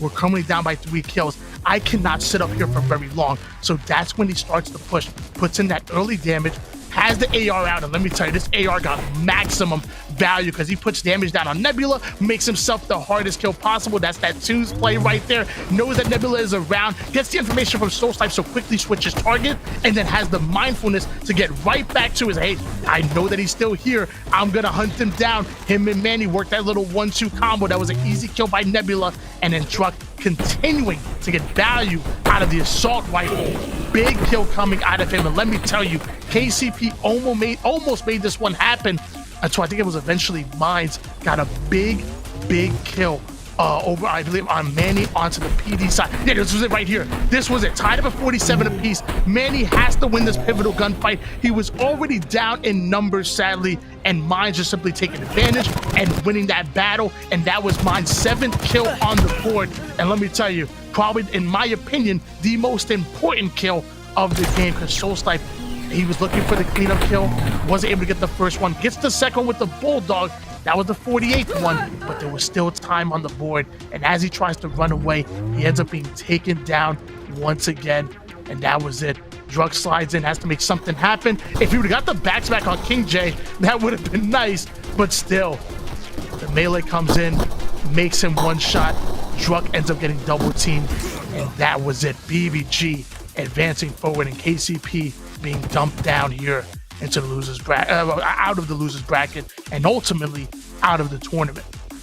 It's the same thing happened last week, right? It is absolutely heartbreaking for this Kansas City Pioneers roster. Of course, last week it was the exact same thing. Unfortunately, scoreline a little bit different this time around. BBG 2-0 victory for them. Last time around, it went all the way to game number 3. Although, given how that Slayer went, Tony, it could very much have gone to a game number 3, and arguably it should have been, given how many heroics we did see out of KCP to try and save that game. But here's your scoreline for everybody at home. Aquarius CTF 4-2 victory for BBG there. KCP, they made some serious effort in that Aquarius CTF. They had many chances to try and come out on top. It just wasn't to be. And then 50-48, that's Street Slayer. Tony, you know, I haven't had the chance to cast much Halo Infinite, you know, outside of LVT, but what I have managed to cast, that is one of my favorite maps. I've got to do it so far. It's just an incredible experience to look at that. Yeah, I mean, Streets always nets good results. I think Streets and Livefire are probably my 2 favorite maps, both to play and to cast, to be honest with you, because we always have amazing games on them. I think Recharge has its place. Recharge Slayer plays really well, and it's great for those, like, stalemate moments. But yeah, I'm going to agree with you. Look at the bracket here. FaZe able to 2-1 E United. That must have been one hell of a series as they advance forward into the winners finals. Meanwhile, I believe Cloud9 and Exit are still going at it. But more importantly, we need to take a look at the lower bracket here, the elimination bracket, if you will. BBG taking down the Pioneers, advancing forward here into the losers bracket quarterfinals. Meanwhile, E United and Optic, that's going to be a huge match with a lot of implications because, you know, I mean, I'm going to be honest with you. Optic didn't have the best showing last week. I believe they lost to Space Station and might have gotten maybe 12th place, maybe top 12. But that's not the placing that you want to see from Optic. Those were back-to-back first qualifier winners in Optic Gaming. So they go back and answer 2-0 Space Station Gaming, advancing forward, and hopefully for them, they could take down E United because Optic really need to come out with a big win here and show that they're still part of that big 3. They're still part of that big 2, and they can go toe-to-toe with Cloud9. Looks like we're actually on board now with, this is Formal's POV. No, you're not. It's just super confusing because I think Formal obviously being on Optic, it's probably where the confusion is coming from right now. Of course, we're not watching Optic Gaming. We'll just have a look at Formal though. You know, he's constantly wearing that hat, lovely guy. Regardless, yeah, I think the thing is with Optic Gaming, no, they didn't just now break out of the top 8. They didn't just break what happened last weekend, which was super unfortunate for them. But they actually did it via beating the team that eliminated them the first time around, right? So beating Space Station, they'll be extremely happy with that 2-0. Of course, it has been a weird seeding situation for Optic Gaming, I think this week, they didn't actually expect to be invited back this week, given the fact that, of course, they did finish in outside the top 8 in Pro Series #1, but they did get in just because of the fact that Sentinels are not playing this week. They got in here as the number 8 seed, and because of that, they effectively had to face a really good team right out of the gate. But it's okay. They got past them. They're now here in the lower bracket, however, and they have to face E United. Now, Tony, this is just going to be such an incredible matchup for anybody to get a chance to watch. Obviously, these two teams, they did go out, I believe, over towards Raleigh, and I'm super excited to see it again here. Yeah, if we have a chance to get any game on screen, I would imagine if we can possibly get E United and Optic going at it for their tournament lives, that would be insane. And as I say that, let me tell you, man, let me tell you, LVT is the real deal. Immediately throwing it on the screen that we have 4 players from E United currently in the lobby waiting for a new challenger to appear, and that's going to be Optic Gaming Infinity. Let's have some fun. Let's throw another prediction out there. Let's throw another prediction here. It's getting harder and harder now. We have a red hot E United have been playing absolutely incredible against an Optic who just got knocked down into elimination bracket by Cloud9, one of the best teams that we have here in Halo Infinite. Who are you going? I made my prediction first last time, so now it's your turn to go first here with this prediction. Man. E United versus Optic. You're putting me in the hot seat here, Tony. Honestly, I feel like this is going to be an Optic win. This is where I'm at right now. Maybe I'm a little bit too confident in Optic, who unfortunately, again, they didn't manage to make it outside of the top 12 in the last Pro Series. But I think, the fact of the matter is they did take Cloud9's first map of them in Pro Series. They didn't lose one last week, and I guess that's a small thing in the grand scheme of things, but I think it does matter here, and I think Optic Gaming are definitely on form. Losing against Cloud9, I think Cloud9 are definitely the best team in the world at the moment. I don't think that's something where it's like, oh, Optic aren't, what a terrible thing, they lost to Cloud9. So it is going to be interesting here to see them go head-to-head with E United. That being said, you're absolutely right, E United, they have been on fire today. It is going to be a tough one, but if I had to put my chips anywhere, it would be on Optic Gaming. Okay, I did the fair vote. I mean, Optic Gaming, they have Lucid, who, in my opinion, is a top 3 player in the game, and some might argue that he's #1 right now. He's seemingly been able to take advantage of the movement and also the weapon tech and really controlling the sandbox, and his BR is absolutely deadly. Easily one of the best players that we have here in Halo Infinite. And like I said before, Optic really opened things up by winning the first 2 qualifiers that we had leading up into Raleigh, and was showing that they were a top team to contend with. I'm not gonna lie, if you didn't choose Optic, I probably would have went with them. But just to make things interesting. Nah, we gotta make things interesting, man. You know what? I went with E United before. Sadly, they weren't able to take down FaZe, but I don't want to waver here, so I'm gonna go back here with E United coming out on top, and man, will this be an exciting matchup. Yeah, it is. It's going to be incredible. Again, you look at these two teams. They are 2 of the top teams coming into the season. You can't talk about Optic without talking about the fact that they had a stellar start to the season. They ended up winning, as you say, both of those qualification tournaments at the very beginning. And I think right at the gates, when that happened, we were kind of like, wait, are Optic going to be better than Cloud9? Because obviously that was a big talking point, was how good are Cloud9 going to be coming into the season, right? And it was that conversation going into Raleigh. Obviously, with everything that happened with Sentinels, there was quite a bit of kind of seeding mess up, as it were, off the back of Sentinels having to play the open bracket, and that kind of maybe messed up who Optic were going to play. And yeah, there's a lot to be talking about there, but regardless, I think Optic would be disappointed with what happened at Raleigh, the fact that they unfortunately didn't get out of top 6. For them here, this is their redemption arc. I think moving forward, they don't want to finish anywhere but first anymore. They're going to want revenge versus Cloud9, and they're going to have a lot of momentum on their side doing it with their lower bracket run so far. But again, we can't talk about this match without talking about how good of a squad E United have proven to be here in Halo Infinite. Every single player on that roster has been electric. Anybody can go off at any given time. Yeah, and to kind of talk about these rosters here, we talked about a little bit before.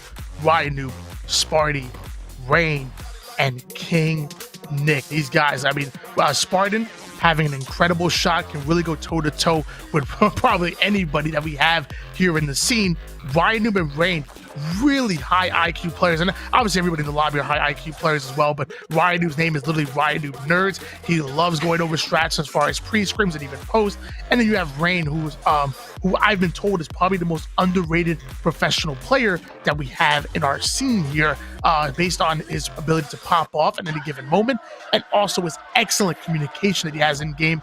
And then King Nick, the up-and-comer. Maybe not much of a household name just yet, but he's that player that can really pop off and is a great secondary slayer, and sometimes even takes that primary slaying role with his ability to drop kills at any given moment. Bottom half of the screen, we actually have Lucid, formerly known as Saiyan, for those of you coming from the Halo 5 community, quickly become a veteran in the scene. He always had the potential to be a top-tier player with his wonderful shot, but he also wanted to step into an IGL role going into Halo Infinite, and has done so tremendously. Trippy, a 2 specialist, a very aggressive player, has an innate ability to stay alive, probably learned that from one of his teammates. Ola, the wizard, literally almost seemingly never died, one of the hardest kills that we've ever seen in Halo. And then you combine that with APG, who I think his style works really well with Trippy, where they're both really aggressive players, want to get in your face and make you as uncomfortable as possible. APG was kind of the first player to bring that to Halo 3 back in the day, where he's like, hey, my shot's really good. I'm a free-for-all kid. I'm going to show you how good my shot is by challenging you, and you're never going to win a gunfight. And APG has kind of brought that style here into Halo Infinite as well, which is really exciting to watch. Yeah, I think the thing is as well that really makes me kind of happy looking at this Optic Gaming roster is, they kind of had that classic mix of, you've got your veterans on the roster as well as not necessarily your new kids on the block, but players that, there's been this conversation around Halo 5 players, as it were, right? With Lucid and Trippy on this team. And when you have that kind of veteranship, with looking at players such as Ola and APG, that absolutely changes a roster. It's like, right, we know how to control tense situations. You have that veteranship on any given roster. It is absolutely going to help you out, and that's what makes this mix of players so exciting for Optic Gaming. For E United as well, that's not to say they don't have that. Looking at players coming over from Halo 3, such as Ryanoob and such, these guys have years of play under their belt. So we do have that exciting match coming up, guys. E United versus Optic Gaming. It is going to be a banger, but let's take a look over towards our lower bracket. We were waiting to see, or maybe not so much waiting, because I think you and I probably knew who would be facing BBG in this lower bracket. Of course, it is going to be XSET. Unfortunately, they couldn't take on Cloud9 and come out on top. I don't think we're really surprised, though, to be honest, Tony. Yeah, I mean, I'm not really too surprised your exit falling into the losers bracket. I will say that I think on paper, KCP might have been the better team on paper than Built by Gamers, but basically because I feel like they're more accomplished in their own right. Meanwhile, BBG are just kind of newly making a name for themselves. So that somewhat surprised me, but that was one hell of a series. I would have loved to see that actually go 5 games, because I feel like Pioneers might have been able to answer back and force a game number 5, and that would have been really, really interesting. But nonetheless, Built by Gamers making their way into the round 4, where they're playing up against XSET. And then Optic beating Space Station Gaming. I would definitely say on paper Optic was better, but there's no doubt that I believe Space Station Gaming actually were the ones to knock Optic out of the tournament just last week. So there was kind of credence there a little bit here. And then E United losing to Cloud9. So I'm going to agree with you. I'm going to say that there's probably not many surprises. The only surprise being that KCP and Built by Gamers. But even then, that was such a close matchup that I feel like you could barely even call that an upset going into round number 4. Yeah, for sure. And it is important to note as well, BBG have been in that lower bracket for pretty much all day, right? Off the back of losing round number 1 in the fashion of which they did. Of course, they did end up losing that towards XSET. So that lower bracket round number 4 matchup is actually going to be a rematch between XSET and the BBG. And that makes things all the more exciting. I think normally I would say, BBG are probably going to make their way into the top 4, and that would be a great placement for them today.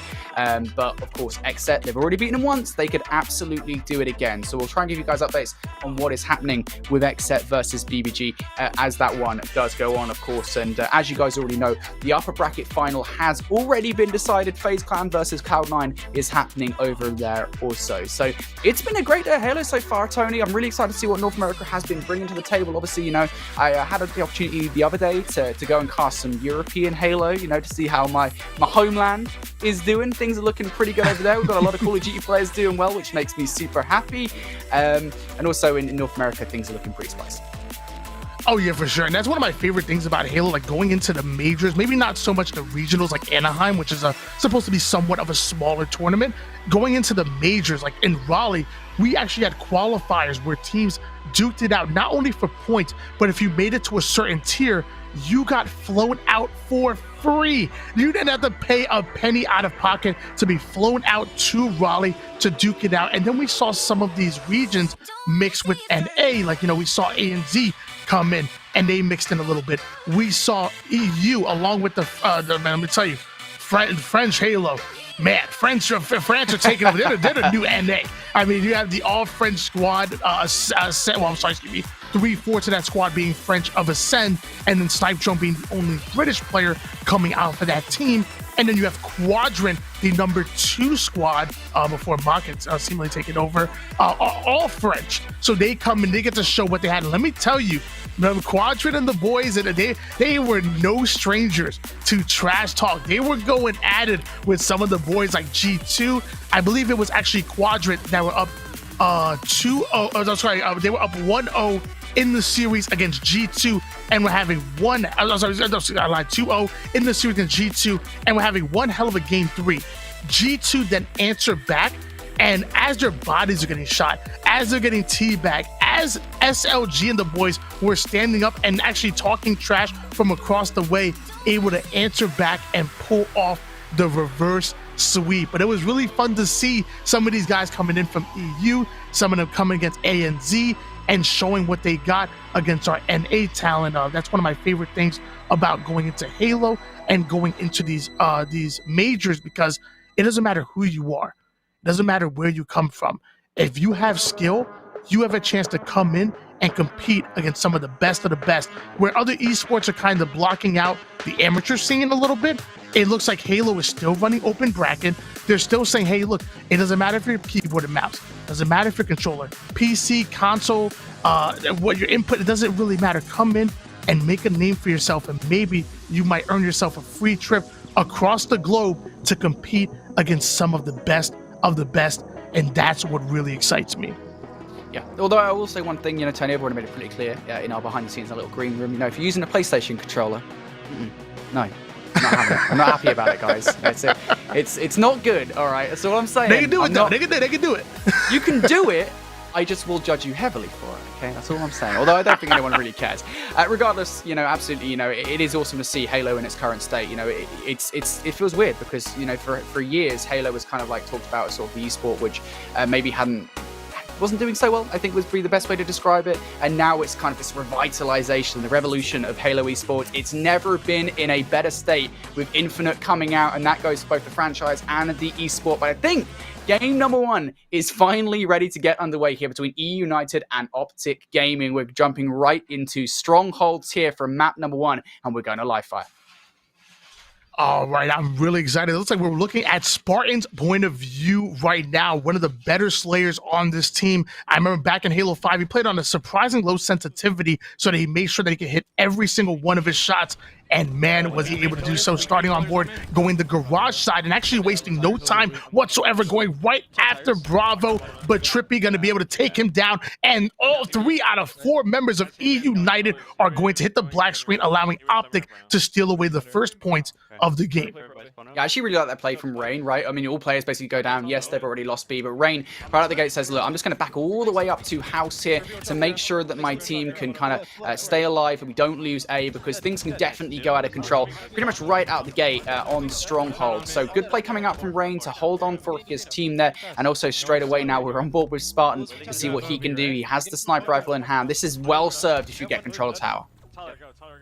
Sniper rifle in the hands of Spartan right now, going after C. Gonna trust his teammate to finish off that cap while he gets a head start over towards the nest side. But call outs are starting to come in. There might be multiple players gravitating over towards power up, so he gets an angle on that. And looks like he's kind of indecisive right now. Doesn't know exactly where the push is coming from, but he feels the pressure. Finally able to body shot Ola. Now gonna back down to stay alive, but the nades are coming in, forcing him down to one shot. He's gonna go down. That's another 4 down going for E United. That's a squad wipe, and Optic are going to take advantage. That's huge as well, because you know how damaging the sniper rifle play can actually be on that side of the map. You know, you get control of tower, you get control of the bridge. You effectively have full range of the map besides dummies, and it's really good for Optic Gaming to actually get those kills on through, making sure that sniper rifle is basically out of commission. Now they have control of this CB setup once more. For E United though, they've already broken it once here. Let's see whether or not they can do it again. Unfortunately, you can kill feed. You can kind of see Trippy already has control of that heat wave ready to go, and I really like this from E United overall here, Tony. They're trying to take this head on. They're not messing about. They're not going through dummy side. They actually want to get control of B straight right from the rip. Sparring going right in for the challenge on Olin. Excellent shots going in, but the cleanup will come in. The heat wave is that strong. Meanwhile, Nick fighting for dear life. He was able to get the stick onto Lucid, so big trade coming out of him. And because of that, looks like they're able to steal away Bravo, but at the same time, they are losing Charlie. In order to put points on the board, you have to control at least 2 out of 3 plots. It looks like E United are finally able to do so. Sparring gets a big melee kill on Lucid. Excellent denial nades over towards Nest, able to stay alive, and now they're looking to go for the trip cap. Yeah, this is a good opportunity here for me. United, perhaps they're first in this game of really getting that trip cap in. Of course, Spartan still will have a little bit work to do. Faces the pressure from Dummy's side, but you got to imagine the help will be in through as Rain able to take that kill onto Ola. And now Lucid, he expected the pushing from behind, and the reason for that was a teammate was there, but no, unfortunately, Rain and APG going to take Spartan out of the equation, and now it's actually going to be Ryan who gets a massive 2-piece. That's going to hold off that C-cap for just a little bit longer. APG off the screen, taking down Ryan New. Sparring getting some heavy damage over toward Nest side, not able to stay alive nor get the trade and kill. King Nick throwing some nades, but nobody home yet. The assist does end up coming in, but looks like they're still able to steal away Bravo. APG takes down Nick. That was the final line of defense over towards B. Lucid tries to slide in, but Spartan gets an easy kill. And now it looks like E United going to try to steal away Bravo, forcing APG to back down. And Spartan, being a meat shield, taking all the shots and hitting them perfect on Ola while doing it. This man is the real deal. Absolutely he is, although I think we could probably say that about pretty much every single player here in this lobby, to be honest, Tony. The amount of talent that's dripping through this lobby, of course, some of the best players here in Halo Infinite duking it out in lower bracket round number 4. The loser of this one will be going home, and we're seeing this all from the POV of Spartan. You can see his Twitch link there in the bottom right of our screens. But while we're talking about all of this here, Tony, the control once again does flip in favor of E United. They've got control of that favorite CB setup here. Unfortunately, I do believe they did just lose control of the overshield. Sparring making his way over towards sandbags, having almost no idea what the enemy team is, so make sure he checks every single corner. Now that they're stealing away Charlie, that's going to be the opening that Spartan needs to go after. Almost done, able to go, and then naturally, the only place for them to go is to Bravo, so he tries to put some pressure on there, but it looks like he's forced to back down. Meanwhile, Bravo's being taken away. The plasma pistol comes in, but Trippy ends up using the Mangler to take him down. Luckily, Trippy able to get cleaned up quick. Multiple players going down here for E United. Spartan going to have to come right off a spawn and help his teammates. A great spawn over toward the Nest side, allowing them to go after C, but a trip cap in favor of Optic. And they are down right now. This trip cap would absolutely help Optic Gaming get back into this game. Of course, though, they're only now going to get 1 or 2 points, as B has been captured away by E United. And it's not really regular to see a B hold from anybody on a map such as Stronghold's live fire. So I would expect one of these home flags to be captured more sooner rather than later. And that is exactly what's going to happen here as Spark going to be chilling on this C Stronghold. And now, once again, the CB setup favored here on live fire, looking to hold this one down. Can Optic break it? Great shot by Spartan. Coming in, A to take on Ola once again, and he has his teammate coming in over towards bottom C, so holding on with a great hold onto C and B. E United are locked in on the setup, but as I say that, APG ends up getting the first kill on Rhino. Spartan gets right behind Lucid, though, then ends up getting the double kill, turning his sights over towards B, almost getting the triple kill with the Needler, but it's not going to be enough either way. 142 and counting here for E United, who have the lead. Yeah, I can't exactly see the scoreline here. Yellow is kind of hard to read. I think they've just got over the 100-point mark. Optic Gaming, so 40 points down here in control of A and B. But now, unfortunately for them, they have given away the overshield towards Spartan. How can he use it? Here's the question. Gets the slap down onto one. Looking at the second as well. Trippy is the only player that falls foul to that overshield. And as far as Optic Gaming will be concerned, yes, they did lose control of that overshield, but that is a win for them. They don't have to deal with it, and they still maintain control of A and B. Spartan off a spawn here on the C side. Does have a teammate with him, so they can work a little 1-2 combo. Meanwhile, another teammate is over towards that. Looks like Spartan actually having the same idea, but both of them going to be barely missing that jump. Meanwhile, off the screen, Ryan Noob takes down Trippy. Spartan going right out with the plasma pistol, ends up hitting the jump the second time. Excellent shots on Ola, but it's not going to be enough to take him down. Spartan goes down. 2 members of E United going to join him here. And now we're seeing Lucid fighting over towards Ness and King Nick defending B, because the only plot they currently own.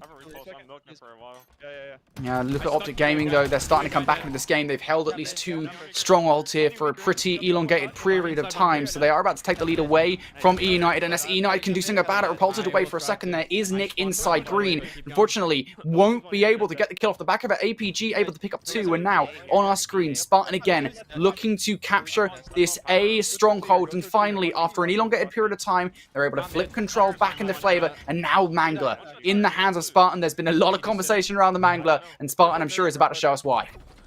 Spartan was feeling really confident there as he had King Nick, but Nick was being the first player to die, leaving Spartan by himself, and sadly, a 2v1 situation ends up taking him down. Meanwhile, Nick coming off a spawn, spawning over toward the C side of the map. That means Optic are making the push onto Alpha, so they have to play a little ring around the rosy. Spartan ends up spawning over towards A, literally right in front of an enemy player, taking it.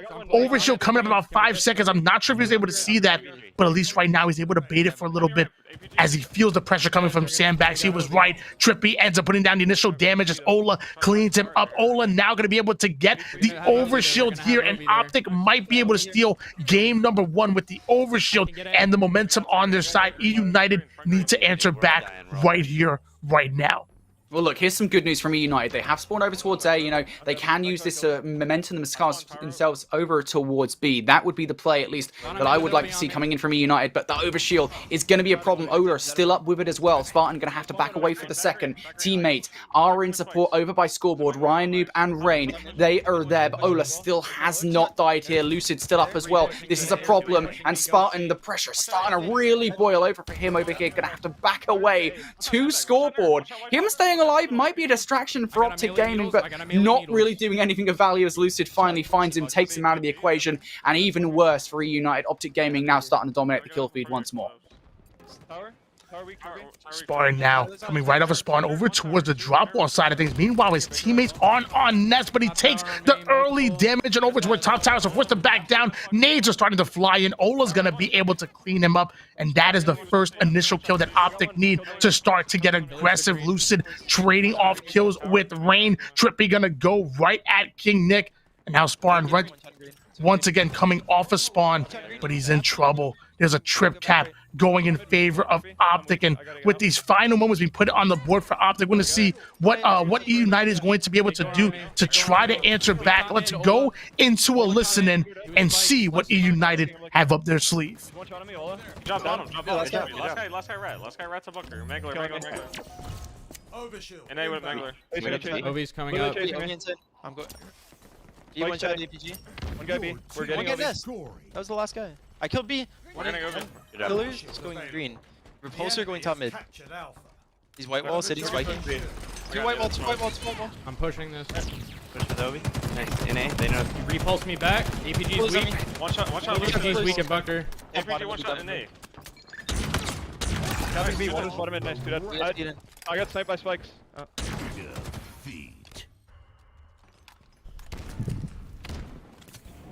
I don't know. When I say I'm gonna get A, leave C, we need to leave.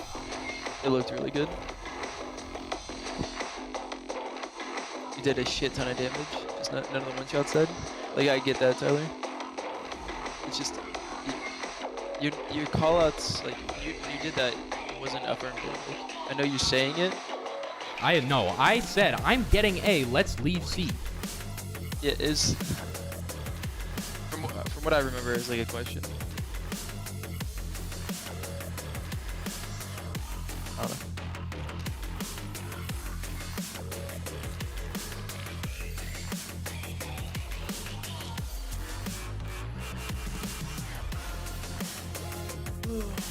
I don't know.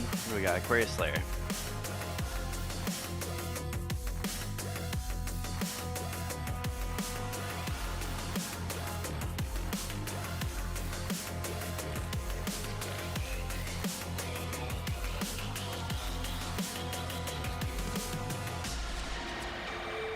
Calling all system blue teams. We're cranking up the temperature. Brace yourselves. It's going to be a bumpy ride.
Player-wise, a little better.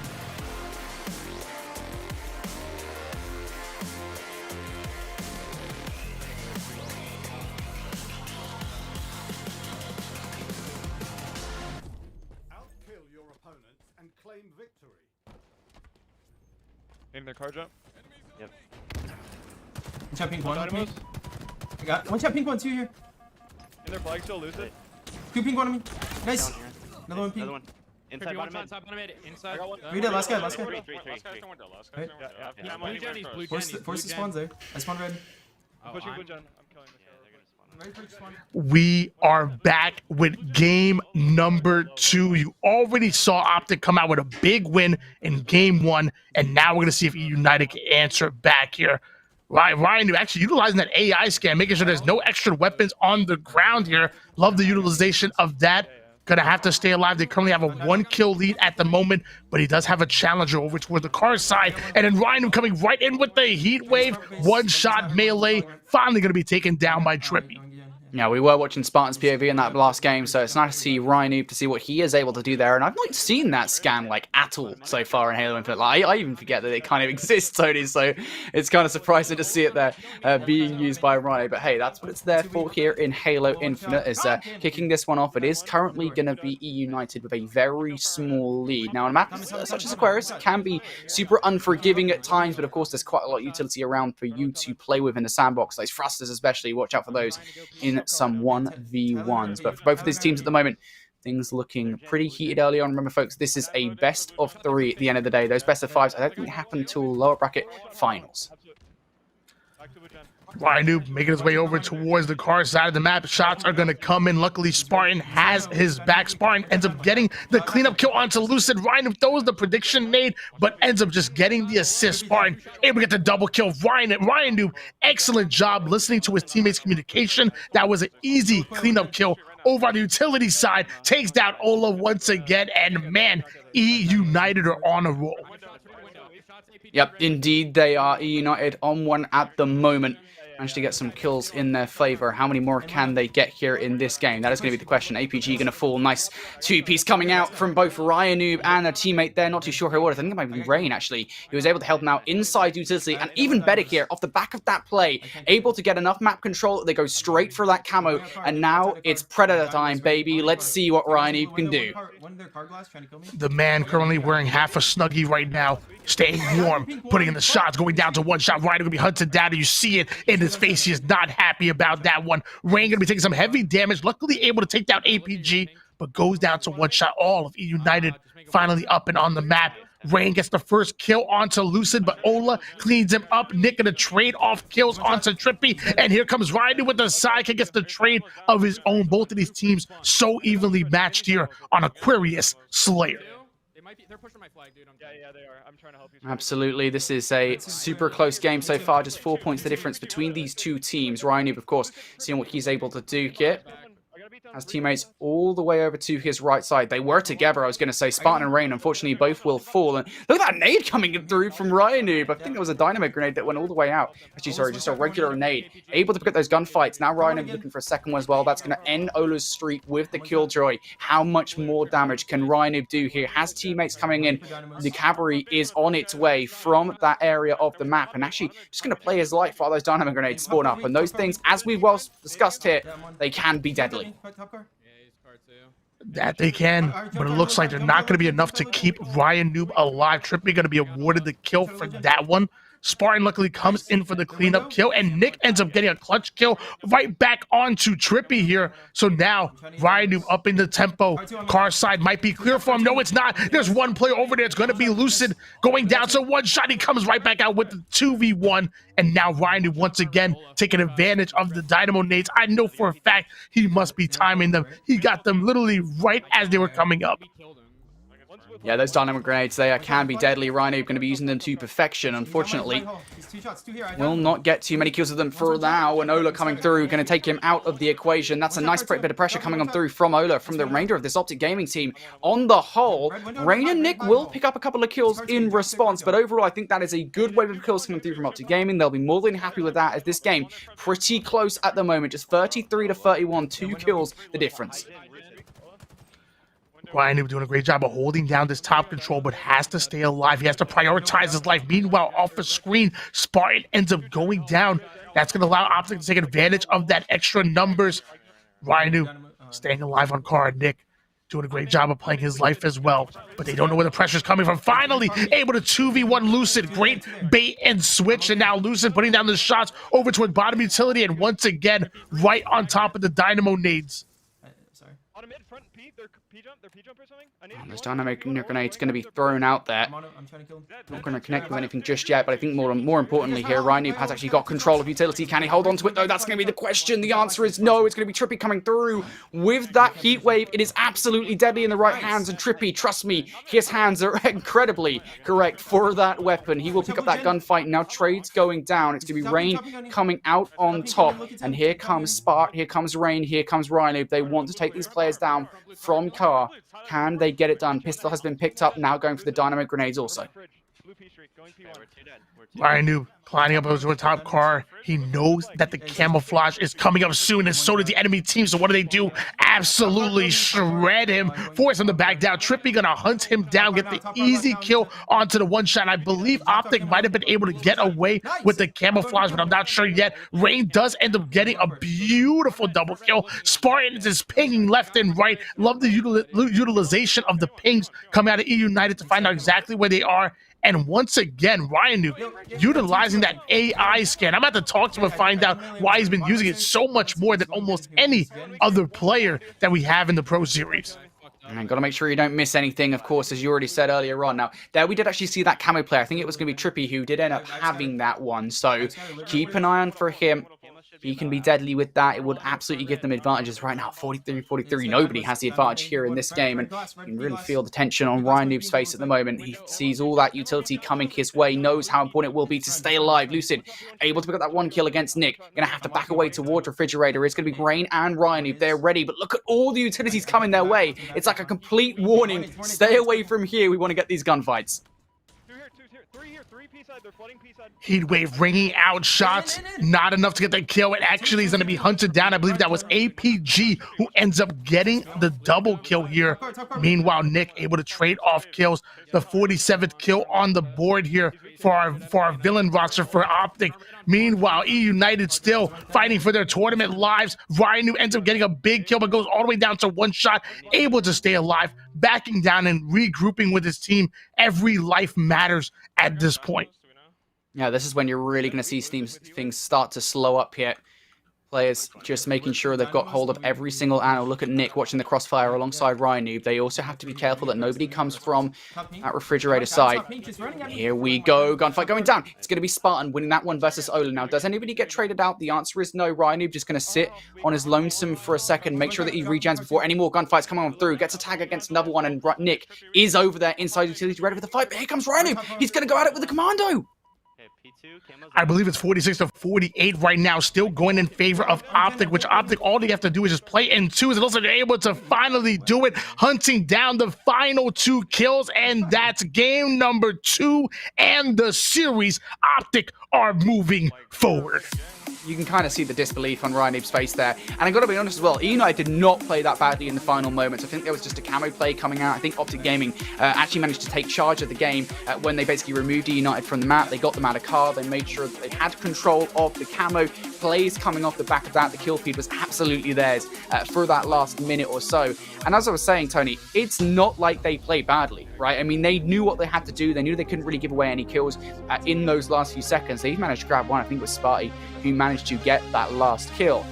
Regardless, it is United going home in what was it, top 6 placement? They are not going to be happy with that. Yeah, it's really tough that both of these teams end up meeting up here, but man, it's good to see Optic making it into the top 4. They're guaranteed top 4, and I believe they're actually going to go up against Exit. So Optic versus Exit, I'm definitely giving Optic the advantage on this one, and maybe, just maybe, Optic might make it into the top 3. But easier said than done. They still have to put it to work. And Exit, having that new player in Suppressed, able to pull off the impressive 2-0 on Built by Gamers, literally right after they got a big win on KCP. So Exit seemingly on a roll, but they might have run into a brick wall. And that might just be the green wall. Yeah, absolutely. That green wall is a tough one to take down. Of course, they kind of overtook Team Envy to make their way into Halo this season. Of course, for those of you who don't know, of course, Team Envy was supposed to be the organization that this team was playing under, but no, Optic Gaming have come in and kind of they've merged organizations, and now it is Optic playing here in Halo. But yeah, you know, while we've got the chance before we kind of turn our attention away to that next matchup, Exet, that's the big kind of conversation that we want to talk about moving forward. Kratos, Arctic, Suppressed, and Suspect. You talk about Suppressed being the newest addition to that roster. Exet have got better and better as weeks have gone by, getting to the point where now they've already guaranteed top 4. Yeah, I mean, Exit definitely poached Suppressed off of that unsigned talent roster, who's been getting their players picked left and right, as we kind of communicated before. Exit are definitely looking much better. I mean, I believe this is probably going to be their best placing as far as any online or Raleigh Pro tournament here, as they're now guaranteed a top 4 placing. And wouldn't it be quite the upset if they were able to come out with a big win going up against Optic? That would be insane. Yeah, I think it would absolutely be, especially considering they didn't qualify for Pro Series #1. They didn't play last week, right? So to flip the script entirely and not only qualify for Pro Series #2 in a pretty indomitable fashion. I think they beat the team they qualified for 3-0 in that qualification matchup, to then come and finish in a top 4 placement. I think that absolutely would be something. For Exet, I think they'll be extremely happy that they did manage to poach Suppressed off that unsigned talent roster. Hey, look, Tony, there's a reason they're unsigned talent. They're ready right for the poaching. Exet will be extremely happy with the roster moves they have made. But Optic Gaming, they are a hell of a force. They might well stop them in top 4. Tony, it's been awesome casting with you today. I've enjoyed every single second of it. And the Halo just seems to be getting better as the day goes on. That it has been. And I'm really excited to see. You know what's funny? We have actually had Exit on screen not one single time. I don't believe so. We actually haven't got the chance to see their newly improved roster with how well Suppressed gets iterated into this into this composition here. I mean, we know Kratos. He literally there's no lack of confidence coming out of Kratos. I mean, the man is absolutely out of control, and we'll definitely let you know that he feels like he is one of the best players in Halo. No lack of confidence coming out of him. Meanwhile, Suspector, you know, kind of the silent assassin. Suspector, almost the opposite of Kratos. He lets his game kind of do the talking for him, and let me tell you, he's a dangerous player.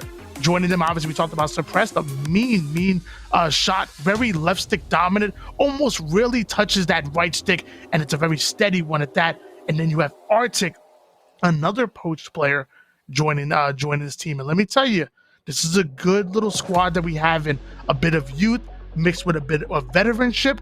Maybe, just maybe, they can put Optic and maybe go the distance with them, or at least still, I mean, hey, if they steal a game off of Optic, that to me is big. I mean, I know they're probably not going to be happy with that as competitors because they know that they have the potential to beat any team in this tournament. But even taking a game off of Optic to me would be great to see out of Exit. Yeah, absolutely. You know, I think for Exet, at this point, they've done what they needed to do. Getting top 4 is a massive achievement for them. And, you know, I think anything they've done so far today has been a massive achievement. They could have stopped the top 6. They could have stopped the top 8. I really think that Exet will be happy with what they managed to achieve today. But going one step further against Optic Gaming, that is the dream right there. Especially crushing all the hopes and dreams of those Greenwall fans out there that, you know, I think Exet will be extremely happy about. But hey, look, we've seen all the roster moves that Exet have made. You know, they've elevated themselves via that. That's not something I often get to say because, you know, I'm personally kind of against roster moves in terms of, you know, trying to fix your roster. I kind of prefer teams that do stick together and work out their issues, but hey, sometimes that's not possible. So Exet looking pretty good in their form. We'll get to see whether or not Optic Gaming are able to take them out, or whether or not Exet can continue their upsetting run today. But Tony, for you and I here on the LVT broadcast, we got to say goodbye.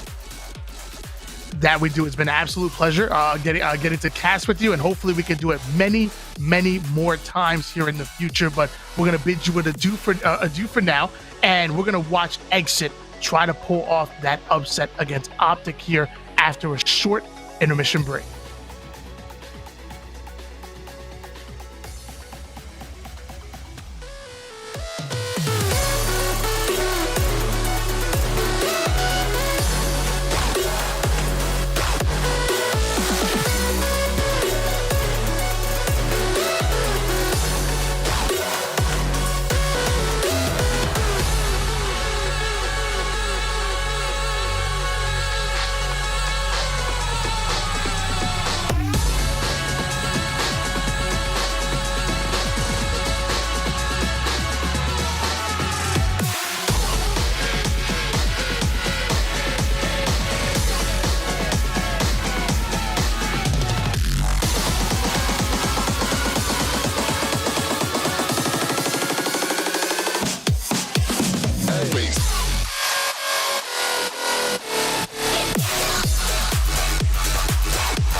folks? Welcome back to the LVT Productions HCS Pro Series coverage. My name is Seymour, one of your hosts for the night. Now hopping into the stream, joining me is none other than Proper. We got 4 teams left, but before we get to those teams, I want to bring Proper in, and I want to see how he's doing. How you doing, Proper? Man, I'm doing fantastic. Just another great day, another great week of some competitive Halo action. We've gone through a handful of regions. We had some banger matchups already, but it's not done yet. You already talked about how we have a handful of teams, Colin. I'm so excited to see this one conclude. We got FaZe versus Cloud9 in the winner's bracket, XSET versus Optic in the loser's bracket. But on stream right now, we are going to hop in with the Cloud9 versus FaZe game. It is a best of 5, if I'm not mistaken, up top. And I'm looking at that now. Yes, it is. So let's hop in. We got Bounds stream ready to go. Proper, why don't you take it away? Yeah, Streets Oddball is what we're going to be hopping into, map number 1, and just interesting narratives all around it as far as what we're concerned for FaZe versus Cloud9. This is a third-peat, if you will, in weeks of memory. If you go back to both Winners Finals and Grand Finals in the Pro Series number 1 that happened just last week, Colin, we saw these two go the distance, though FaZe still struggling to take a map off Cloud9 in recent memory. Lots of people are struggling to take a map off of Cloud9 proper. Yeah. Well, let's see if FaZe finally have the recipe to do so. As on screen with Bound is going to find one before dropping. You take a look at that oddball score right now. Both teams neck and neck, about a 25-point difference with what looks like FaZe on top. Eco picks it up now with that PD hold. And FaZe are going to look to break. Oh, nice shots out of Bound. Hey, that stalker rifle is quite the resourceful item to be able to utilize, especially knowing that Stellar does have the rocket launcher. We'll end up utilizing that to at least find some trades. Falcated looking to do the same. Just about trying to work through the middle of the map right now is FaZe to try to get some of this map coverage to get back towards that ball, which is on the backside of Soda. Yes, it is. Nobody in hand right now as Renegades is going to fall through the overextension. Penguin catches Bound from behind now. That is going to leave an opening now for Cloud9 to start pushing some pressure onto this cafe. Snipe down, holding the front line. Renegades still keeping the trades up from this team. It's 1-for-1 down. Nobody holding onto this ball. They're just looking to slay on out. Finally, 2 down for Cloud9. That's an opportunity. FaZe, they could get this, but the ball, it resets. Yeah, very unfortunate timing there to be able to get the ball reset, but you can just continue to play the clock. Stellar does find 2. Bound answers back with 1. Trying to read these spawns. Nice grenade, but doesn't fully read that they got hit out from Pizza. No, it doesn't. In fact, the ball is still down in ATM. Or no, it is going to be Penguin who picks it up now, trying to fish his way over into that PD area. Boo Dubu, a big 2-piece now to open up this map for FaZe Clan. He finds all 3 now with the nade to pick up Stellar. Last one up is Renegade, trying to finesse his way around, hold his life, and make sure that Cloud9 can get some semblance of control. Yeah, they will be able to get that, but you can see just on your screen right now as we swap perspectives over towards Renegade that it's FaZe right now playing with the control inside of Arcade. Here comes Cloud9 trying to afford the break. They do find the first. It's going to be Falcated. They're over by Caution, but where the rest of these players for FaZe located at, seems that the cleanup is right around the corner, and plus they get the M41 Spanker. About to eclipse over the 80 points here, Colin, and with these rockets in hands for Renegade, well, we know they're quite nasty with these. Yes, it is. If you're a little bit confused with the jumping from player to player, we have Bound and Renegade stream to go through. Spanker's good for 1. Renegade goes in for the beatdown, finishes off. Eco, all 3 down for FaZe. This is a lot of time that they're about to pick up. Yeah, it is absolutely a lot of time, and you can continue to wrap through this ball. You can see it going inside of the tram station right now. Great clearance out of Renegade, so that way they can end up at least benefiting the rest of their team to be able to have the space and then flip out the spawns. FaZe have to push through. A few players are trying to work through this B side, but it's just not enough time to be able to find all these kills. Wonderful round out, a wonderful just roundabout altogether, as FaZe was holding the lead for the for a good chunk of that round when we hopped in here, Colin, but it's still a 1-round advantage that Cloud9 have. And about a 25-point deficit when we did jump in, and that's nothing for this Cloud9 roster that they can't overcome. So we do see them now taking this 1-0, looking into the second round. Can they finish it? A quick sweep, or are we going to be pushed to 3 rounds from FaZe? That is the question. Off the opening duels, it's FaZe finding a big 3. Now looking to take some control of the sandbox. Yeah, it's also really important to note, especially going into this tournament. Again, this is not anything to note of throughout the entirety of the day, but off of Pro Series number 1, all of Cloud9 did not play Streets Oddball, but you can see how adept they are at just rotating it all together. They, at least going into this tournament, they have only one loss as far as Oddball is concerned, and that was on Live Fire. This team absolutely filthy as far as rotations are concerned. Their communication absolutely sublime, as we see Renegade picking up the Stalker rifle, quick kills coming in succession as Cloud9 are able to recover the ball and bring it back tram. They're looking to chip away at these players as they rotate through that B side of the map. Snipe down takes a shot to the noggin with that soccer. Eco with the sentinel beam as well. They double down now. This tram hold is just getting stronger and stronger proper as you look at Renegade. He's looking to push the line, set up a crossfire for these players, try to take the fight on the front line. The shots are good. No shields for this player. The drop shield's down, and that's all Snipe Down needs. Yeah, what a wonderful play out there from Snipe Down. That drop ball can quite literally save your life as we quickly look at Eco's perspective. Does have that Costco microwave to be able to take down at least Falcated. That Sentinel Beam can be quite devastating. Split spawns actually ensuing here between Cloud9 and FaZe Clan as there is still a battle going inside of the tram station. But Cloud9 so brilliant at just playing out their lives to be able to find the slays necessary to reset this ball as Renegade picks it up and brings it back to C. So far impenetrable is this tram hold. Looking a bit pressured out now from the driveway. Eco finds Falcated.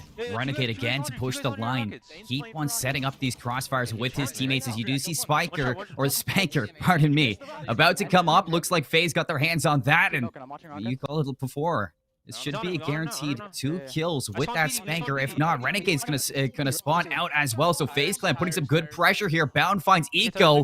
That might be the break they need. They just need a couple more kills. Yeah, but the trades are starting to come through, and Snipe didn't fully recognize that Renegade actually spawned in back tram. I mean, there's simply just no way that you would absolutely know that either, as Snipe Down does get traded out. These are absolutely perfect for Cloud9. If you're a fan of Cloud9, then you're a big fan of how these trades are starting to come through, and you can see with that Spanker still fully in play, you're going to be seeing FaZe Clan at least benefiting at least 2 kills. The push is still coming inside a tram station. You see Boo Boo Doo does have that Bulldog in their back pocket. Quick spot to the BR. 3 dead for Cloud9. FaZe Clan looking for the full-on reset to be able to get that ball control. Yeah, he's ice cream. Boo Boo again. Fine Stellar. FaZe looking to cut the lead a bit. Renegade on screen. Some shots down onto Snipe Down, but Bound with the good help now to find Renegade. Doubles down onto Penguin. Look at the control that FaZe Clan have. I mean, look how far Boo Boo Doo is pushed up. Cloud9, they can't even get anywhere close to taking down Falcated with this ball. Finally, you take down Boo Boo Doo 24 to 57. This lead is definitely closing here, but Cloud9, they need a break sooner, or else their lead is going to be far out the door. Renegade setting up for the break in the back. He actually might have slipped the line. Yeah, he does have that pulse rifle. We love that shy away jump up through the top side of Pizza. Completely catches players off guard. That's going to be a sufficient amount of deaths on the side of FaZe Clan. Renegade's going to be able to scoop up this ball, work their way through the backside of Tram Station, but there are a lot of players still spawning out, so you know FaZe Clan is close. Yes, you do. Nades coming in now. Renegade gonna hold this, drops it down to that C steps, looks back with the pulse rifle, not good enough for the kill. Bound to find that Eco, splits the odds now with Cloud9, finding a little bit of pressure into that feed. Bound keeping up with the kill, Snipe down a second. They're gonna pick up this ball and keep the points going their way. However, Renegade's gonna catch him on the exit, so no time to FaZe Clan just yet. They have to slay out a little bit more proper. Yeah, it looks like at least one player for FaZe Clan did end up picking up that M41 Spanker. More eliminations coming all the way through. FaZe Clan leading into this tournament, 67% win percentage as far as Oddball is concerned here, Colin. It is their best game mode by far ever since Raleigh and Pro Series #1. What they've done so well, and they're so adept at just rotating the ball, but quick kills do come through. Eco is going to be able to scoop up that ball. They're going to try to throw that bad boy all the way on the backside of A, closer towards where Cloud9 is spawning. Ooh, Renegade. Almost might have found some good timing. However, Bound was well aware. 89 and counting for Cloud9, getting closer and closer to sending this to a round number 3. Here comes the pressure now. Eco finds Snipe Down. FaZe starting to lose some members here as Cloud9 are looking to hold on and close out this round. Bound hops up top A. He's going to find Eco, drops that wall with the commando in hand. Can he find these kills? The double chow is going to come on out. It gets dangerous, and finally Stellar's going to take him down, but the ball's still in no man's land. Cloud9 still haven't put this one away. FaZe Clan fighting for their lives here in the round. Yeah, 2 minutes left to play here, but you can see the scoreline on the bottom side of your screen. For Cloud9, it's just one sufficient wipe, and they're going to be able to scoop up that ball. They just need 8 seconds to be able to close it out here, but with those sufficient kills that come through for FaZe, you're going to be able to at least get yourself this ball time and the space. Bound, able to find Stellar inside of tires, needs some help over in the backside of PD. Boo Boo Doo is, in fact, one shot, but still has that Bulldog, is able to clean up Renegade. It's taking a while to clean up these kills as well. Cloud9 as slippery as ever today. Falcated hits the spike nade onto Eco. Still, the kills being traded out. look where the ball is sitting proper. Nobody able to get solid control just yet. You got 10 seconds coming up on the spanker. Falcade's going to drop that ball back down to where the rocket spawn is and keep FaZe Clan in an opportunity where they can set up crossfires and deny Cloud9 of any time. Yeah, that little ball toss was just so wise. Again, you're playing for the M41 Spanker, but Bound is taking a fight on two different fronts. Actually gets pinched. There's a player that spawns at the backside of Tran. That's Eco. Is able to pick up double kill, though we quickly look at Falcade's perspective from Bound's stream. We'll end up losing that one versus Stellar, so that's going to be the M41 Spanker in the hands of Stellar. Renegade also pushing out this B lane as well. Eco will pick up that ball. Just 7 seconds needed. A lot of kills still around the corner as Bound will at least go 1 for 1, but you need a whole lot more, and it looks like FaZe Clan are starting to crumble. 8, 9, Cloud9 send us to round 3 proper, just like that. FaZe Clan, oh, wait a second. I might have had it weird a little bit because we were snapping back and forth from stream to stream. I'm pretty sure I thought FaZe Clan grabbed that first round, but it seems like Cloud9 blows this out in 2, folks. Take map number 1 there on Streets Oddball. And oh boy, it might have got a little bit close towards the end of that second round, but just look at the score there, 200 to 137. I mean, Cloud9 looking good once more. Yeah, I mean, on Streets as a whole, Cloud9, I mean, on any map, right? They're just an absolute menace. They're absolutely filthy at just being able to have that blind trust that we all wish that we had in our solo queues or solo duo games, to be able to know when there's going to be a player on your cross, and they're just so efficient at just holding their lives as well. I think that's what's been most annoying about facing these Cloud9 members. It's just how adept they are at just holding their own lives. It becomes an absolute nuisance when you get a player like Renegade or Stellar when they're one shot and then they just end up thrusting around a corner, and then you end up getting double chopped by the other remaining members of Cloud9. They do just such a great job of just being so proactive at just making sure that everybody has their crosses and coverage while they are trying to rotate that ball. So 1 down, FaZe Clan, they do go. They've been here before many different times. You go back to even that Pro Series like I was talking about. Nobody took a map off of Cloud9, but they have been shown today, as we saw earlier, that they do in fact bleed. Cloud9 have finally lost a map within the Pro Series, and I honestly would like to speak that if there's going to come down to a point, to a map that they might be able to lose towards FaZe Clan, well, I'm looking at this Recharge Slayer with a Periscope. And it's not just that, Andy. I mean, on top of all this, the team that made them bleed is still well alive here inside the Pro Series today. It's Optic Gaming. And they're fighting for their lives down in the losers bracket. They have Xset on the menu at the moment, but they have looked so good today, back into the form that we are well known to seeing this team play in. And I think that this is just turning into a crazy day of not just upsets, but kind of fulfilling what we expect from these top teams out of FaZe Clan, out of E United, out of Optic Gaming. I mean, they're all turning up here. I think this is the first time we've ever seen E United since Rally dropped out of the top 3. So falling just before this to that Optic squad, and now Xset going up next. I mean, things are quite crazy here in the Pro Series. Yeah, it absolutely is. I mean, Optic Gaming, when you're looking at it from their perspective of the green wall, this is just a retribution run at this point. They got handed a swift demise last week when they ended up losing the space station. That match was an absolute banger that if you have the time to be able to either go through some of those players' perspectives and rewatch that matchup, it was tight all the way through. They ended up beating space station going back to lower round number 3, and then to your point, we're also able to beat E United in lower round 4, and to your point, E United seeing a very early exit. This is a very determined Optic Gaming as they're playing through Xset in lower round number 5 currently, but we're all set and ready to go here. It's map number 2 of Winners Finals. We'll have to see if FaZe Clan can even up the map count. Revenge wears green today, folks, but right now we're still on board with FaZe Clan and Cloud9 in this Winners Final best of 5 as playing for that sandbox, playing for the active Camo Bound. Okay, I see who comes away with it now, invisible on the map. Let's see if he can stay alive with it. Nope, he is going to get found by Stellar, so Camo burned early. This is such a swift charge and a great opening from FaZe Clan, but it's all about consistency for them. A nice 3-kill lead for them. They were able to dispose of Camo, to your point there, Colin, but you cannot allow this Cloud9 roster to start rallying. Mangler in the hands of at least Falcade will be able to take down Renegade. You can see one more kill comes through, at least with a fragmentation grenade, but Stellar will end up utilizing that Combat Evolved metal to a high degree. We'll have that energy sword in play now.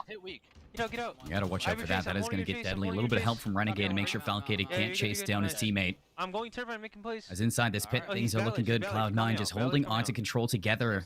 Something that you talked about, Proper, is the way that they work together and the way that they trust each other. And in Slayer Recharge, that's exactly what you need. Renegade comes to the rescue. Booba does find the trade, but a 2-for-1. Cloud9 are okay with it now. Down and dirty inside Turbine. The slaying coming through. Penguin's going to find Bound. That's 3 down at a FaZe Clan. Cloud9 just pulling their lead to a 1-point lead now. 10-10. Yeah, you go back to Grand Finals of the Pro Series #1, Colin, and this was actually a replay of map #2, of which Cloud9 were able to close it out by 2. It was close all the way to the end. FaZe Clan actually held the lead, but again, Cloud9 are just resilient little buggers. They're able to absolutely rally to themselves, find usage in every single bit of weaponry that is offered here on Recharge, and it's this crossfire that you have to be very cognizant of. You can see Cloud9 fully aware that FaZe Clan, they currently do have a turbine setup. We'll have to see what Cloud9 are looking to do to break it. Indeed, another active camo as well, spawning up. Camo on top of these. Camo on top of these. Remember, it was Bound who found it last time. This time, Eco is going to pick this one up, pop it off as the 2-for-2 trade allowed that to go through. Eyes on Falcated. He is able to find Eco, too. That's a huge kill for FaZe Clan, not allowing the camo to go the way of Cloud9. That's 2 denies out of the camo from either side.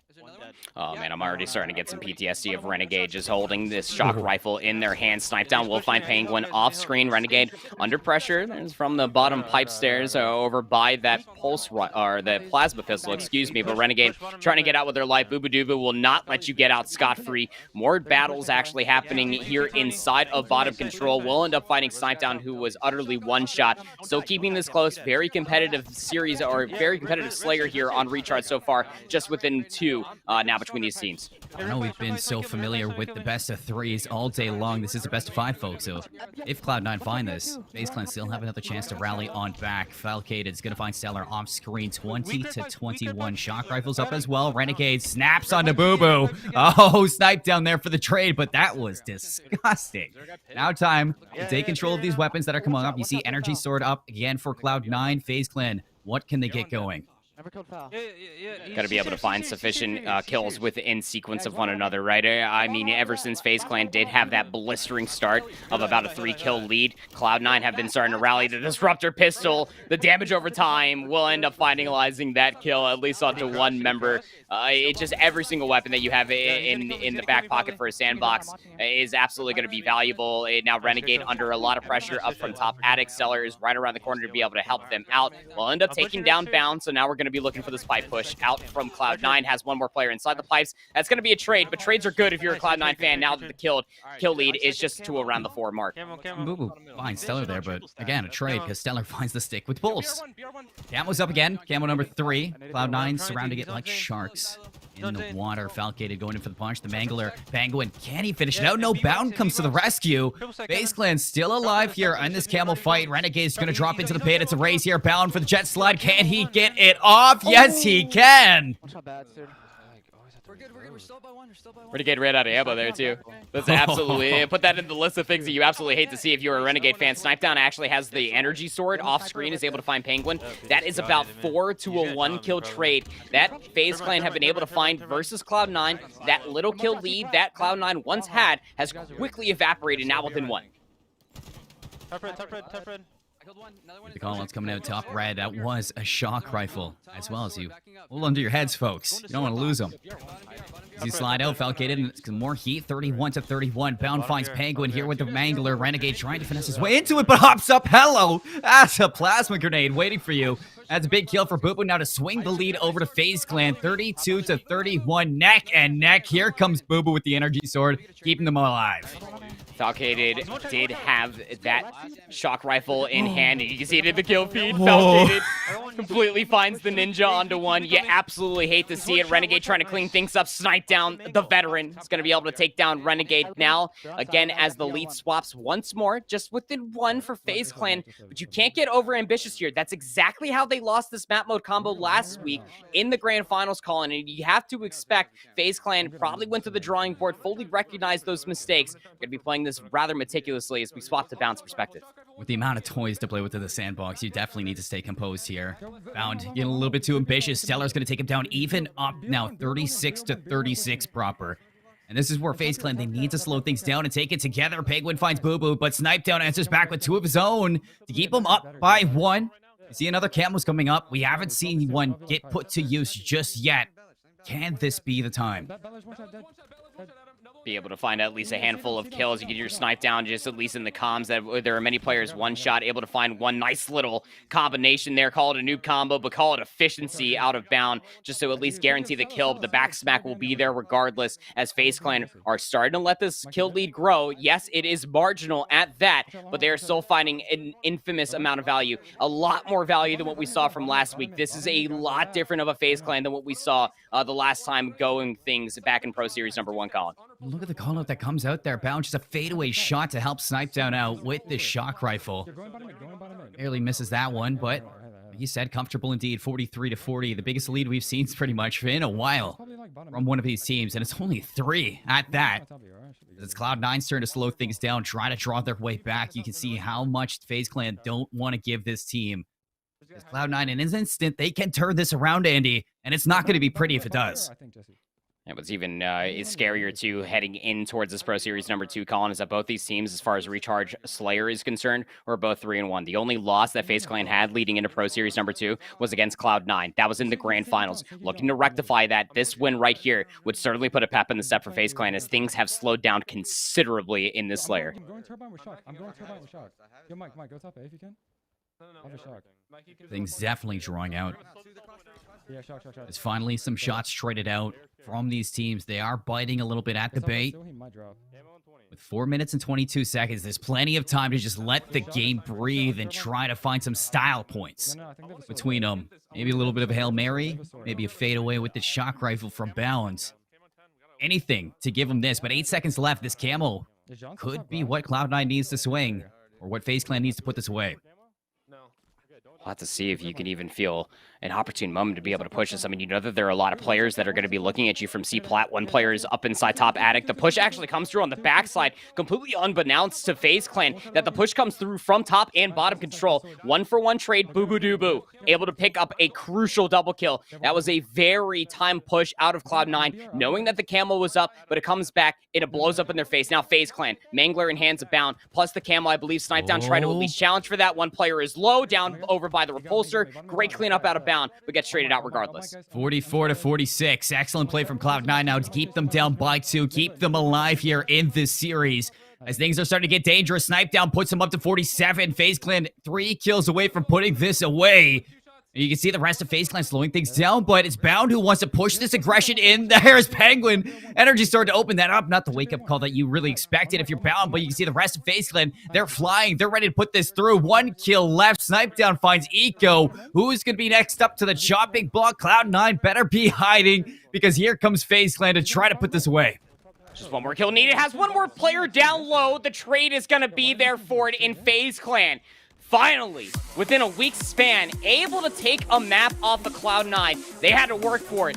Did they? Absolutely. FaZe Clan. Cloud9 put them on the back burners early. It was a 3-kill lead early on the early stages there for the Recharge Slayer. It got bounced back by Cloud9 that held about a 3 to 4 kill lead. And take a quick little skim through of some of these stats. Fantastic game out of Boo-Boo-Doo-Boo. Always seem to holding these crosses, as we know that is what's absolutely required here on Recharge Slayer. Paid absolute dividends. Cloud9 tried to make some ambitious pushes happen, but even when they caught FaZe Clan by surprise, Colin, FaZe Clan were just so reactionary, so wise, being able to turn that back on its head, evening up the series here in Winners Finals of 1 apiece. It seems like the subtitle today of the Pro Series, Andy, is Titans Bleed right now, because Cloud9, who looked so efficient last week in the Pro Series, now have a little bit of a slip up here on Recharge. FaZe Clan playing to their potential as a squad. 50-47. You highlighted Boo-Boo-Doo-Boo.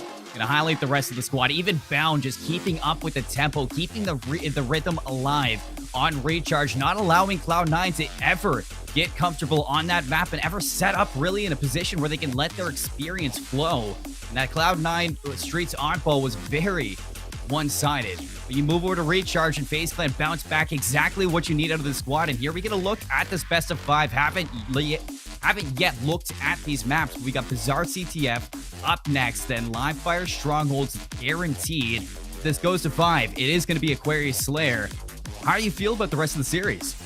Well, I'm honestly worried. If you're a FaZe fan, you're probably feeling the same exact way loading into this bizarre CTF. Out of the two, this is the weaker one for FaZe Clan, 3 and 4 for them, but nobody can forget that crucial and absolute gutting of a capture the flag map that FaZe Clan had last week in lower finals versus United. Snipe down with the godlike play of the grapple to be able to find that last capture necessary. They're currently 43% win record on them going into this tournament, Colin.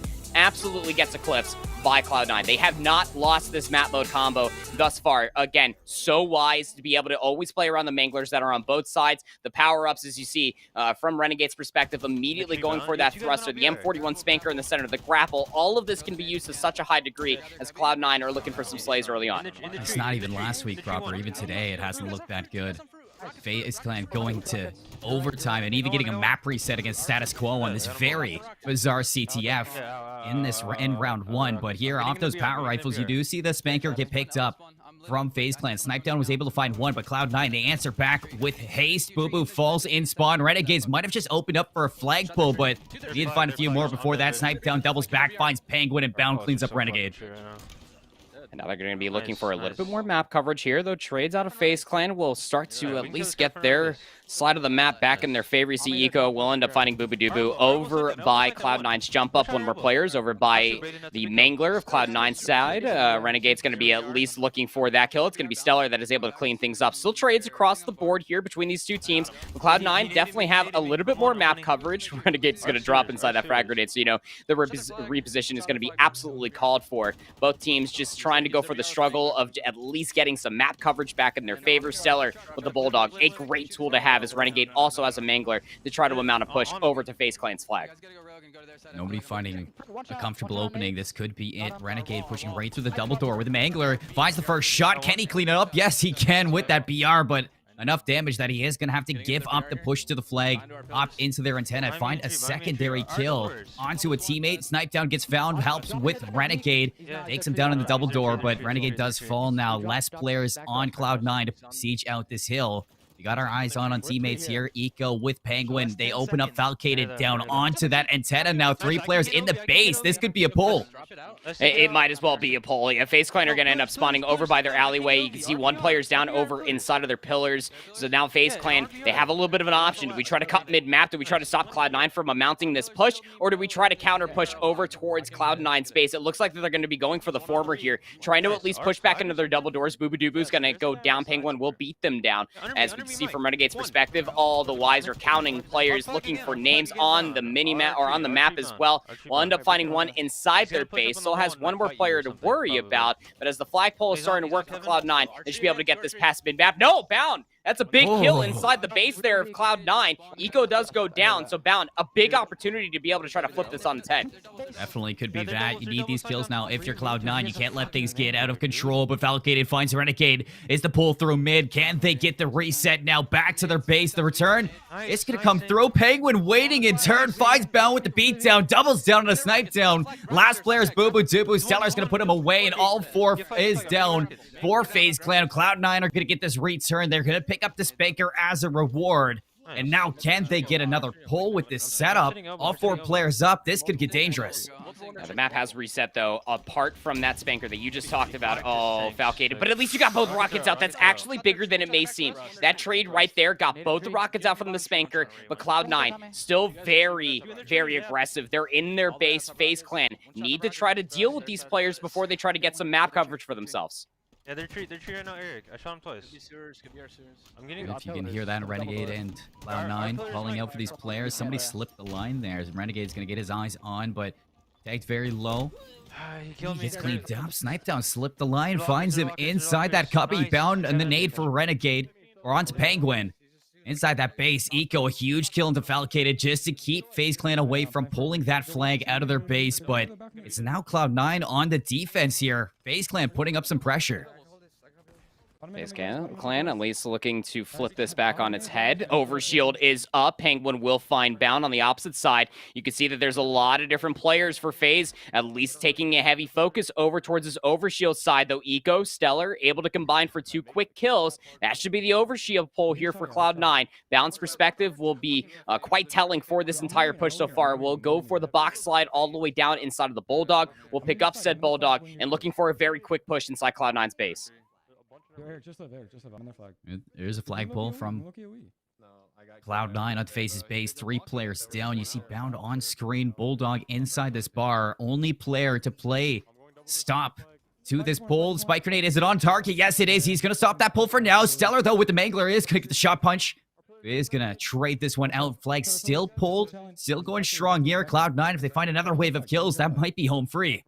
Yeah, I mean, the flag was already just past the double doors at that point, too. It's going to be very tough to be able to deal with that, but FaZe Clan will be able to at least find some kills towards the middle of the map. They need to string together these kills now as Snipedown's able to find 2. Yeah, Stellar's going to be able to find a trade. Bound, this would be a big one, is able to at least find that. Has one more player down low. Bound was left 1 shot. So these players that FaZe Clan had in the middle of the map started getting whittled down. So the players that are currently up need to hold their position. You can see Falcated up in the enemy lockers, looking to at least play this position for a little while longer. Renegade's going to get pushed out, but did have some help. Stellar, Penguin, able to find 2 more kills. FaZe Clan just struggling to exist on Cloud9's side of the map. Struggling to exist, but they have that 1 flag down proper. They're looking good, and you see the confidence out of Snipedown, the way he utilized those dynamo grenades and flew one into that bar, but the kills coming through for FaZe Clan. They find a crisp 4 down onto Cloud9, now looking to push that 50-yard line.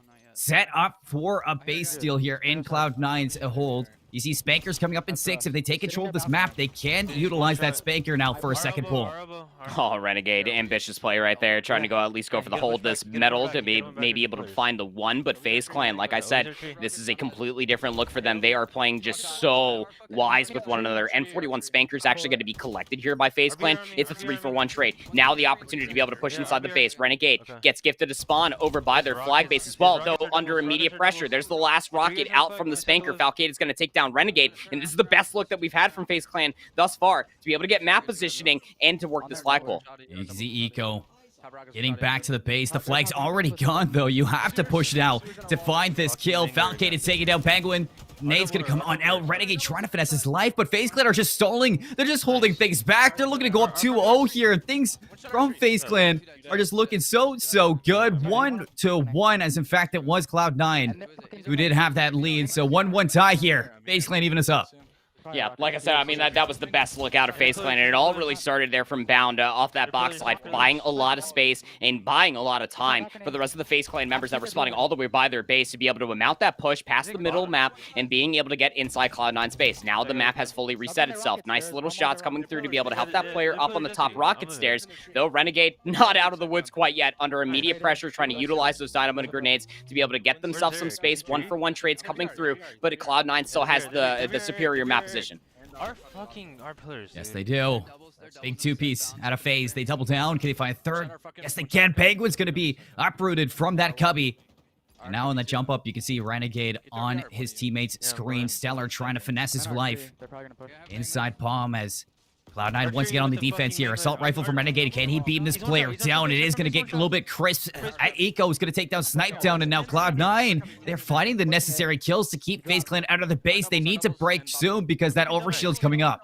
Overshield is right around the corner. 2 quick kills. A 2-for-1 trade. 1 more player over by the fruit stand. That's going to be Falcated. Immediate challenge will come through. Snipedown's left 1 shot over by these fruit stands. Should surely be traded out over by their double doors. Yeah, and Eco's going to be able to at least find that kill. You see the overshield in the hands of a Cloud9 player looking to make this push happen. 3 minutes, 45 seconds left to play, Colin. You would have to imagine the next flagpole, given how bizarre CTF typically plays out, would probably end up being the map.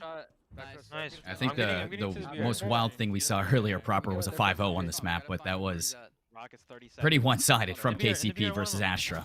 It's him. Here, from FaZe Clan Cloud9, their experience is flowing inside the map. 1-1 tie. You are totally right. That next flight could be the decider. 3 minutes and 20 seconds on this clock. You still see the trades coming through from both FaZe Clan and Cloud9. 13 seconds. Spankers coming up soon. Bottom middle.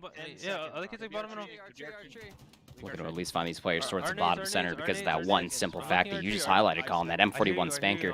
That could certainly be the catalyst for one of these teams to be able to mount a push into the enemy base.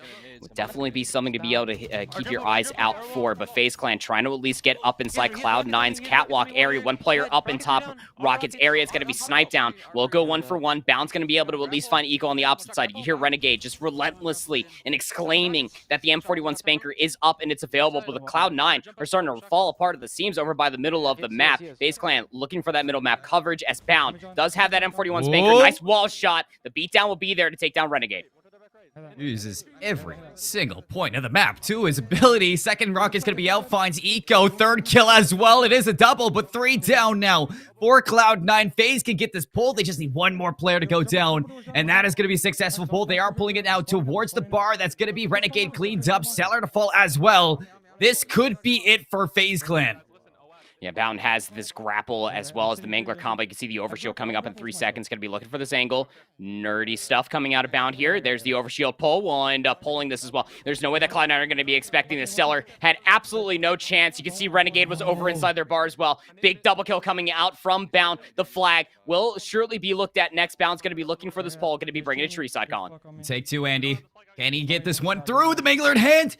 Oh, he's going to find that kill with the help of Snipe Down. So Snipe Down and Bound trying to make this pull happen for FaZe Clan. Cloud9 still grasping at straws, but it's still FaZe Clan coming out on top in that kill feed. Bound now trying to play stop to these players in the overextension. You can see 3 kills go the way of Cloud9. That flag's going to be dropped onto that truck, so FaZe Clan might not be able to get this into their base just yet, as Bound is the only player left. Cloud9, they keep it even for now. 1 minute and 10 seconds left to play. This has overtime just written all over it if it continues to stand as it currently is. Now down to that 1 minute mark. FaZe Clan Cloud9 definitely looking for the middle of the map. No power weapons up anytime soon. You can see Bound trying to at least dispose of those dynamo grenades. You can shoot those bad boys and get rid of them early on rather than being tethered. Bound playing the nerdy corner here inside of their antenna will at least find some damage. Snipe Down's going to be able to clean up that kill over by their thruster. It's just about dealing with these players inside of your bar. Bound understands that. Has one player that dropped down inside their alley, but these nades out from Cloud9 are keeping Bound one shot, but Snipe Down will be there for the coverage going 1-for-1 versus Cloud. Andy, FaZe Clan have been so good at fighting these players in their own spawn and taking care of business. Now with 30 seconds left, you aren't going to see any power weapons unless an overtime pull gets through, and the time is extended now for this regular series in this capture the flag, as now FaZe Clan Cloud9 just trying to hold things through. 15 seconds. A pull would be immaculate for one of these teams, but nobody really in a good position to make that happen, as the kills coming through one last time. The time is ticking down. We're looking at overtime on the board. FaZe Clan Cloud9 still going the distance.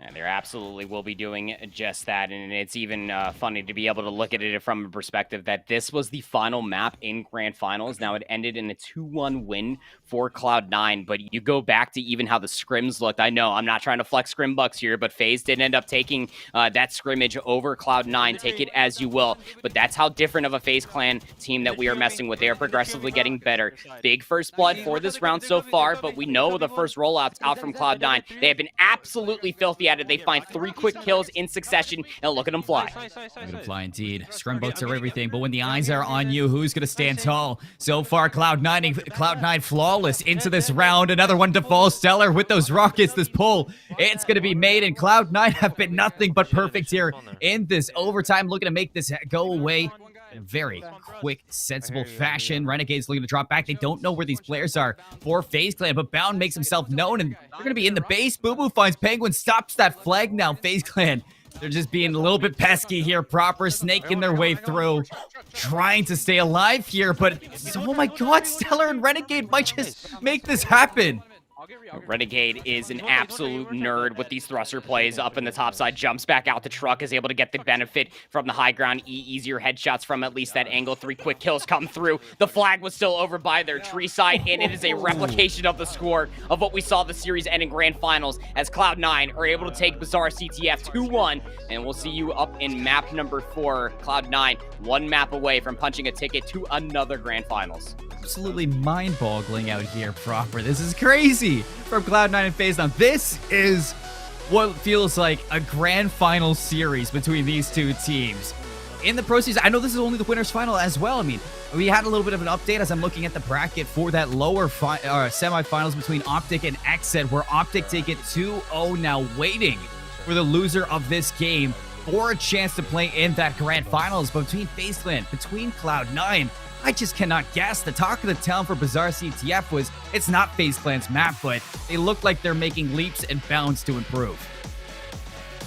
Absolutely the case, Colin. I mean, this is a team, I will continuously go out on a limb and say that FaZe, ever since forming as a team, ever since Snipedown had came over from Apex, has progressively just gotten so much better. The blind trust has always been there. We know that the mechanical skill has always been there. We know that Bound is absolutely filthy at this game. One of the young prodigies can always make the argument that they could very much so be a top 3, top 5 player within Halo Infinite. But when you have that on the back end for all these players, they're always looking to push these top teams to the absolute limit. But is Cloud9 just that upper echelon above FaZe Clan? That has still yet to be determined. As we take a look at that bracket, Optic Gaming able to in fact take that best of 3 series over XZ. I'm being told that they won that Slayer with a nice little steak dinner to boot, 50-29 versus XZ, and then they took the first map as well. I mean, again, just to go back to the simple narrative, this Optic Gaming, this is a determined Optic Gaming roster to be able to showcase for us that top 6 that they got at Raleigh, being relegated last week, it was just an absolute fluke. That is not to what we can absolutely expect out from this Optic Gaming roster, looking to continue on the charge through that lower bracket. I mean, you look at this. This is a revenge story right now. It's a revenge tour from Optic Gaming as they are going team to team, knocking on the doors. Ever since they lost to Cloud9 earlier in the winners bracket 2-1, they have been nothing but perfect. You know, they did get that rematch against Space Station from last week, and they too owed them this time around. Forgetting about last week's Pro Series, it's all about the now. It's all about what happens at the end of this tournament for these players. And I mean, there's a lot of impressive stories that I've seen today throughout the bracket. I mean, to talk about one, it's been that Built by Gamers roster. Now, coming into the Pro Series, they make it all the way again to the losers quarterfinals. They lose to XZ, which is surprising to myself, but it's been kind of the dark horse so far, is that XZ team in this Pro Series, as we see a lot of interesting stories now starting to unfold for these teams. Back into the play, though, for some live fire strongholds. Cloud9 up 2-1 for FaZe Clan, and FaZe pushes to this map 5. We'll have to see. Outside of scrims leading into this tournament, Cloud9 have only played this one time. They have a 100% win rate on this map mode combo of live fire strongholds. Yeah, Bound, or Boobadooboo, excuse me, was just standing still. Bound will actually end up lagging out from the lobby, so I'm sure that we're probably going to be looking at a reset. Renegade just trying to keep the sticks warm a little bit, just trying to find all the headshots in the world. At least on a handful of players, just looking for as many nice little no scopes that they possibly can find. But yeah, we'll continue to frame up this series as best as we possibly can, because FaZe, at least they will join the likes of Optic, at least as the tournament is concerned, Colin. That Cloud9, they may be gods. They do, in fact, lead. They do. FaZe Clan made it known. Optic made it known. And they are not... well, I mean, they are still the top dogs from Rally that we've been seeing, you know. Since then, they have been nothing but the team to beat. But today, it seems like there is a gap closing between them now. Proper, I know you're all about the stats. I know you're all about these players. Well, I want to hear from you a little bit about this live fire strongholds. I mean, is this the map where FaZe Clan can pull things back? I mean, it's a really tough consideration, right? Because you're absolutely right. I mean, I do love my numbers. I basically live inside of a spreadsheet these days, Colin. But even still, when it comes to live fire strongholds leading into this tournament, FaZe Clan are 1-2. That's a 33% win rate for them. But here's the catch: their losses have only been within about 50 to 65 points. And that's insane. I will still go out on a limb to say, as many scrims as I've watched, as many times as I've seen FaZe Clan play on live fire strongholds, this is a very good map for them. Their rotations are absolutely sublime. But their one catch here, their one ace up their sleeve, get sniped down to their namesake. Give them that sniper rifle. If you can get that CV set up and you can continuously rotate with snipe down holding that sniper rifle, this is where the triple capture comes to be. And I hear Garrett at the back of my head. I hear Tools just saying, go for the triple capture. What is your biggest catalyst for that? It's the power weapons, baby. you can look at that sniper, you can look at the heat wave that spawns bottom center, but even most importantly, that power up field. If you can continuously dictate the pace of those big pressure points, Colin, that's how you snowball that triple capture, and that's how you hold it to boot. I mean, Garrett's right. Why not triple cap? Put some pressure on Absolutely. them. Make them panic. Live fire is all about the rotations. It's all about being the first one there. And if you can keep that pressure up, if you can keep the rhythm going your way, it can get very heavy-handed for this. But off the break, it's Renegade to get that S7 sniper. As you can see, that C hold starting to turn to an 8B hold for this Cloud9 team as FaZe Clan have been completely flipped on their heads. Sniper rifle immediately picked up by Renegade here off the get-go, just trying to keep this hard scope looking at key door. Did see one player at least go through bottom center. Trades are starting to come through, but it's an A-B setup for the time being out from Cloud9. Sees two players out from the key door. Yeah, Renegade trying to get the heck out of dodge. You can see Stellar over from that that open field, if you will, is able to utilize that power-up. One player inside of A. Nice little no-scope coming through from Renegade, trying to keep these players weak, but it's a 2-for-1 trade in FaZe Clan's favor for the time being as they're looking for the B stronghold. Cloud9 opting in for that triple capture early, trying to at least build this lead, and they were just so proactive, Colin. I mean, they're so good at taking isolated gunfights and finding all these FaZe Clan members by surprise. 2-for-1 again, the triple capture being held by Cloud9. This is where things get ugly for the team as the triple cap's going to be through. Time is heavily in one favor. The beatdown off the no-scope bounds gets sent to the Shadow Realm. You do see this trade from Snipe down though, so and they get this A-site flipped. It does look like that is going to be the case as B-side. Or the B-side gets dropped as well, so FaZe Clan starting to get some numbers under their belt, trying to get some form inside this map right now as Renegade is going to find Bound with that beatdown, still alive with the sniper, still a few shots to find the marks of some players, but Cloud9, they do get the A-site back. 8 points to FaZe Clan off that little bit of a stretch, but not enough to close the lead. We could be. Nice. Not so much of the time being as Renegade. I don't know how many bullets, or he's actually out of bullets now from that sniper, but you want to talk an utmost valuable sniper rifle? Yeah, Renegade is able to showcase all of that. Does find one player, that's going to be Boobadooboo. Did have that heat wave available, but unbeknownst to them, Renegade will pinch that inside of the commando, the big door, if you will. Snipe Down will find that trade by way of a fragmentation grenade, but it's just kills so far. FaZe Clan need to be able to work at least a double capture. They'll finally flip over towards A. Now some points being tacked on for FaZe Clan. I'm going A. I'm going A by myself. Top house and then B. You can hear the calls come through again. Allocated big two-piece over at B. Can he find the third into Nest? Renegade's going to pre-nade that, but it's bound to clean him up. Active camo in the hands of one of the Cloud9 players. It's Stellar. It does kind of finish off just before he takes this fight. A little bit unfortunate. Valcade is there to clean him up, but still Penguin in Eco keeping the pressure up onto this B side, trying to flip things out here. 74-25. FaZe Clan starting to get some momentum here in live fire and starting to come alive, which is what you like to see if you're a FaZe Clan fan right now, being down one map.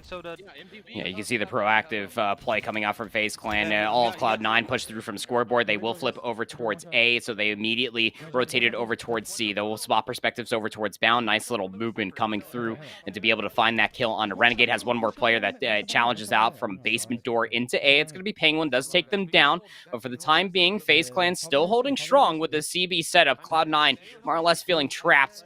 Feeling rather claustrophobic, it seems, inside that A stronghold. Finally breaking out from that open field, trying to at least get a player to be able to break a couple necks of FaZe Clan over towards that C stronghold. Will only work for a time being, but FaZe Clan holding strong off the double capture. And the FaZe, they denied the C flip. You know, they're actually going for A as well now. So they have the triple cap momentarily. B is getting flipped over to Cloud9, but they are doing it right now. They're right back into this game when it was a 50-point deficit. Now looking for the triple cap here. FaZe Clan have come alive. You got 8 seconds left on this active cam. You can see Bound keeping the eyes on it, making sure that he can walk away with this because it was Cloud9 who got it last time. In fact, it was Stellar who got it last time. So Bound, he pops that active camo. Let's see him put it to use. Oh, at least we'll find the second shot with the Mangler, but can't confirm the kill onto the player inside a Secret. Good help from the player over by the C ramp. over by the Brutes to be able to take down at least the Camouflage player. So Camouflage null and void here across the map, but as far as capture points are concerned, you can see Cloud9 trying to at least mount a multi-capture point. Bound has one player in front of him. It's going to be Stellar off of their hot kill, but Bound trying to play for the life has one player in front of him with a heat wave. That's going to be Renegade. Does take them down. It's an A/B setup for Cloud9 for the time being. The lead may grow for the time being here, Colin, but to your point, this is still very competitive off of FaZe Clan's amazing 87-point stint. FaZe back into business here at B. Penguin takes some shots from behind. Bound finds him. Can't get the second. The help from Renegade comes through. So Cloud9, they find a big two-piece to open up that C flag. Trying to get this flipped now for potential triple cap. Keep FaZe on their toes. Keep the pressure up. And this is what I was talking about. You know, when I say go for those triple caps, keep the pace up, keep the pressure on. It's going to make FaZe Clan panic. Let's see if they can stay composed here because they're starting to fall once more back into the same style that we saw at the start of this game proper. Bounds in a big 2-on-1, and Renegade's going to find the cleanup. Yeah, I don't even need statistics. I don't care to be able to look up the numbers to tell you that Cloud9, if they continuously find you in isolated 1v1s, their crossfires and ability to be able to keep each other covered are absolutely amazing. Renegade holding up on top third over by that C tower. We'll end up having a good look at Bound, who spawned over by the Brutes, and this is just map coverage 101. This is a multi-pronged attack now from FaZe Clan over by the B stronghold. Had players over by the A stronghold. 2 flips in succession of one another. Now the question comes down to how long can FaZe Clan hold? Just enough prongs to take that B site as well. Now starting to get some time, starting to get some momentum here. A site's being flipped, but sieging out the C site here. FaZe Clan are going to keep up with 2. Another active Camo's going to be on the board. Camo's going to be here. Fight! Oh, Bound didn't get beat to it. I'm not sure who picked this one up, but it's a little bit of a dance around there, and Eco's going to find him. Camo to Cloud9. That's a huge play. Yeah, absolutely massive play. But what value you're going to be able to find here for Cloud9? You gave up 2 strongholds for this the Camo at this point. So a lot of faith that this push might end up being the one to hold Renegade. Another sniper rifle to play with here. A lot of bullets, I'm sure, in their magazine. Does not have it available. Tries to go for the jiggle peek around the side of the pillar. Can't find the no-scope. Will go down for their worth. But Cloud9 able to find a lot of value off that push alone. Going to be looking like a CB stronghold hold. Back over to Renegade's perspective as well. Cloud9 holding on to things since the start. FaZe Clan, they just cannot eclipse that marker to take control of this game when they need it the most. This is to push to that game 5 as well, folks. This is to stay alive in the winner's bracket. Renegade from the top ropes is another 2 down here. Trying to work this tri-cap is Cloud9 as they have a foot on A and they have eyes on the enemy. And here's where the setup gets absolutely scary as Renegade will pop up on the tower. We'll see it in the black screen there, Bound. We'll lose their head, but snipe down. Nice nade. Coming out over by the B stronghold, trying to chase down these one-shots. Eco will find one. Boo-boo-doo-boo there for the trade on the backside of B. Have one player. That's going to be Penguin stopping the capture over by the B stronghold. Actually cleans up Boo-boo-doo-boo. So the B stronghold still in favor for Cloud9 for the time being, but FaZe Clan now coming alive here, cleaning up on a lot of these one-shots, finding a lot of these players isolated from Cloud9, looking to at least find a couple of these flips, but it's another 2-pronged attack, and FaZe Clan absolutely need it. Can't let Cloud9 get too comfortable here on their multi-capture.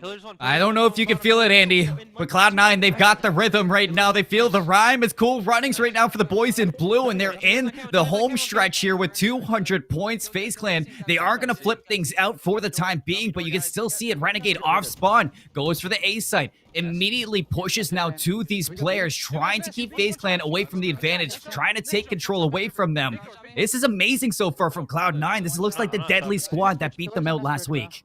Yeah, it surely does. So FaZe Clan determined, possessed, as some might end up saying, to be able to showcase their abilities and talents to be that #1 team. Came up short last week, but now they have that CB stronghold setup. Last time that we saw them start to hold a long-lasting double capture setup, Colin, well, they amounted about 80 points. That's just about the deficit, more or less, that they're coming back from. It is 203 to 150 and counting up for FaZe Clan. Renegade has 1 player weak over by the C stronghold. 1 more player over by the B pillars. That's going to be Bound. Let's take down Penguin. 1 player up top. Nice shots coming through from snipe down to make sure Renegade doesn't end up pushing up by that C ramp. 203 to 163. So Renegade got a little bit of a subscriber there. Welcome to the family. This is going to pop up here, but back to the action. As we're looking falcated. Is going to find a Penguin here. FaZe Clan still closing this lead proper. 178 now. And counting. Renegade up top. Third, it's the sniper bound. How did he hit that shot while he was clambering? When in fact, it is just going to be FaZe Clan keeping control of this map, of this 2 capture. Let's head over to Bound and see if FaZe Clan can close the distance. Yeah, and Eco is able to find 2 on the opposite side. That's inside the open field. Falcated will find that trade. Bound. Nice shot, at least being able to clean up that kill onto Eco, but it's just trade just a bit outside from finding that no-scope. One more player on the backside of B actually gets a hit marker off of that little flick, but who's going to be there to be able to clean up on all of this damage? It is a CB hold for the time being for FaZe Clan, but because Cloud9 are on that B stronghold, Colin, no points being allotted towards any of these teams for the time being. This is how I feel about these FaZe Clan, or about these Halo pros whenever they have the sniper proper. It's just a flick and they're going to hit something eventually. Every single time I see it, but it's not me. I can't do that. Another active cam is going to come up. Look at that. 3 down. Renegade, the last alive here for Cloud9. Can he hold on to the flags here? FaZe Clan, they've not only cut the lead, but now they're in the lead here looking for that map 5.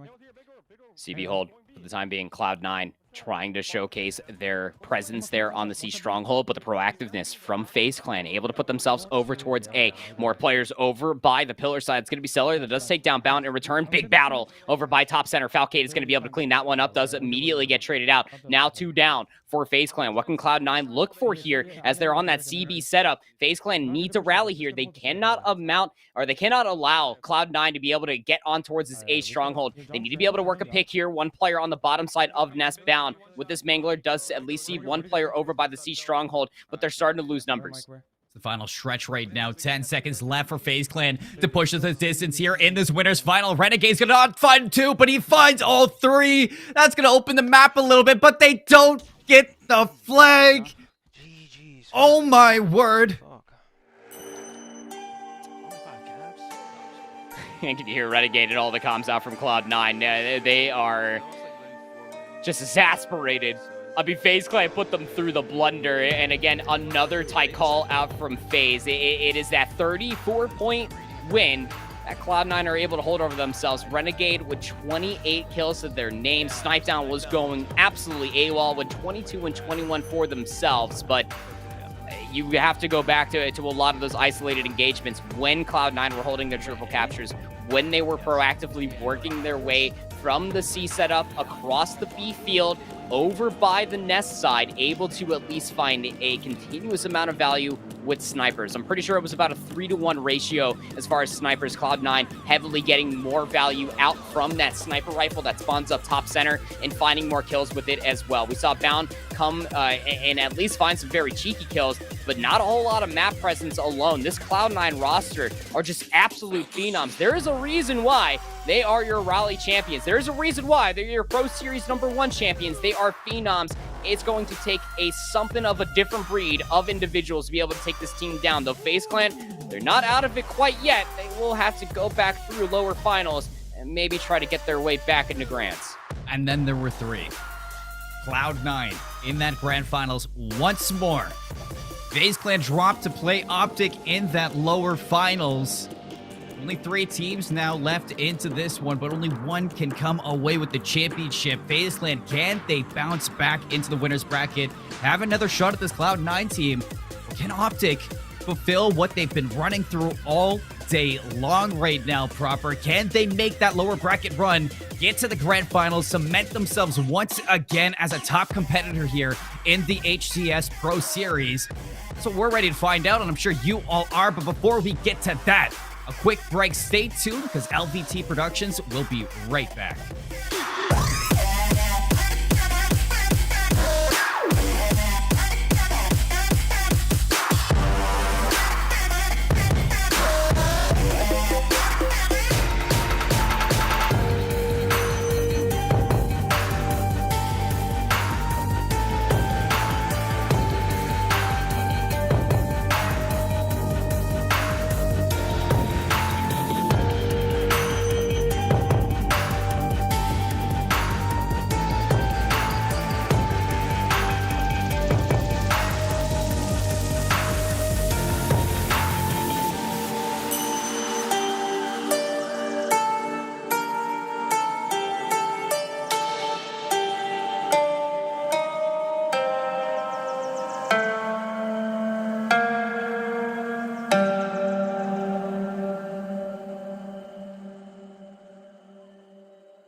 teams. We're cranking up the temperature. Brace yourselves. It's going to be a bumpy ride.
Your working day is complete. Please return to your vessels. The factory is going into shutdown.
Folks, welcome back to the LVT Productions HCS Pro Series coverage. My name once again is Seymour, and joining me on the desk is Proper. We're going to bring him in here. We got Optic versus FaZe Clan on the menu. Winner goes to the grand finals. Winner plays Cloud9.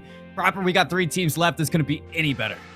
I mean, this is going to be a slobber knocker set of matches. We'll be watching this from Snipedown's perspective solely as we're going to be watching this best of 5 unfold before our very eyes. Going to be starting off things here on Aquarius CTF. Quite like this map mode combo, quite frankly, for both these teams. You got Optic that are just on this warpath, if you will. The first team between both Pro Series to be able to take a map off of Cloud9 first.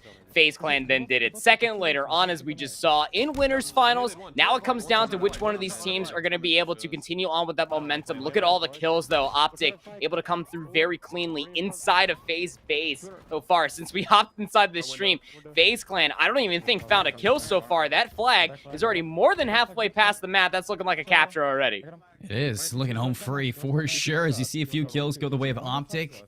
Last-ditch effort here, but it is going to be an excellent first flag on the board for Optic Gaming. First blood inside Aquarius CTF going their way, as FaZe Clan rightfully, respectfully give it up, let it go through, and try to reset.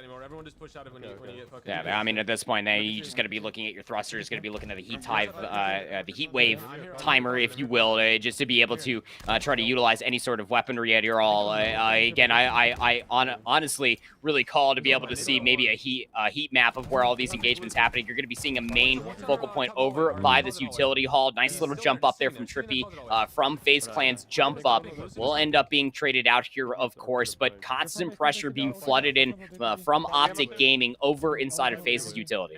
3 seconds left on the active camo as it is about to pop up once more into this map. Lucid with the heat wave inside that base, but it's a double kill from Optic to open things up. I'm pretty sure they are going to get that camo on board. Didn't see who exactly it went to, but FaZe Clan playing on the defense, trying to break things through. You can see them turtle. They're trying to hunt this player down and get it off the board, but it looks like Ola dropped out of the server here. We're going to have to get a reset here on Aquarius CTF. The wizard becomes even much more difficult to be able to kill when he's not even inside the lobby now, doesn't he? But yeah, you can't kill him if you can't see him. Ola going 5-head mode here inside of lower finals, but it gives us a little bit further time to be able to frame up this matchup, and I'm sure that these statistics have certainly changed leading into this entire tournament as it has progressed throughout the entirety of the day. But leading into this tournament so far, I brought this up earlier when we were watching FaZe versus Cloud9 battle it out on Bazaar CTF. That Aquarius CTF is definitely the better map mode when it comes, or the better map, if you will, for capture the flag when you're looking at it from FaZe's perspective. Leading into this tournament, Colin, they have an 83% win rate, though when you're looking at it from Optic standpoint, leading into this tournament, 100% win rate. They are notorious from always getting those camos, from always flooding in from the car hallway, and just making sure you feel that pressure as you continuously spawn in by the fridge. This Optic roster, throughout the entirety of the day, going back and watching some of their matches, are just relentless. Again, I used this term earlier. They are possessed to make sure that we know that they are not a top 6 team anymore. They're not a relegated team. That's quite honestly prevalent right in front of your face, as they are in a top 3 situation here. But being able to take down FaZe Clan, I mean, that would be a stamp to be able to go into the grand finals to face Cloud9. I mean, we have Cloud9 and FaZe here. The number 1, number 2 team from last week's Pro Series is expected that they're going to stay consistent going into this week. And I think FaZe have exceeded the expectations, taking a map this time off of Cloud9 where they failed to do that last week. But Optic, you're right. It's a revenge tour. I mean, you might look back and just kind of reference to that Grim Reaper meme when it's going door to door. That's Optic right now, taking names right now in the losers bracket. And now FaZe Clan is up next. I have a little bit of talking points for this Optic team because this looks like the second coming since Rally, the pre-Rally form that we saw from them. Doing it again here, and I mean, today Ola has been on form, and Pistol really seems to be the X factor for this team. I mean, how do you feel about that? I mean, I love it. I've been watching Halo for a long time. Without showing my age, without giving you a number, I've been watching Halo for a very long time. To be able to see Ola come back into their own, to be able to find the value that we know that Ola can be able to hold, to be able to stick up with Trippy and Lucid, that speaks volumes within its own self. But now you're going up against a quadfecta, if you will, of cracked out individuals of this FaZe Clan roster. You saw it there as Brandon was highlighting it on your screen as we're loading back into Aquarius CTF. Optic on this warpath being able, or they got knocked down from the winners bracket by Cloud9. They got their retribution versus Space Station in lower round 3, 2-0ing United. And I exclaim that because that's as big as it truly sounds. And then beating X at 2-0. Looking to continue on with this path here in the best of 5 versus FaZe. Here we are, Aquarius CTF. Last time around, Optic strikes first. Taking that flag really early, putting FaZe Clan against the wall. Snipe down, trying to put some pressure onto the base. It does walk away with 2, but in fact, Optic, they keep it up as well. Bound's going to find 3 down now for Optic. You see the last player alive trying to drop down, trying to hold things through for Optic. As you see the respawns for FaZe Clan are going to come through. Same thing for Optic Gaming, as nobody has sieged the base. Nobody has broken through just yet to get a flagpole.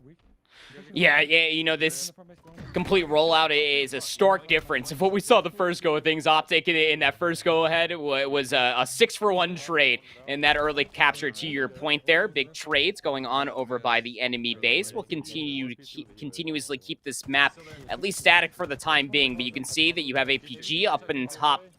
And top P, they're going to be at least looking for these crossfire shots. So wise, the veteran play from APG just to hold their life, communicating that snipe down is probably going to be pushing out this car hallway. Nice little nade coming through. Can you find this kill? Boo-boo-doo-boo absolutely will. A big 2-for-1 comes through for FaZe Clan. Going to continue to push this into Optic's court.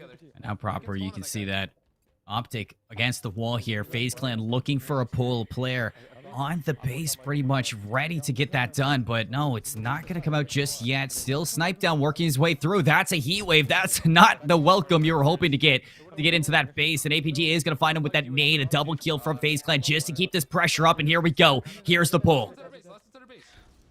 How far are you going to be able to work this one? Notoriously would love to be able to work this down the car hallway. I don't know if that was a fumble or maybe just the flag carrier needed to at least recharge their shields. Might as well be both at this point. Snipe Down also communicating that there's a player inside their base. Heat Wave in the hands of APG will go down. Did not get the lunge, but the flag now for FaZe Clan actually got dropped over by these P stairs. We'll find one more player. Snipe Down. Nice shots to take down Lucid as the flag will continuously be worked up. Cannot at least get the jump. So the flag still in play here will now be recovered. Surely will be a capture here for FaZe. Yeah, full HP player here.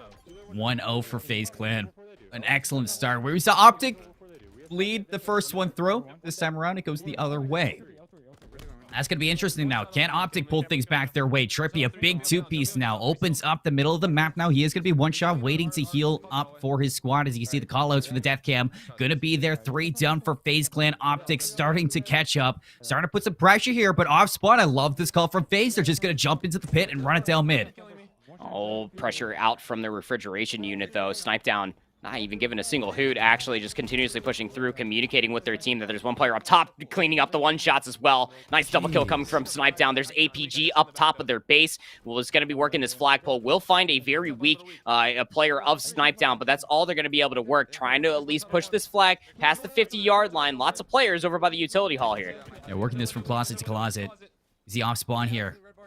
Optic trying to rally things together. Ola's going to find Falcated. Still the trades coming through for FaZe, not allowing control to come out. The tap comes through. Optic still keeping this alive, but Snipe Down on screen, trying to get into the base, looking for the counterclap. Optic ties us up, but now FaZe Clan in a strong position to flip this again and try to get this countercap through. And they know exactly where Optic Gaming are going to be at, over by this plant's hallway. Tough engagement, tries to go for the thrust play, but Lucid, how insane have they truly been? Will end up being traded out here, but there it is. It's already on the opposite side of the base. Wonderful counter capture, to your point there, Colin, for FaZe Clan to take a 1-capture lead. And that's the efficiency, the objective efficiency that you need from a team like FaZe Clan, from a team that just came second last week to Cloud9. They don't just let Optic, they don't let Optic, but Optic gets that flag back, and instead of panicking, they set up for a pull of their own. They spawn cap Optic and take their lead back by force. And look at that, Optic, they get the flag out of base, but FaZe Clan heavy on their heels. That's 3 down, about to be 4. Still ample time to continuously play with, too. And FaZe Clan, to your point there, just absolutely relentless. Sees 2 players up top, snipe down, at least trying to clean up the player that they had one shot on top refrigerator. But even from the perspective of FaZe Clan, look at the map coverage that they currently have. And because of that map coverage, that flag got all the way across the utility hall, scot-free. FaZe Clan, again, just relentlessly pushing into the base, keeping Optic trapped, working yet another flag run. Another one where the DJ Khaled snipe down with the nade, finishes off Lucid, looking up top to finish off another one, but that flag just there. Snipe's gonna get the touch onto this one, working it into his utility. You can see teammates are there as well. ABG might find the finisher, but still FaZe Clan well aware of getting this flag across. Here comes the slide, and here comes number 4. Jeez, I mean, FaZe Clan, again, are just playing with a certain different kind of rhythm. This team of FaZe Clan, ever since we saw them form to what I was bringing up earlier, has just progressively gotten better and better. And it's continuously being showcased here. Now a thrust pack full, 3 charges here for Snipe Down, looking to make this push happen over by Optic's base. We'll find one player weak. Nice play will come through to be able to take down Lucid. Will be traded out 2 for 2 coming through as the map looking to be reset, but you still got players for FaZe Clan in Optic's base. Snipe Down's in a deadly spot. You see that? Flags down, bottom planters here, getting returned ever so quickly. 4 seconds on another camouflage. You see the return comes through. Now things slow down, and this is not a pace we've yet to see. Inside Aquarius CTF in the second go around is a slow game here. FaZe Clan have been keeping the rhythm up like you say, but now it slows down. Optic with 5 minutes and 50 seconds. Can you get something going? Your flag gets pulled again, but Optic's still in the other base doing the same exact thing. Yeah, now Optic, I mean, you got to assume that desperation might just be ensuing here. If FaZe Clan can just play the trade game, they can just run out the clock. It's 5 minutes and 30 seconds worth of running out the clock, but it doesn't necessarily mean that they can get complacent with their positioning or just turtle up inside their base. If they see an opportunity, well, they're going to strike, and we'll end up cleaning out their base. 2 players actually coming in from their fridge in their street side. Lucid will end up taking down Snipe Down, but the cleanup is right around the corner. Yes, it is. Using the Dynamo grades inside the utility. Optic Gaming trying to put some pressure out here. Bound a big one-on-one inside. That Boo Boo Tubu doubles down. You see the flag getting close here. And FaZe Clan are going to put things through. 5-1 Aquarius CTF. The second go around, it's all red. FaZe Clan now lead the losers finals. I mean, you see Mr. Eric Rona there on camera just absolutely cheesing from ear to ear. That was certainly a pace. Absolutely a pace. A lot of people from FaZe just dropping numbers. I mean, apart from one that I think I saw Boo Boo maybe drop like 9 kills, but they were still dropping sufficient damage. The understanding from this FaZe Clan roster to play Aquarius CTF, take notes if you're an aspiring amateur team. Take notes if you're a ranked phenom, because the understanding of FaZe Clan just to continuously pressure out the spawns of Optic to keep them trapped inside of the refrigerator, and always knowing that they're going to be funneling down inside of that P1 or top or P2, the staircases, is just absolutely sublime. They're so smart, Colin, just to be able to keep each other's crosses covered and making sure that they have a sufficient amount of kills. You saw Snipe Down constantly checking the stats. That's not just to gas up their own numbers. That's to make sure that they had a sufficient amount of kills down versus Optic to make sure that that flagpole came through. I want to say that was probably about like a 6-fold, maybe close to about 7 times over, that FaZe Clan had sufficient numbers in advantage, plus those crossfires that I was alluding to be able to work those flagpoles continuously and relentlessly pushing flag captures after flag caps. Well, this is a very, very long series to go through now between FaZe Clan and Optic Gaming, and it's a good thing to start up 1-0 for FaZe, but a team like Optic, who has been so hot all day long, well, they're looking to bounce back now, and where else than Bizarre Slayer. Coming up next now on screen as the players load on in. Talk to me a little bit about this map proper. Is this where you want to go to? Well, for Bizarre Slayer, this is where things get a little bit interesting for Optic Gaming. I mean, they only played it once going back to Raleigh. They lost it. They didn't play it all throughout Pro Series 1. Now, keep in mind, they had a very early exit to Pro Series number 1. A lot earlier than I'm sure a lot of Greenwall fans and the Optic players themselves wanted to to be able to see them exit. But when it comes down to FaZe Clan, for Bazaar Slayer, they are 2-1 going into this tournament. Again, you're going to see a lot of the same nuances from that Aquarius CTF that you will have existing here in Bazaar Slayer as a nice Hail Mary to start things off here. 2-for-1. I'm sorry, not even a 2-for-1. A quick 3 down for FaZe Clan off the rip, just looking so dominant in this series so far. You get 3 kills. You also get the Mangler, the Rockets, and the Overshield. Now, Optic have to be careful what they do next, because things can get out of control early here, and if you allow FaZe Clan to get this map control, they can just keep on flying at you. You see Falcated finds APG, the rest of them following in step as well. Trippy's able to find Bound, but that's what I'm talking about. Boo Boo Tubu with that rocket, not just 1, but 2 down off of the Spanker. And what's even more impressive, too, we were talking about this in the digital green room, if you will, while we were in that very small break. FaZe Clan, much like Cloud9, are just so good. The veteranship of these players just to be able to constantly hold their life. Optic Gaming at least bringing up this kill tally just to about 4, making this a 5-kill game.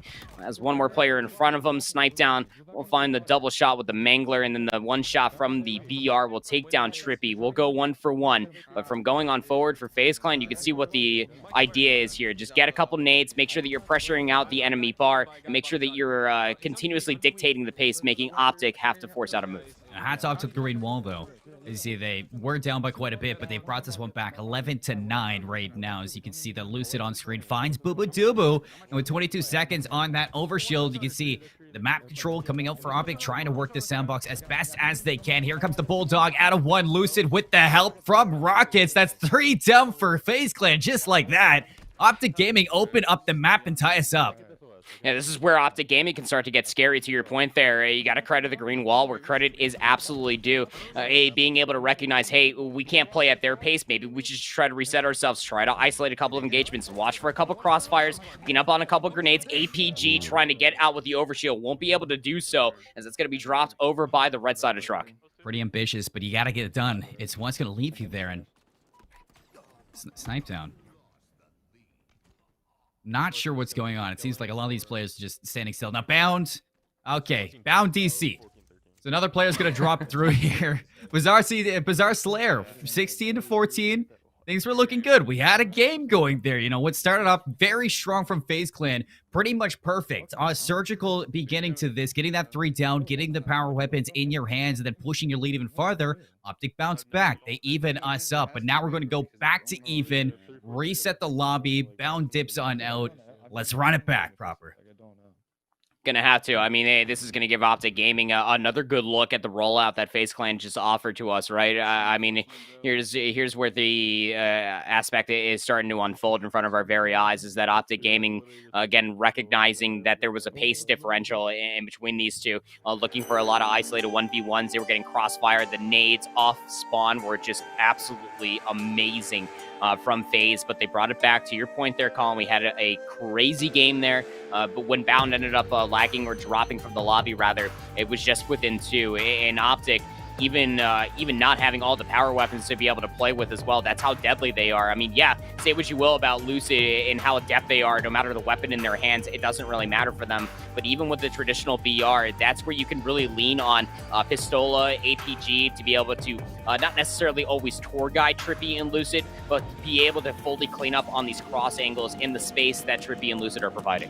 There's a reason we got the 3 last teams that we do. These are 12 of the best players to ever grace the game of Halo. And now we're seeing it now. Just use every aspect of it to your full potential. And here we get a look at the series ahead of us in this best of 5. Bazaar Slayer up next, and then if game number 3 is going to be going to live fire. So here, taking another step here at Bazaar Slayer. Optic Gaming, you know, off that reset in Aquarius. It didn't go their way, but neither did the start of Bazaar Slayer. So now they get another chance at this to get those power weapons right off the bat and get a different start to this one. We'll have to see if the rollout might be any sort of different. I mean, for FaZe Clan, when it comes down to Bazaar, it doesn't matter if it's CTF or Slayer here, Colin. They always end up looking for just about the same thing, going for the traditional 2-1-1, have one player just try to work their way down the alley side. You can see 2 players trying to at least work out from the tree side. Boobadooboo will be first blooded here to start off the Slayer, trying to at least drop down over by the fruit stand. Ooh, eyes on a player right behind that box. Snipedown doesn't want to let him go, but he's losing his teammates fast as Lucid. Boo Boo helps him out to get that through. Not sure if a teammate or player grabbed that overshield for Optic because it is going to be off that screen. You find Lucid or no, it's going to be Ola inside that. 2 players for Optic going to be inside the lockers of FaZe Clan. And look at this start from Optic. It's a 6-for-1. Yeah, again, to the point I brought up earlier, it was just a simple fact that Optic Gaming very quick to be able to make mid-series, mid-map adaptations. You saw that starting to come through off the hot start that FaZe Clan had the first go of things here on Bazaar Slayer, but inside of the restart here on Bazaar Slayer is that Optic Gaming, and just so quickly being able to at least play their corners. How annoying one player is Optic inside of their lockers, just going to end up pushing Snipedown all the way back. It's going to be APG, incredibly weak inside of the blue lockers, going to be looking for a little bit of cleanup here. Lucid does find 2, can't find the beatdown. Snipedown trying to hold their life. ABG will re-enter themselves from that angle and gonna clean up Snipedown in turn. ABG a little bit of a step back, but still 6-point differential from FaZe Clan and Optic right now proper. Is now we get a little bit of a kind of taste how FaZe Clan handles the pressure off the bat here, how they can retake this. 26 seconds on that overshield. Eyes are going to be on that very shortly for the rest of these kills. Falcated the beatdown on Lucid. 2 down for Optic. You see FaZe Clan now flying right through that double door. They are going to be gaining as much traction as they can, but once again, I highlighted that overshield. That's going to be on the menu. FaZe Clan, they need to maintain this map control, but again, an opening for Optics. Shaky shots from Snipedown. Here comes Lucid to the rescue. Yeah, you missed that first Mangler shot. You still try to at least hold it there for being able to at least clean up the kill at the end, but can at least find the headshot. There was going to be a trade there regardless, and going forward, that's mostly Optic's game plan. The overshield will end up being picked up here, and it's going to be at least one player trying to push out Snipedown, trying to utilize these spike grenades to at least continuously hold their space. It's going to come through with Trippy. The overshield was burned, but this is a completely okay if you're a Greenwall fan. Look at the lead. It has grown to 10. There's a player on FaZe 0-4 too. It's not the start you wanted. A frustrating one at that, exactly like Optic on the Aquarius with the reset. Things just not going your way this time. APG battles his way into that. The pinch is good for the OG squad, and it's a quick 3K once more for the boys in green. 20-9. This is a masterclass surgical out of the green wall. Yeah, it really is too. I mean, FaZe Clan are just not allowed any sort of passage. Do not pass go. Do not collect $200. Optic Gaming just running the monopoly here on Bazaar Slayer so far, as Trippy will at least try to overextend it, at least towards Snipedown inside of the red locker side, but it's just going to be a trade. And again, that's the game plan going forward. If you are the green wall, you can continuously play these trades. You can continuously look for these power weapons. One player down low, it's going to be Ola. Did utilize both those rockets from the M41 Spanker. You can see Snipedown just frustrated. A little bit of a deep breath coming through. FaZe Clan not out of it yet, but Optic really starting to snowball this Slayer. Andy, that smile after the Aquarius CTF, yeah, it's gone. It's gone here. Lucid, what was that? The beatdown on a Snipedown again. And ever so slowly, FaZe Clan just keep falling more and more. 29-12 off spawn. They are going to be over into the red side of the map. You see trying to break things out. Ola has that bulldog. He chases him down, barks him into the corner. And that's going to be even farther. Optic now breaking 30. And a lot of frustration on this FaZe Clan squad is starting to fall apart. Yeah, it really is. And when this FaZe Clan roster starts to get frustrated, they start to get really, really far behind. Optic will, in fact, get themselves yet another overshield. One player trying to get back in. Lucid drops down. And when Lucid is playing like this, the determined young buck here of the green wall, it's very, very hard to be able to take them down in 1v1s. Multi-kill after multi-kill. 35v15, Optic Gaming running away with this Bazaar Slayer. Yeah, Lucid, I mean, all those conversations pre-rally of Lucid being the best in the game right now. You can see why when he's playing like this, he looks unstoppable. Going in for another one. Snipedown with some help is going to take him down finally. As FaZe Clan slow things down in their own way, finally find a flurry of kills to get themselves some map control here, trying to work this player inside of that cubby. It's going to be APG, goes 1-for-1 though, so making the best out of a bad situation. And that's what it really mostly comes down to, is trying to make the most out of any situation. If you are FaZe Clan, 38v18, Colin. I mean, at this point, you might be looking towards that live fire oddball. If you are FaZe Clan, I think that bound might have dropped in the lobby yet again. That's not necessarily going to help out the mental nor the vibes here for FaZe. Very tough start to things. You can see Snipe 2-11 for them right now. Not for a lack of trying. They certainly were putting themselves in positions to be able to clean up engagements, but Optic, as far as power weapon and power up control is concerned, it just felt like that they had everything this side of the Mississippi to throw it at FaZe Clan's face.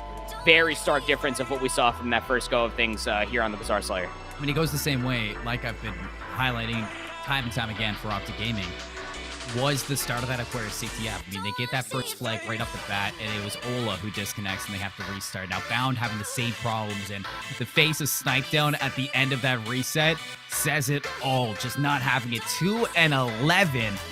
Uncharacteristic from the veteran here on FaZe Clan, as that's just not the way you want to go back into that reset. You made it known that Bound resetting a second time, it's definitely going to kill the vibes here, but when you get another shot at this is going to be a test to the mental fortitude of this FaZe Clan roster. I mean, they've been playing the game for a very long time proper, so I can imagine that it's a good pep talk, and they're going to be back into form here in this third go-around for Optic Gaming versus FaZe Clan on Bazaar Slayer.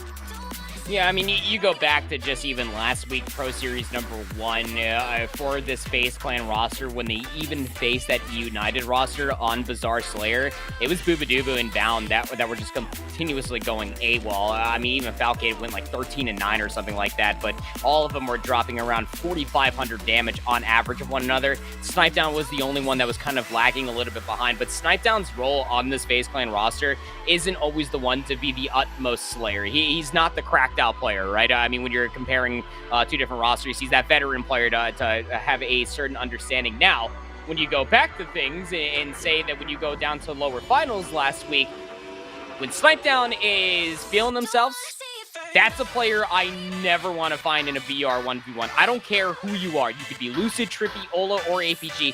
That could be a very tough kill to be able to find. Who could honestly forget Snipedown, CTF Bazaar versus United, where they went like 30-23 with the final flag capture, 26-17 on the strongholds for live fire as well. I mean, this guy can absolutely slay, don't get me wrong. But at the same point in time, it's really got to come down to Bound, Falcated, and Boobadooboo, in my opinion, to be able to find these continuous slays, to be able to constantly lay on the pressure for Optic Gaming, to keep them on the back foot. You just have to always keep Trippy and Lucid in check, because once those two players are off the leash, well, dogs are going to start barking. I mean, you saw the way that Ola was using that bulldog, Andy.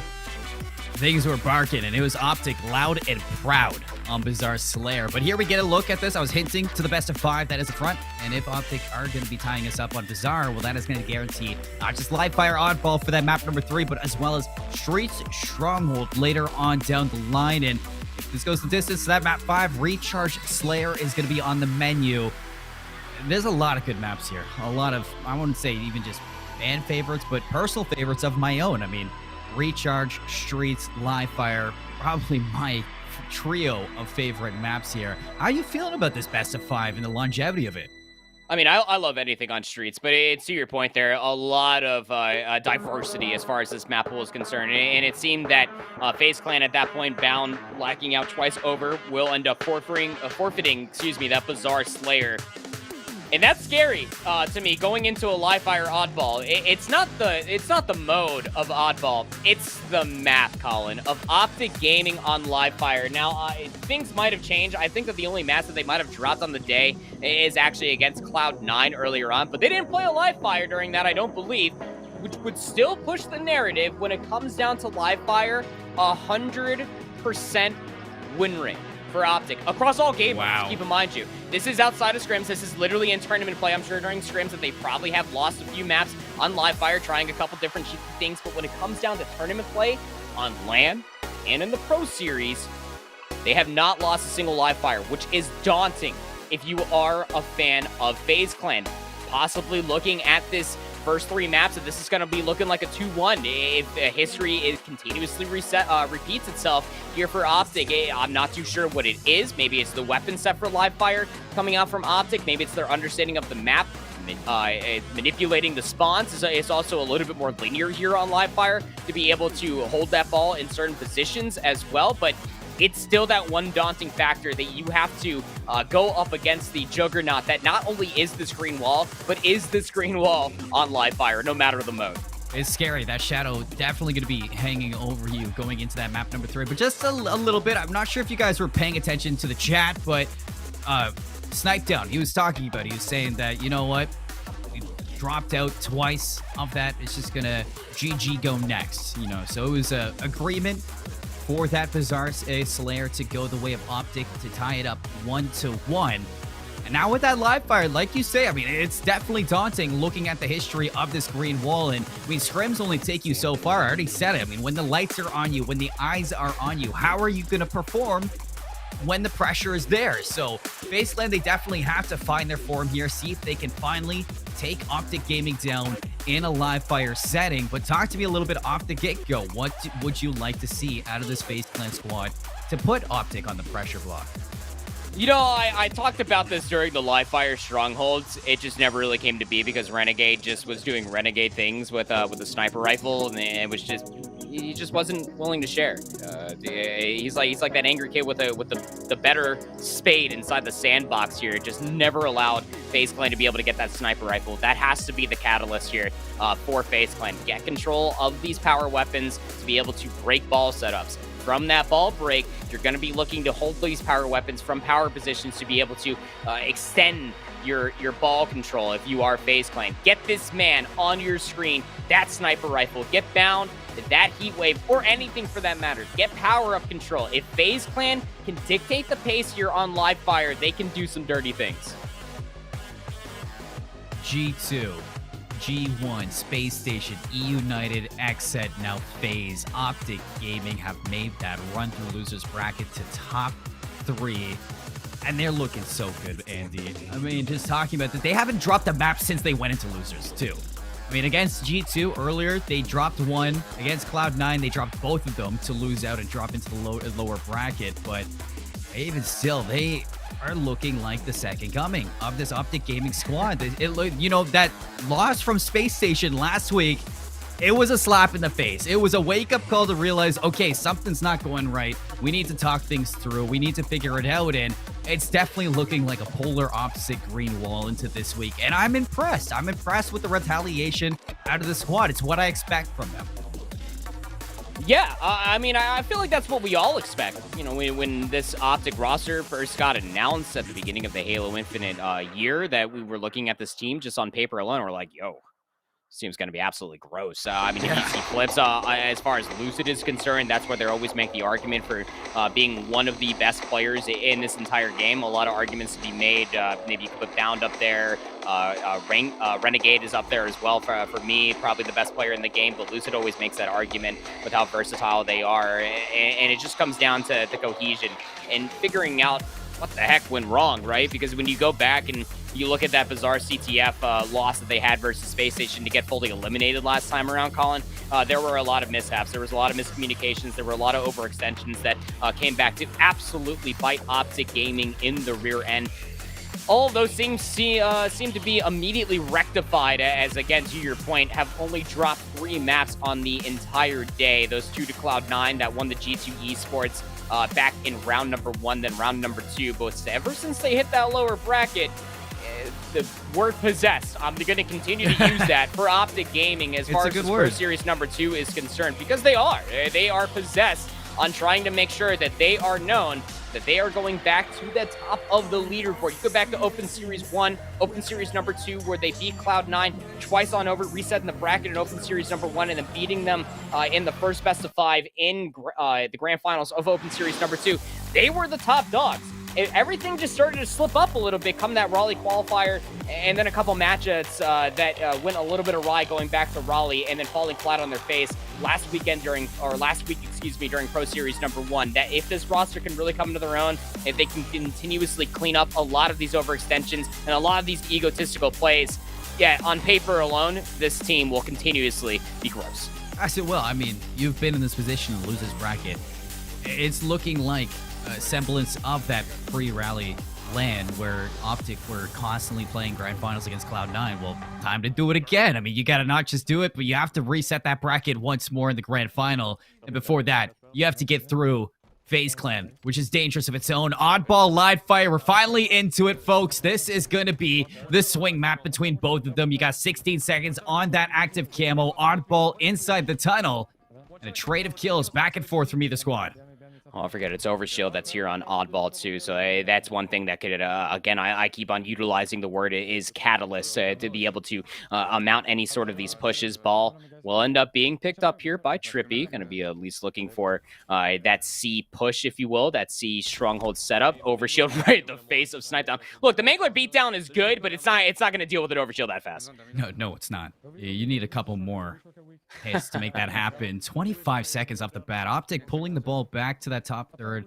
Gee, it looks like Trippy is hovering towards that plasma pistol. APG, the sniper, finds the head of bounds. It's less players now for FaZe Clan to make this happen. You see Snipedown looking to join the fray with the team. Falcated to drop as well as Lucid's Nays to do the deed. Here comes the rest of them. APG taking some hits, but he's finessing his way around. Finds Boobadooboo as well. Optic Gaming, they just can't get broken right now. No, and again, they're very, very proactive. Their understanding of this map is at a fine tee. The ball's going to be reset. Bound's going to be able to find at least a double kill. Oh, the ball actually doesn't end up getting thrown off. Snipedown's going to be looking for this heat wave. It's going to favor towards the reload. This is going to be a mud setup here for FaZe Clan. Potentially going to be looking to bring this on the backside of tower. But when Trippy picked up that ball, it amounted to about 55 seconds. Optic Gaming over by this OV shield, which is up in just about 15 seconds. Going to be that main look of things for Optic Gaming to try to break this setup. We got it twice here. Lucid drops, so 3 players alive for Optic to make this happen. Eyes are going to be on that overshield.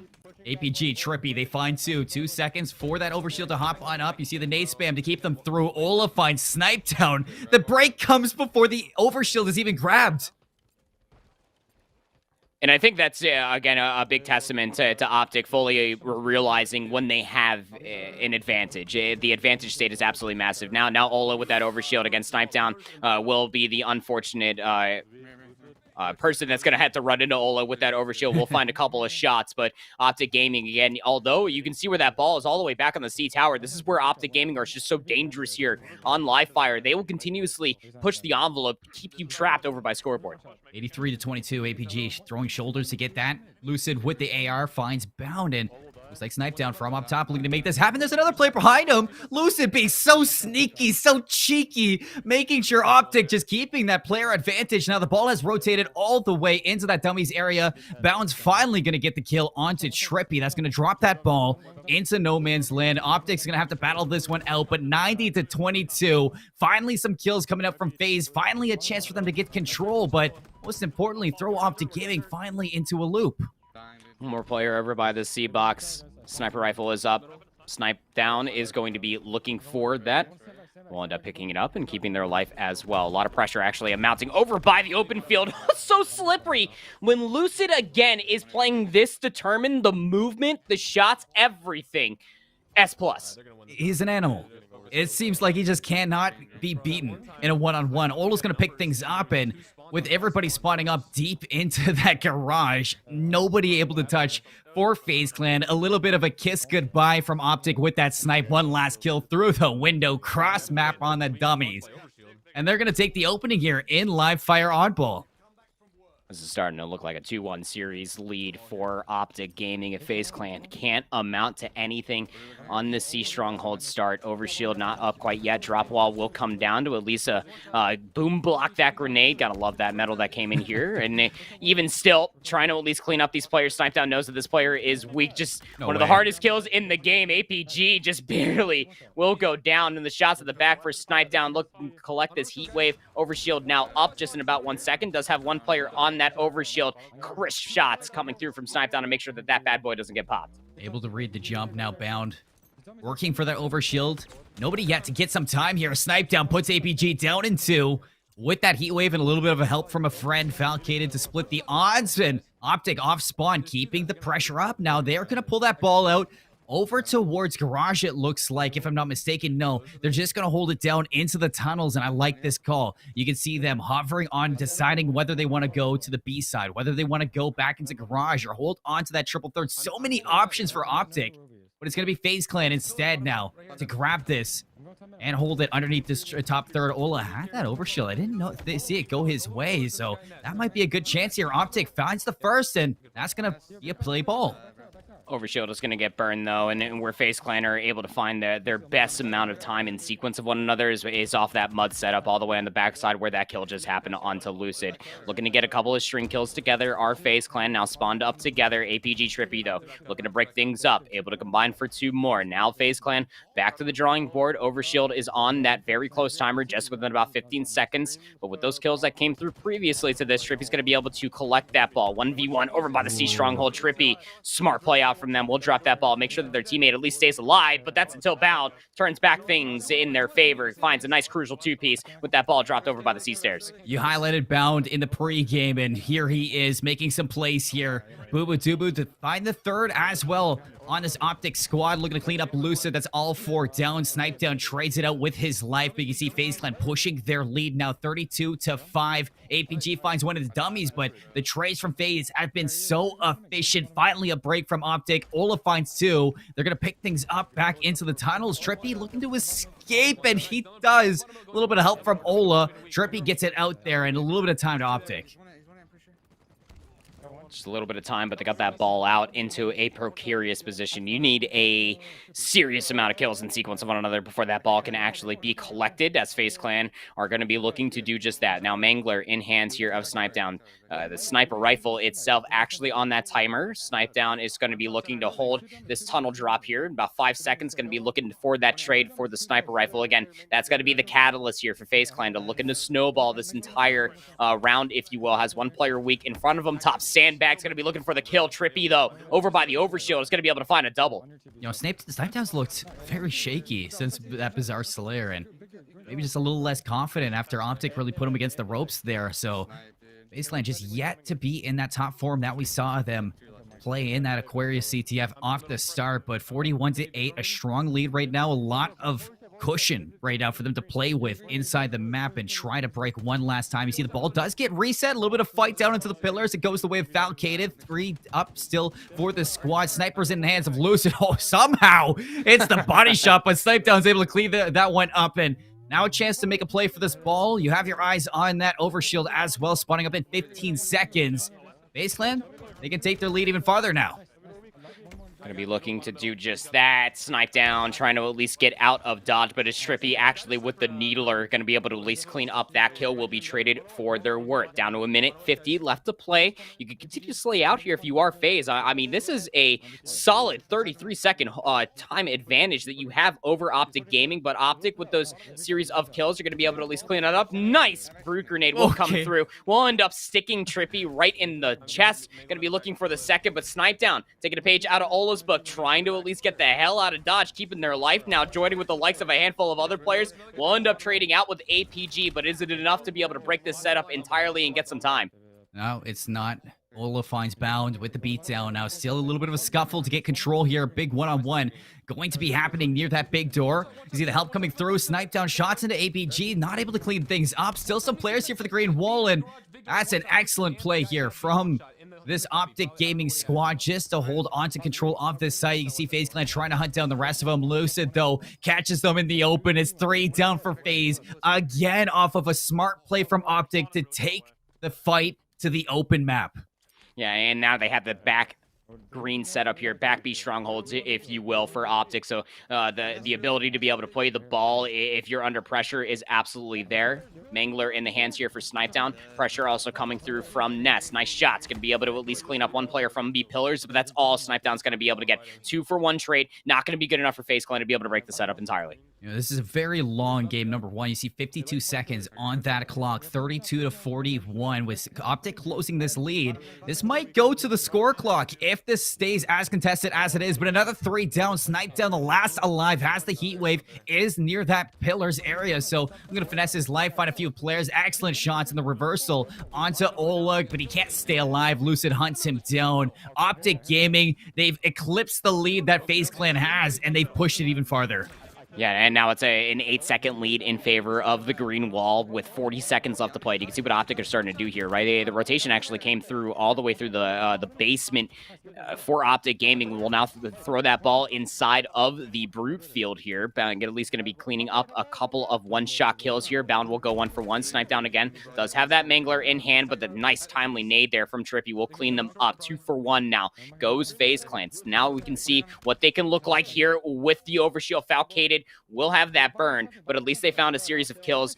Down to 20 seconds here, Colin, and you got to pick up this ball to stop that clock. Yes, you do, and you have to pick up this ball to push the lead now. And here we go, FaZe, a lead swap with 18 seconds left.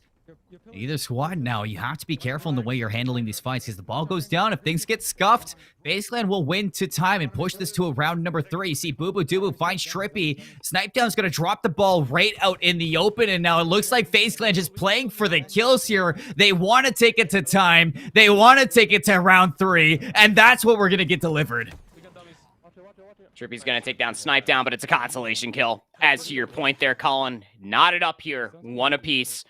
1 round away from Halo Infinite history if you're FaZe Clan, but that's not what they're thinking of finally defeating Optic Gaming in a tournament series on a live fire map. Just going to be looking to take a series lead here. Again, knotted up here 1 apiece after FaZe Clan did unfortunately have to forfeit that Team Slayer, but were absolutely monsters on that Aquarius CTF looking to come back into their own here. Big trades to start off this opening of the map, but no one read. And Trippy actually slipped the net going on the backside of A. Will end up finding themselves a double kill. Does have the heat wave. Just 1 more player left alive here for FaZe Clan. Need to keep their life in now. You see, Boo Boo was like, okay, here, I'm going to peek out. Nope, that's a sniper. Let's just go back down. Player life. 10 seconds to Optic early. That's totally fine. You can still see the kills going the way of the green wall here as the overshield's there as well. Big beat down from Trippy. 4 down for FaZe Clan. And the 16 seconds is about to be pushed to most likely even another 10 seconds with this hold that Optic have. They have full control of the sandbox, full control of the map in this retake. FaZe Clan just can't get anything going. Off spawn into that window. Snipe Down is going to find ABG from behind, but look at the rotation from Ola. Pulls it back green. You see Boo Boo having a big fight here. Can he take down this player? Just big plays out of Optic to finesse the time, hold down this ball. It doesn't get played. FaZe Clan might have just got a big win there. Oh, it does get played. Yep. 1 player came back through. I think that was Ola that was on that nest box. Ended up sliding back down, picked up the ball, and just yeeted it right off the corner. Snipe Down will find APG, trying to find the solace of that drop down to basement. Now you got to slay out of your FaZe Clan. Optic Gaming, relentless on the pressure. We'll pick up that ball, bring it out of Key Door. 34-0. Finally, FaZe gets some time on. It's 3 seconds, but feels good to get that 3 seconds down. A little bit of sweat off the forehand beat down from Snipe Down. 2 of them, to be in fact. 8 seconds on this overshield to pop up proper. And you can see this is a FaZe Clan just collapsing on the weapon, collapsing on that ball. Optic's going to be spawning inside that A stronghold area. And you see Snipe Down pops this. This is going to be dangerous. It needs to be dangerous if you are FaZe Clan. Has 1 more player just playing peekaboo over inside of that drop down. 1 more player up top of that C tower. Will be Falcated to be able to go 1 for 1, and that's not going to be good enough. APG was able to work their way all the way back down. Remember, they were over on that basement door drop. They are actually able to push over by dirt, grab that ball, and completely reset it.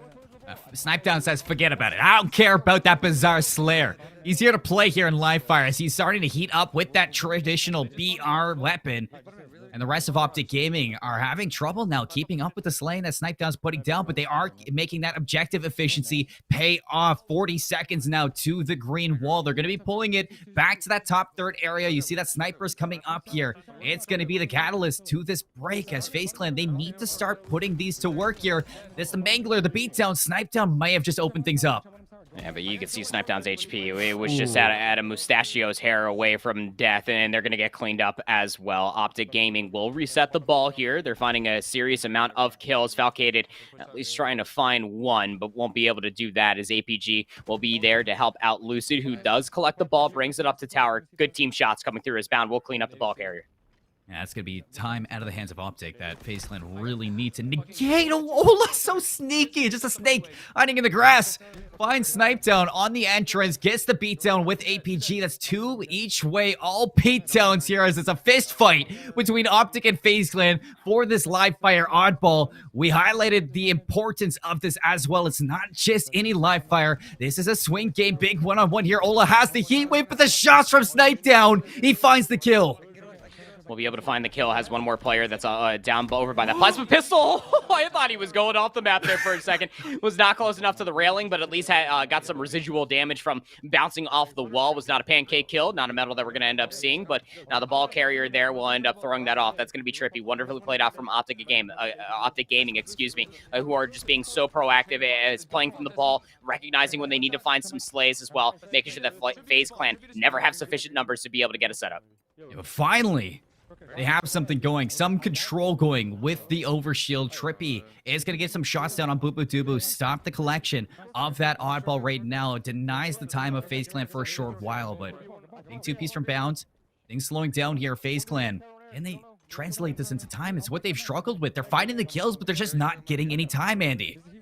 No, they're really not. And now that Snipe Down has the ball, you can see them just trying to go for the toss and trying to at least get themselves in a safer position. But once they got over towards that B-pillar side, there were just too many angles for Optic to be able to collapse on top of. 2 quick kills come through Down, able to pick up both of them there. And still one shot, though, will drop down. The ball will be down in that exact area. But Ola, again, just the snake in the grass, to your point there, so hard to kill, so hard to be able to gauge where that player is going to be located at. As Lucid off screen will, of course, find that double kill, and that's going to continuously lay on the pressure for FaZe Clan as we have 1:20 left to play. Another perfect out of Snipe Down as he is shooting different right now, but those shots, just, it means nothing with the objective efficiency that Optic are putting on the board. And again, they escape with the ball. That's just time that they're getting to push this lead even farther. They're set up for the play ball as well, so as soon as FaZe Clan get this, it's going to be dropped in the middle of the open B fields. And the kill's finally coming through from FaZe Clan. Can they convert this into time? Snipe Down's going to pick this one up, and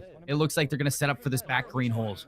Yeah, they're trying to call out where they're spawning in. You can see Boo Dubu actually ended up spawning over by the A stronghold, so this is going to be looking like a back B setup here if you are FaZe Clan, closer of a position to be able to play that reset, because that's what they're going to have to be able to do. Now, sufficient time coming through for FaZe Clan as Snipe Down is holding on to the skull with dear life, but their comrades on the opposite side of the map are not necessarily looking too healthy. Snipe Down now looking to bring this thing towards the back of the drop. Snipe is up currently. Snipe Down is currently under immense pressure from back mud. Of course, they will find one player. Great collapse as a whole as Falcated finds 2.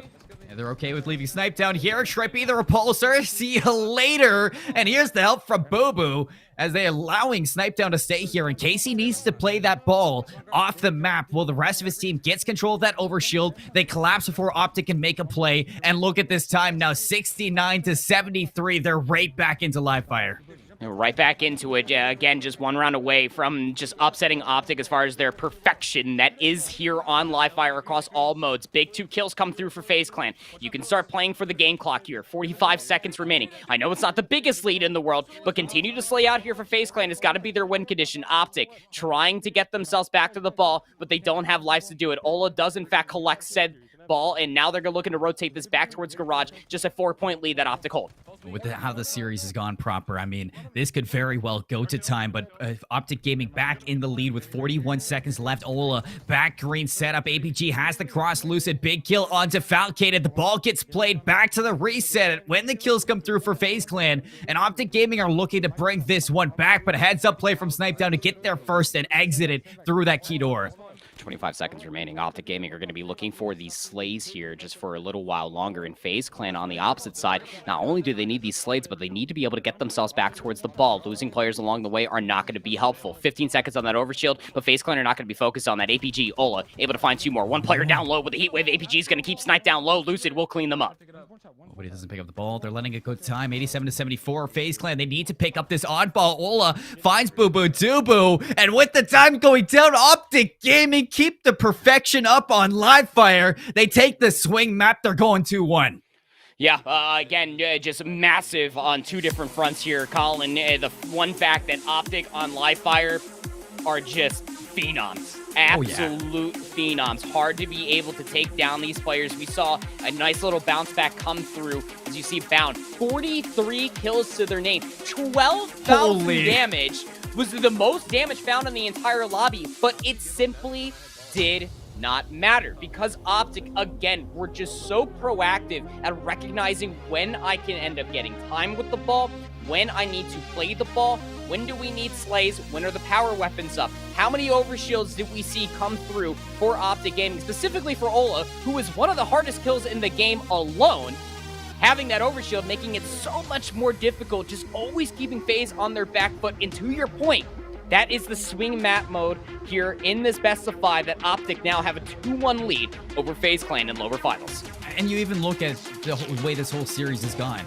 I mean, this is just hypothetical, but if Ola didn't drop out of that Aquarius when Optic got that first flag off the back, that could very well have been a 3-0 start here from Optic. A sweep over FaZe Clan. They have been lights out right now in the lower finals. The FaZe Clan, I mean, they have been hot on their heels. Like you say, I mean, that $12,000 or 12,000 damage is not something to look over for Bound. He's getting the job done, and the slay factor is just turning it into objective efficiency. And Optic Gaming, every single time that happened, I mean, you saw that last player grab that ball, throw it out into the open so that your teammates off spawn can put some shots down on it, make sure that FaZe Clan just can't get comfortable onto the map. And that is why we're talking about Optic Gaming and Livefire just being their map. And they've been so good on it day in, day out, and they're not stopping right now. So we're heading to Street Stronghold up next. This is where FaZe Clan now need to find the map win to push us to that game number 5. Talk to me a little bit about Streets. What are we in for? Well, you're going to have that M41 Spanker as it's beautifully placed here on your screen. That's going to be the main focus point here for a lot of these players. Should be a guaranteed set of kills. If you can find a multi-kill with one rocket, a pocket rocket after that, then you're absolutely dancing. But it should be 2 free kills per the rockets that end up coming out from the barrel itself. The Stalker Rifle. A lot of players have been coming a lot more comfortable with that one in their hands. A little bit of a light sniper rifle, if you will. 3-shot perfect, 2 shots to the body, 1 shot to the head, and then you cannot go without talking about the nades. Plasma grenades over in the arcade, and the brute grenades that are on the bottom side of C stairs. But the main focus here, Colin, is going to be that Bulldog. I hear Shyway barking in the back of my head right now. You pick up that Bulldog, you're going to be able to find a sufficient amount of kills with that bad boy, and in turn, should be a solid hold for one of these teams. Well, Snipetown finds itself in no man's land. That Bulldog is put to work. Combat Evolved from Boobadubu not going to get that Spanker into his hands. Still a fight for those rockets now, but the BA hold is strong for FaZe. They're getting time early. Finally, Optic, they find the flip, get a few ticks off their board, but I haven't seen where this rocket has gone. It's kind of been hovering underneath. The Sentinel Beam has been the only thing really I've seen in these hands.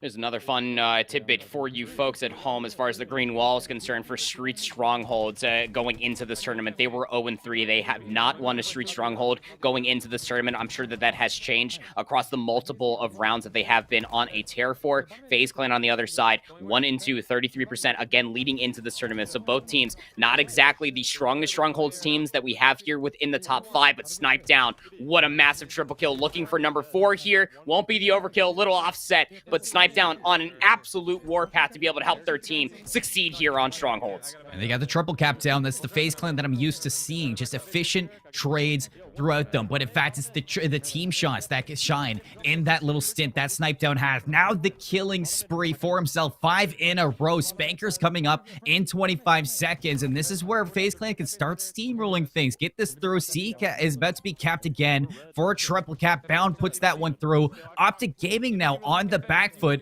They need to slow things down here.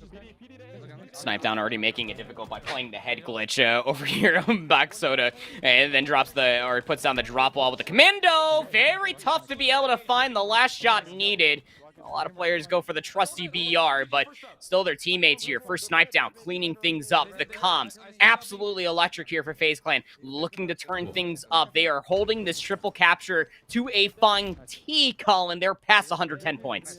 They look mean right now as Snipe Down dialed in. Just take a look at him in the bottom left corner of that screen. He is not losing this stronghold. Look at that Hail Mary. It's the stick too onto his enemy. Trying to go for the 3. He's going to get that triple kill again. That's That's a second triple kill in the game. They hold on to all 3. This is just insane. I got no words.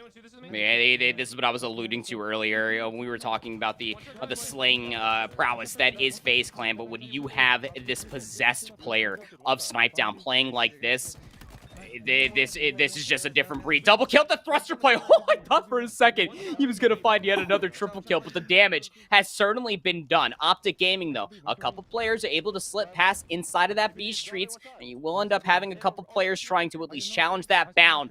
We'll end up finding 2. Ola looking to clean things up, but Ola should be weak here for Snipedown. Not the cleanup. No! The Wizard! So tough to be able to find that kill, but still FaZe Clan reset that B stronghold. We'll get over 200 points. Yeah, this is looking like the home stretch right now for FaZe Clan. Absolutely disgusting. I said they needed to find this to get to that game number 5. Well, they're trying to speed run this to get to that game 5 recharge Slayer at the end of the road. Finally, Lucid pulls things back, yet to touch onto one of these flags. 220 to 28. Optic get on the B site. The time is finally going to stop. Okay. for the time being. All right, we're stopping the bleeding.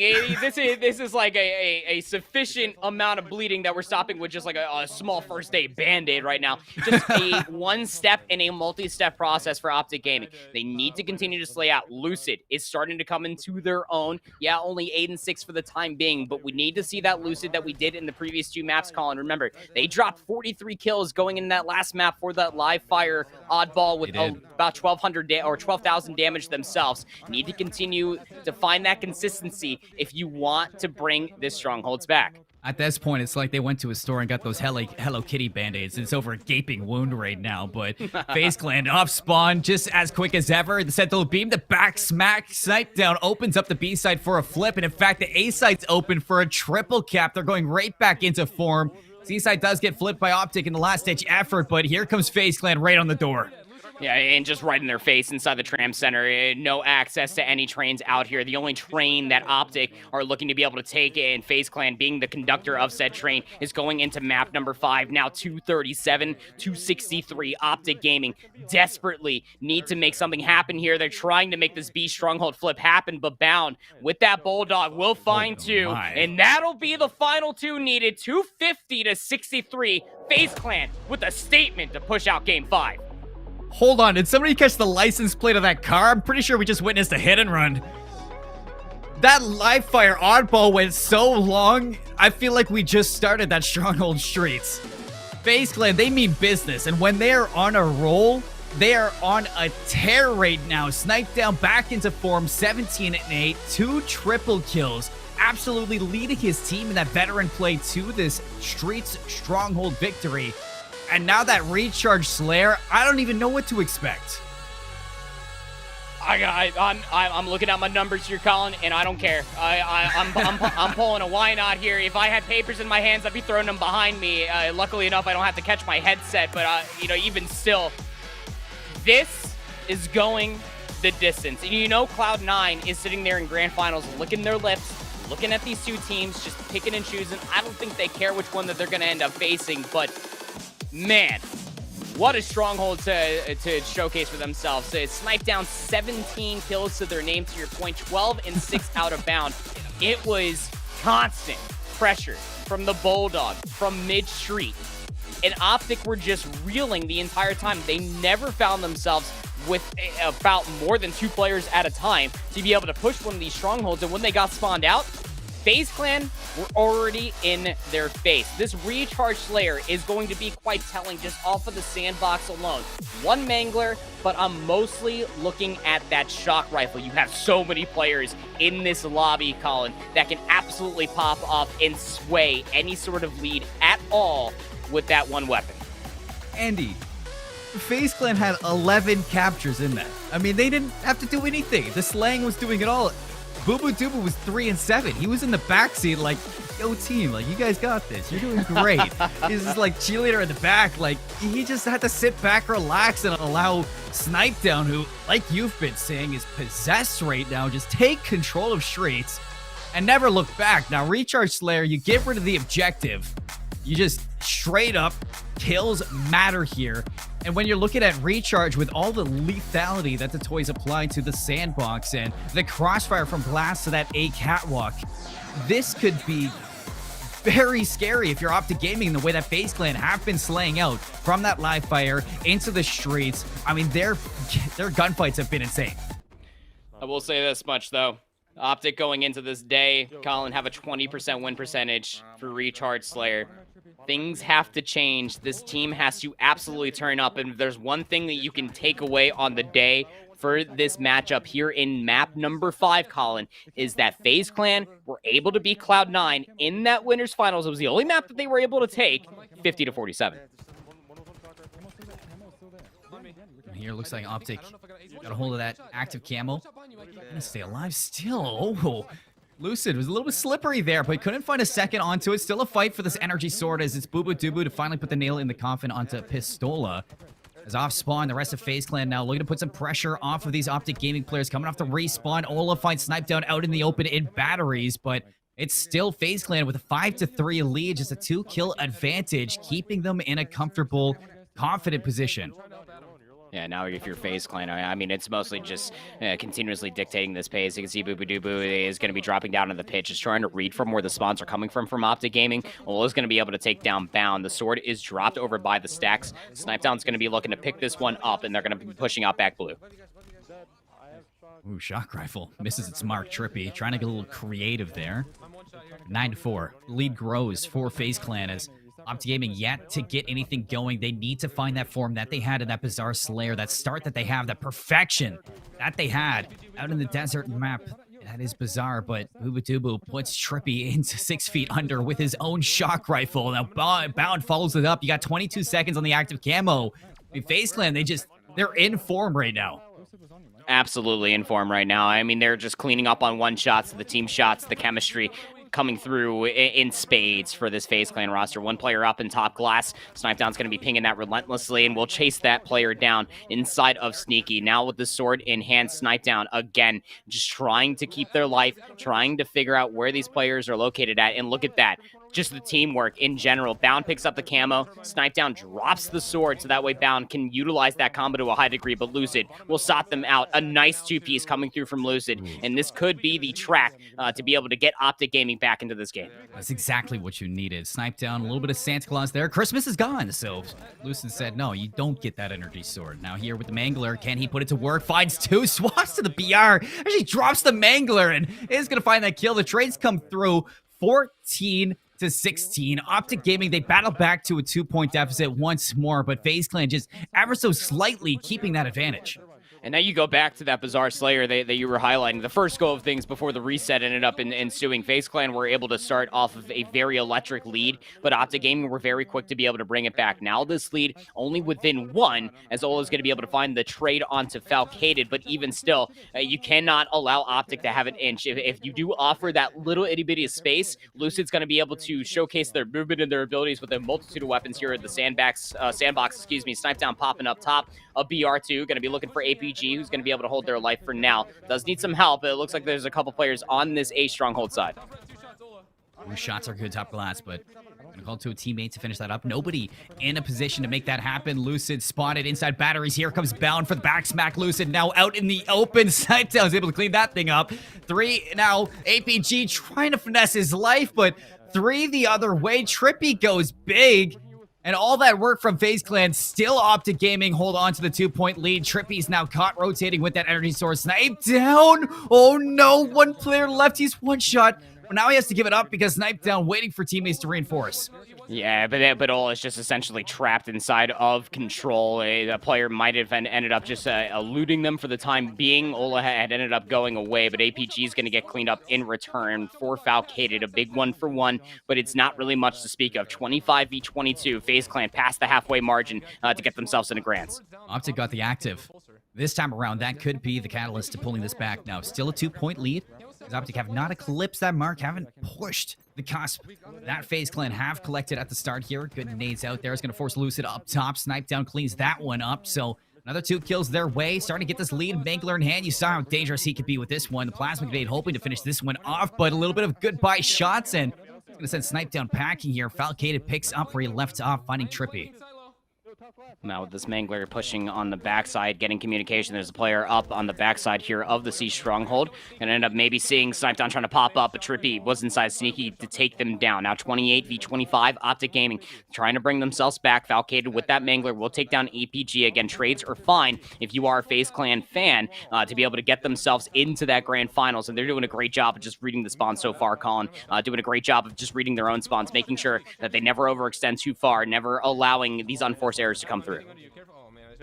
Oh, that's a rough nade. Bound is going to eat that one up from his teammate here. Now trying to hold things down. Turtle on in here. Bound with the shock rifle. Snipe down, locking down these stairs. You see APG finds Falcated on the rotation here. A 1-point game. Trippy ties us up, and Ola pushes us the other way.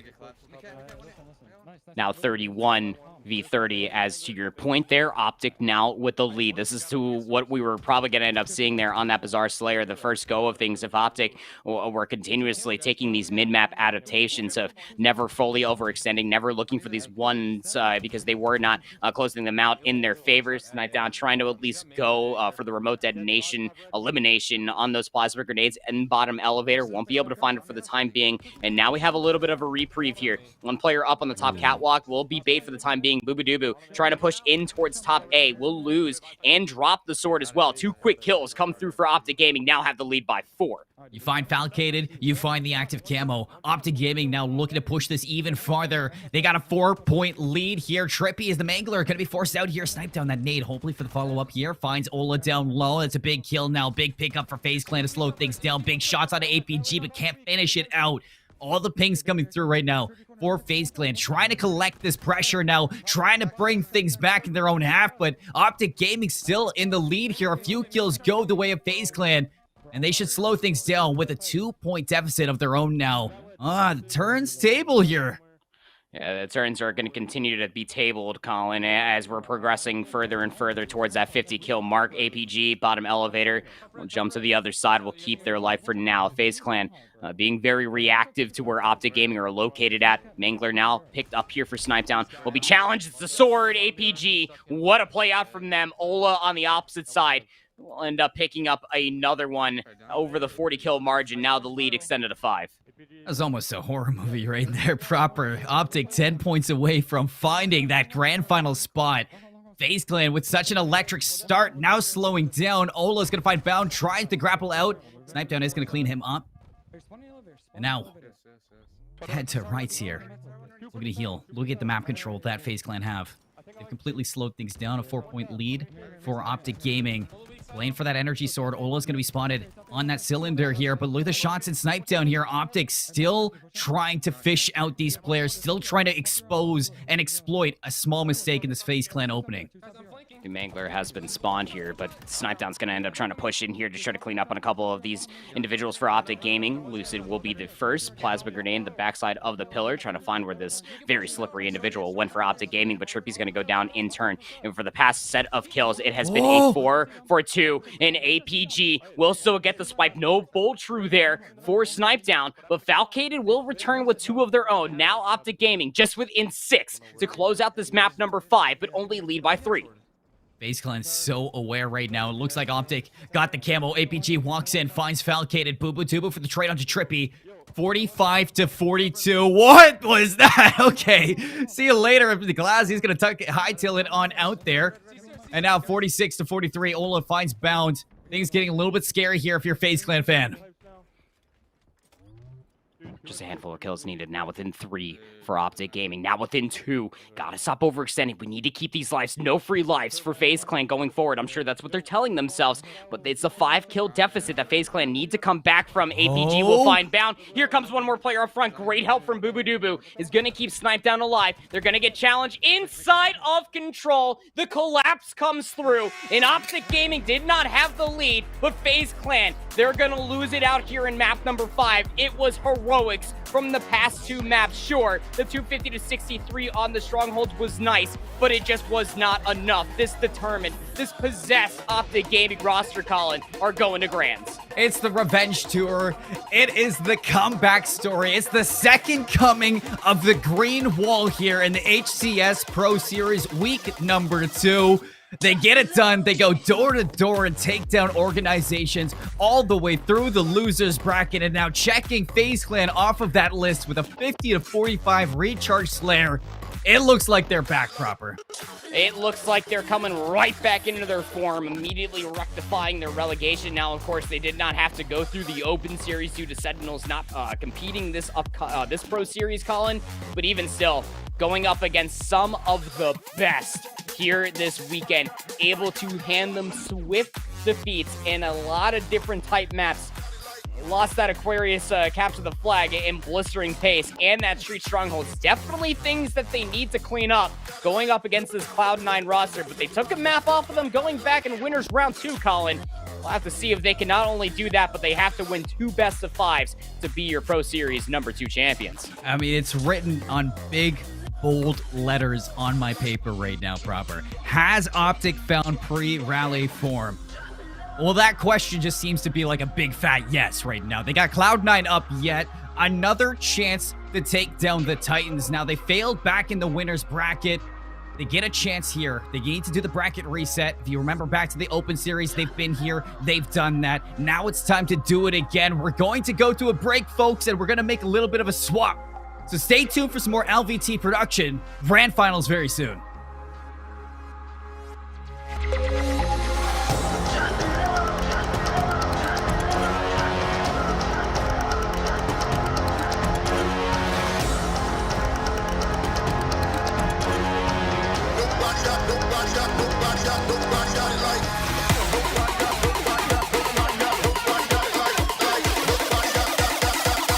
Drop it low.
all system blur teams.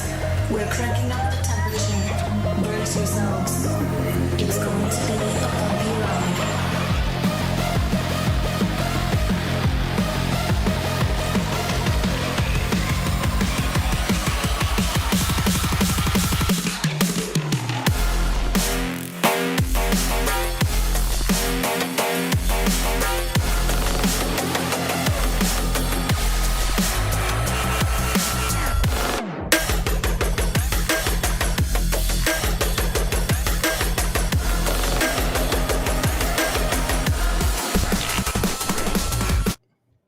Welcome back, grand finals time.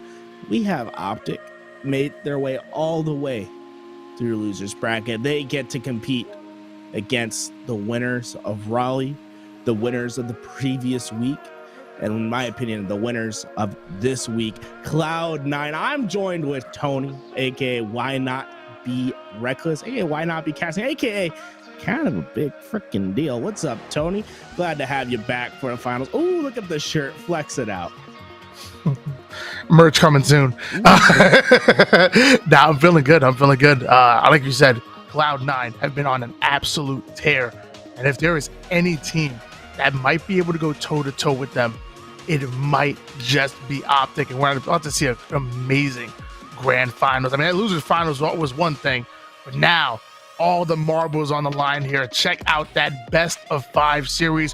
What is it telling you, Gary? Tells me that we're starting off the best flag map on the game. You know, there's only 2, but hey, I love Aquarius. Behemoth? Behemoth doesn't count, brother. We don't talk about Behemoth here. We only talk about Aquarius, in fact, because Aquarius, in my opinion, the best map in the game, and we're ready to go straight into it on the World Champions POV. Some consider them the best in the game. I consider him a god. We have Renegade as our first POV of the day as he starts to head into Aquarius flag. Guys, first to 5 will win. Camouflage is up and for the taking. Renegade now going to make his way over towards the car side. Excellent shots onto APG, but that's not going to be enough. He's going to be hunted down and put onto the black screen. Meanwhile, his teammates going at it over towards Courtyard, but Lucid takes down Eco. Not a good start for Cloud9. Now Cloud9 losing in the slaying department early on, and it looks to be trouble in Cloud9's backyard as Optic Gaming has had no problem cutting through this defense. Although they haven't gotten into the flag yet, slaying has considerably gone into Optic's favor thus far. Cloud9 not even able to get past the 50-yard line. Yeah, and it has to come from some sort of slay. And when you need a slay, well, you go and you get your main slayer to do so. It's a Renegade who you need to be aware of. Look at this. Renegade's holding down P2. The flag is going to get pulled out. And this is what I love about Cloud9, right? They are getting outslayed heavily in the start. It doesn't matter, Tony. They find one slay. They find one opportunity. All of a sudden, they're in your base, and they're making you look twice. I need help.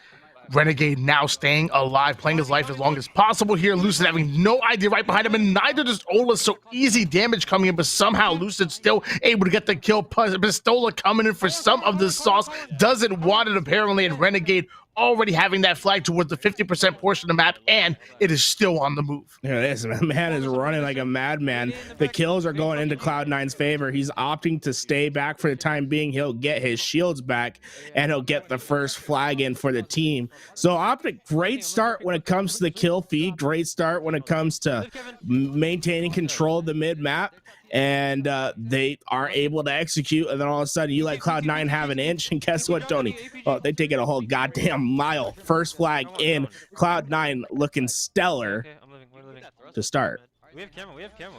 Renegade ends up coming out with a killing spree here. 1-0 lead going in favor of them. And mind you, they did come out of the winner's bracket, so they have that advantage, only having to win one best of 5 series, where Optic will have to put double of that on the board. Off the screen, APG and Ola answering with back-to-back kills. Renegade still getting aggressive, trying to get the flank in, ends up having somebody in the sights. Beautiful shots on Ola and gets the kill. So now the car control going in favor of Cloud9. This flag might be ran again, but Stellar is hunted down by Tommy Wilson. Oh, I love. You know, I wish he would have. I like Lucid. It's a great name, right, Tony? But Tommy Wilson hits a little bit different. He has one of the best names in the game, and because of that, his name alone is allowing his team to find 2 kills on the map to push forward. Unfortunately, his back's turned, but he's able to turn around with the help of his teammate, finds the kill on Renegade, and now Cloud9 pushed into the back of their base. They're gonna have to find the kills, and who else? Eco to save the day. He fights 2. Lucid eventually finds the trade out, but that will stabilize the position, allowing Renegade to cut through the top and eventually find the damage on Lucid that will result hopefully in his death. No, Cloud9 gonna let Lucid get away. So Lucid doing Lucid things, often considered the best in the game, showing why today, as he's been a troublemaker on the map thus far. You got to feel the pink mist, and Lucid is reminding us why, getting the beautiful Needler kill. Meanwhile, Renegade still on the black screen. Trippy also able to get a big kill onto Eco. So numbers advantage in the favor of Optic, but Renegade coming right off the spawn, making sure that his base is cleared out. His teammates are dropping left and right, going in for the challenge on Lucid, but goes down to 1 shot. Pokes out, but nobody home just yet. And Eco has been able to take advantage of that top mid control. Renegade going in for the challenge, taking down Trippy and earning himself a heat wave largely because of it. One thing that's so interesting about Aquarius as a map, it's very similar to what Truth or Midship was in previous games, but control of your top base and having a player in top base is often so important to your success on Aquarius. And you can see how Renegade really valued that in this life. He went back, he got control of his top base, he looked around for the damage, and you'll often see that when you are down in numbers, making sure you can stay alive in your top base, prevent the opposing team from getting in, can be a #1 priority. Where on Midship or Truth, it was often about getting into the towers, getting out of your base and expanding. That was top priority. Something that's changed just a little bit on Aquarius that I appreciate. But while Renegade was able to keep his base control, he was also able to get the heat wave at P1, move it forward to the opposing side. He's trying to run his second flag in. He's a main slayer, but he's getting his hands dirty today.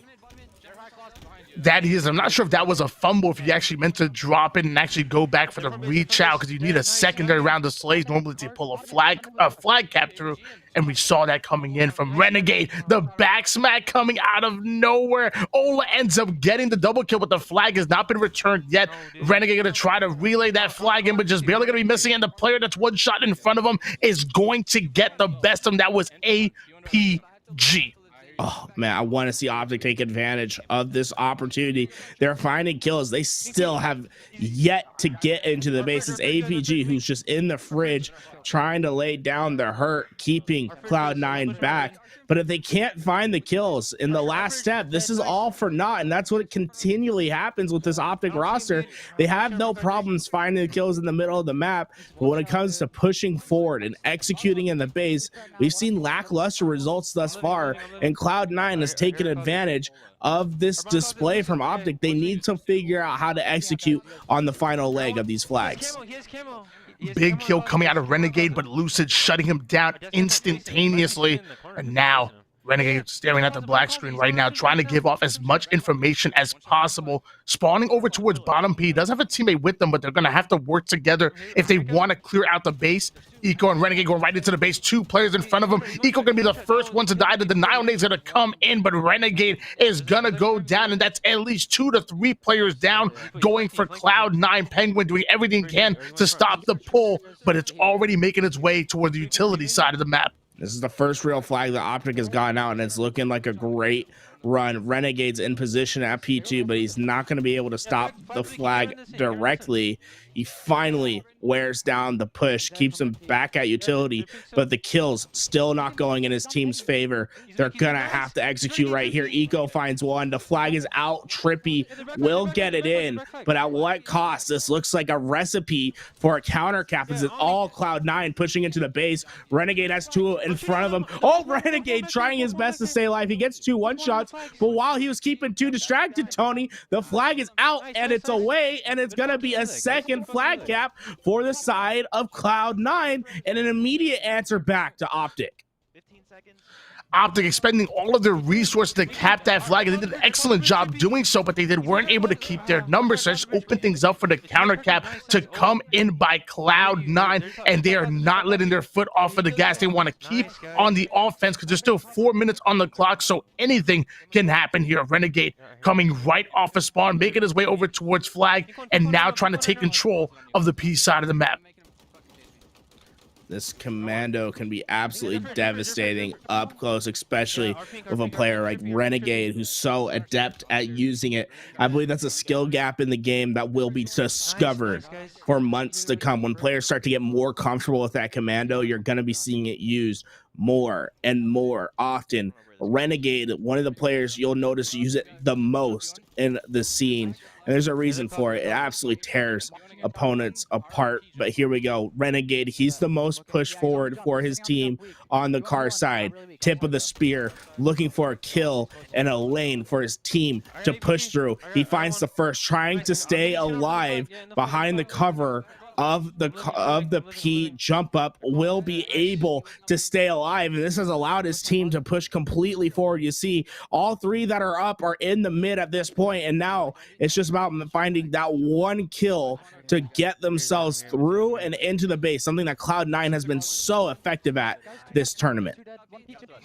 Renegade knowing exactly where that heat wave was by utilizing the AI scan on his controller there to actually scan out the map and find that heat wave right on the ground. And now he's looking to take advantage of an APG and his sights over towards the fridge side. There's no reason for him to overextend on that gunfight. All he has to do is get the information for his teammates to push up, to get aggressive. Heat wave going right in, but looks like he's going to be knocked back with the thrust. Tries to stay alive, but not going to be able to. Meanwhile, his teammates are going in for the cleanup kill, but easier said than done. Lucid and APG getting back-to-back kills, and now the numbers advantage momentarily going in the favor of Optic.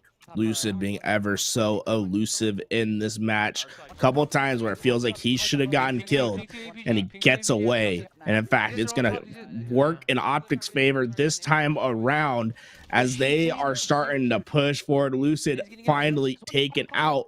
But that was the first time that I felt that Optic played back the Cloud9 push extremely well.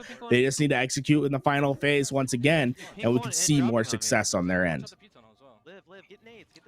Renegade going all the way down to 1 shot, but backing down over towards top mid, having Lucid in his sights. Beautiful job of communicating with his team and listening to the call-outs to get the cleanup kill, but Ola doing the same thing and cleaning Renegade right up. Meanwhile, Eco once again controlling top mid. Great job by Eco by valuing the height on the map and always being top mid and raining down shots on his opponent as he's able to take down Trippy off the screen. And now Renegade coming up right behind him. Nades are coming in over to our top car. He's trying to put down the damage. It looks like he's going to be able to trade off kills with APG. Can Cloud9 use this numbers advantage to get on the aggressive with a little over a minute on the clock? If they can stamp one more flag in, that'll probably spell good night for Optic. Optic trying their best as Ola was able to get into the base. They only have a minute to work with, and so far, you know, when you get down to this part, you're playing for the tie, right? It's going to be really hard to chain 2 together. Now, guys, you got to remember, this isn't like Halo 5 or Halo 3. The flag rules are just a little bit different. There are comeback mechanics. If you do have the flag out as time does expire, you are going to be given some extra time, but you have to have the flag out. And APG has done that, but he's getting chased by Stellar. The help for APG is there in the form of Trippy. He's going to be able to take one, and he's trying to keep the line of attack back. The defense from Optic looks strong. They have the flag out. They know that they don't have to rush this thing through. Cloud9 looking for the kills. Lucid's going to be the first to go down. Renegade doing his best to survive. He has a sidekick as his backup, so he could push toward this flag and have a great utility weapon to take them out, and that's exactly what happens. He gets beautiful timing to go down, and that will be game one in Cloud9's favor. Yeah, fantastic job for Cloud9 to control the tempo of the game. It seemed like most of the time they were on the offense, always putting Optic on their back foot. But either way, it was a close game, 2-1 in favor of Cloud9. The Optic have definitely showed me enough that they can easily come back and take game number 2 and maybe even the series here. Do not count Optic out just yet. What are these stats telling you, Gary, as we quickly saw them on screen? Well, I mean, it tells me that Lucid top slaying for his team, 25 kills, tried his best to get the job done, couldn't quite execute it. And when I'm looking at these slays completely, it looks like Cloud9 was outslayed heavily. I think they went only one player went positive in Renegade. Everyone else getting outslayed. 22-22 for Stellar, 19-18 for Renegade, 21-22 for Eco, and Penguin went 19-20. So slays not in their favor, but that's what I'm talking about. They're more effective, they're more efficient, they find their opportunities, they push through, and they execute on the final phase, where we only saw Optic really get into the base like what, 2 times, and one of it was on the desperation pull from APG at the very end of the game that they couldn't capitalize on. That's what's really going to make the difference, in my opinion. Now, we are moving to Slayer, right, Tony? And the story is told through the slays in that first game. They got outslayed. Now it's Optic's turn. They seem to be a better slaying team. Is that going to translate in the Slayer? Well, we're going to have to find out. I mean, with Trippy and Lucid being the only players to break over 7,000 damage in that game, obviously they showed that they could outslay. Obviously they showed they could do well in the damage department, ultimately played their lives. And with the only objective on the map really be controlling the power weapons in the sandbox on there and utilizing them to the best of your ability, which we obviously know Lucid can do, maybe, just maybe, Optic can answer back here on Slayer live fire. You have that camouflage or overshield, depending on what's going to spawn up here. You have the sniper rifle, you have the mangler, heat wave, and even the repulsor and drop shield or drop wall as well. So plenty of goodies on the map. Cloud9 need to be careful. Do not allow Optic to take control of everything on the map here. Well, Tony, I have a question. What is the objective of game 2? Nothing make that. To put 50 kills on the map, on the game before your opponent. Now, would you say Cloud9 is a very objective, efficient team? I would. Yes, I would. So I'm going to say it right now. I think they're going to be damn well efficient at finding 50 kills on this map. I have Cloud9 winning our second game. I'm a true believer at the moment, and they're rewarding my belief. Up 3-1 at the moment. Renegade able to get away with the sniper rifle for now, and they are fighting for control of the power up. So far it's going even. Renegade needs to hit a shot. He's able to get the trade out, but not the kill. Optic get away with the power up, but they don't get the spawn to recapture the sniper rifle that Renegade left behind. The trade-off kills coming out of Renegade, and now ends up getting his sniper right back, and he's immediately gonna be scoping in onto that key door. And it looks like that there's some heavy I guess pressure here going over towards bottom mid. Eco off the screen, able to get that double kill. So numbers going back in favor here of Cloud9. They're controlling the A side of the map. The no scope goes right to the body and easily finishes him off. But APG seemingly coming out of nowhere for the cleanup kill. Yeah, they win the fight over at Garage, but what's the cost, right? You're gonna get the sniper rifle, which is a big benefit, but in my opinion, on this Slayer, the Tower of C is what you need to control. The angles that you get from having top tower and being able to have a clear line of sight to sandbags, be able to see where the pushes are coming from, having quick access to all parts of the map is so important. But as all this happens, APG gonna be the sniper for Optic this time around, something we're not used to seeing. APG definitely capable in his own rights, but we're normally gonna see a Lucid or a Trippy be the sniper for this Optic gaming squad. Yeah, I wouldn't be surprised if maybe Lucid has a power weapon such as like the Heat Wave or something, and maybe wants to play a little bit more aggressive and allow APG to open things up with his shot. Meanwhile, Eco going right after Ola off the screen, and Renegade have somebody in his sights over on Sandbags. The denial nades are going to come in and make quick work out of APG, and Cloud9 once again taking control of this game and having a 2-kill lead. And now the sniper rifle going to change hands once again. It seems kind of cursed right now. Anybody who has it for more than 10 seconds ends up dying, but maybe Renegade can break the curse of players going over towards the B side. He tries to hit the flick, gonna miss that, but you did see it momentarily out of ammo, so no more sniper to worry about for the time being. Heatwave is in Penguin's hands, but he's in trouble. Renegade gonna be able to pick up the trade out for Ola as Stellar finds a second to make Optic 2 down, and they're trapped at B. This is where this is the last place on the map that you want to be if you are not getting slays. That B spawn trap can be devastating to a team's chances of coming back into a game. Renegade trying to utilize the mangle to get the slay, but sadly even that's not going to be enough. Luckily his teammates are really making good work on the scoreboard. That was back-to-back kills coming out of Cloud9. Renegade now trying to advance forward. He knows there was pressure over towards that key door bottom mid. There's a player on Sandbags though, not having any idea. It's gonna be trippy. The body shot comes in easy, clean up from Renegade, not taking any damage whatsoever, but there's a player on back B, and they're gonna put him down, getting a little too froggy, deciding to leap his way onto the black screen. Still a 23-18 lead in favor of Cloud9, and they have tower control with the long gun in hand. Hey, I saw that long gun for a second, Tony, and I saw a nice looking skin on it, man. I don't know where that skin came from. I've been seeing it today, man. I'm from, look at that thing, bro. Ooh. I think, yo, oh my God, Stellar. It's working. I thought it was a Renegade staying on Stellar's POV just because he wants to look at the weapon skin, but we end up seeing the Blaine anyway. Camouflage is up. Optic in a better position at the time being to secure it for their squad. You can see the B spawns coming in. I like this rotation from Stellar. He's gonna find him on the way back. You're gonna escape into the fist of Stellar. Kill assist for Renegade, as Stellar is gonna be able to find a second. I think he's on the hunt, man. I think he's looking for a third Stellar.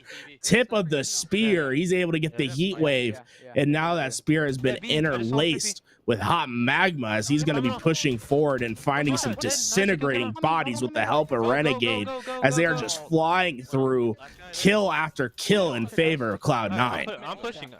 You said that Cloud9 was going to take this 3-0 in the grand finals, and your prediction is looking good right now. And they're looking at, they seem at a different level. They're playing at a different pace than Optic is right now. You can tell. Look at Renegade just bouncing around. Look at the smile on his face. He knows that he is outclassing Optic right now, and it is amazing to watch. Penguin off the screen, taking down Trippy. Finally, Ola is going to answer back. Meanwhile, all this is happening, and Renegade is advancing forward toward bottom mid, but he's going to be one of the only players alive, doesn't care, challenges APG, wins the gunfight, and neutralizes the numbers situation. Oh, what a beautiful play. He finds the pre-nade to get the damage dealt. Renegade, he's just getting more. He can't be stopped. He's been made twice now. He's got to maintain his shields, and now he is gonna go on a spree, guys. This is insane from Renegade. And yes, I'll pat myself on the back right now. I said 3-0. I didn't think it was going to be close. I think this Cloud9 roster is built different, and it's because of this man right here. I think, in my opinion, it's between him or Frosty as to who's the best player in the game right now, and Renegade really making a case for himself in this Slayer, as he's just moving on the map. He's finding people's backs. He's putting them in the dumpster, and he's giving them his taint to their face. Love this play from Renegade. He's feeling himself in the grand finals.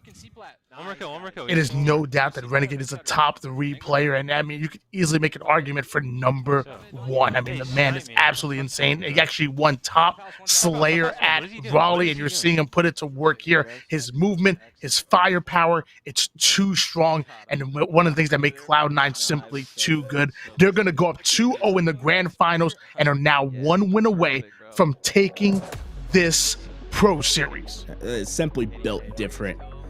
Look at that big flag representing Cloud9 in the back, and there's a reason why Cloud9 went after this team in particular.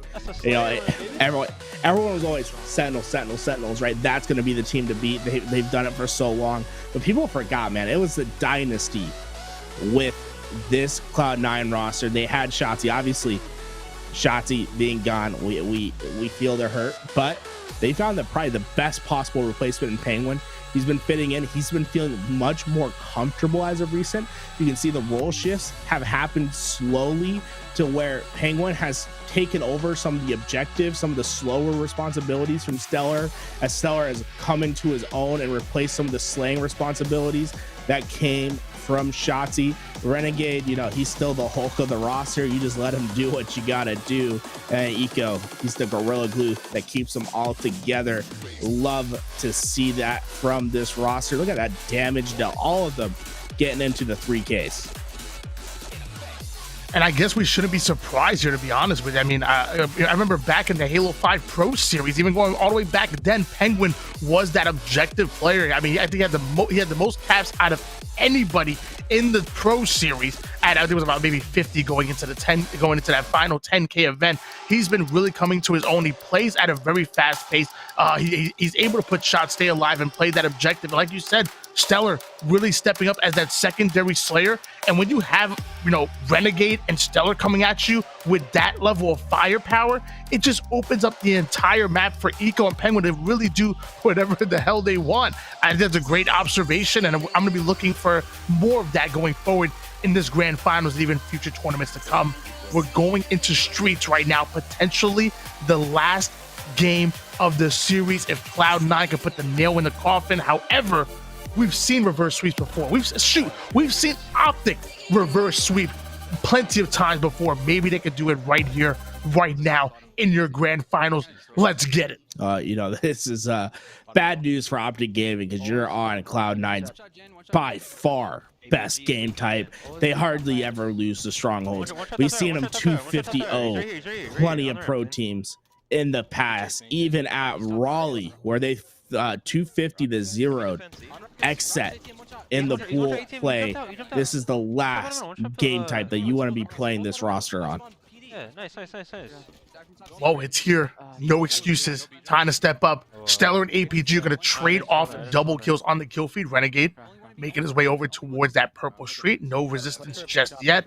It looks like C is going to be grabbed up here by Optic. Renegade actually ignoring that, going forward, defending over the B side, tries to make it over toward the C hallway, but Lucid is going to take him down. Meanwhile, Penguin fighting for that B stairs control. He has a teammate with him. They need to control that B street, but however, 3 players are going to go down for Cloud9. They did get their trade outs though, so that's going to prevent Optic from taking advantage and trying to trip cap for the time being, as both teams have players on respawn. Renegade going to be the first to go in. He's looking for Ola. He finds the first. He's looking for a second, couple shaky shots, but he makes up for it by finding the cleanup on Lucid. Now the question is, how does he want to play it? And I love this. He goes back to B stairs because he wants to make sure Penguin has help. If they're going to come out purple stairs, he's going to melt that player before they can get the Penguin. And now he has quick access back towards A, as Penguin will capture C for the team.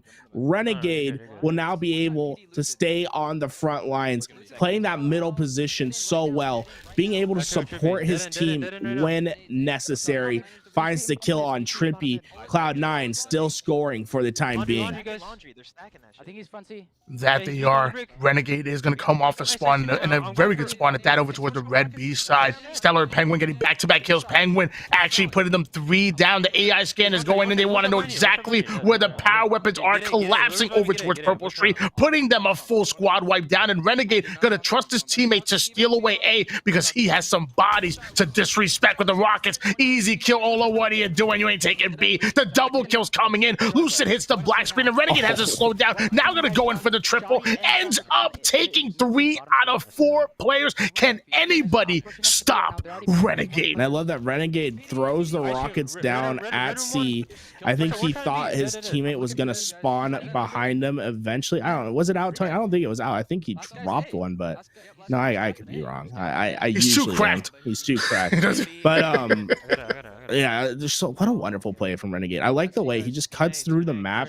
He has no precaution in his gameplay. He knows exactly what he wants to do, and he takes it. And that's just one thing that you love to see from these players. And as he has both of the power weapons in his hands, and he gets a double kill with them.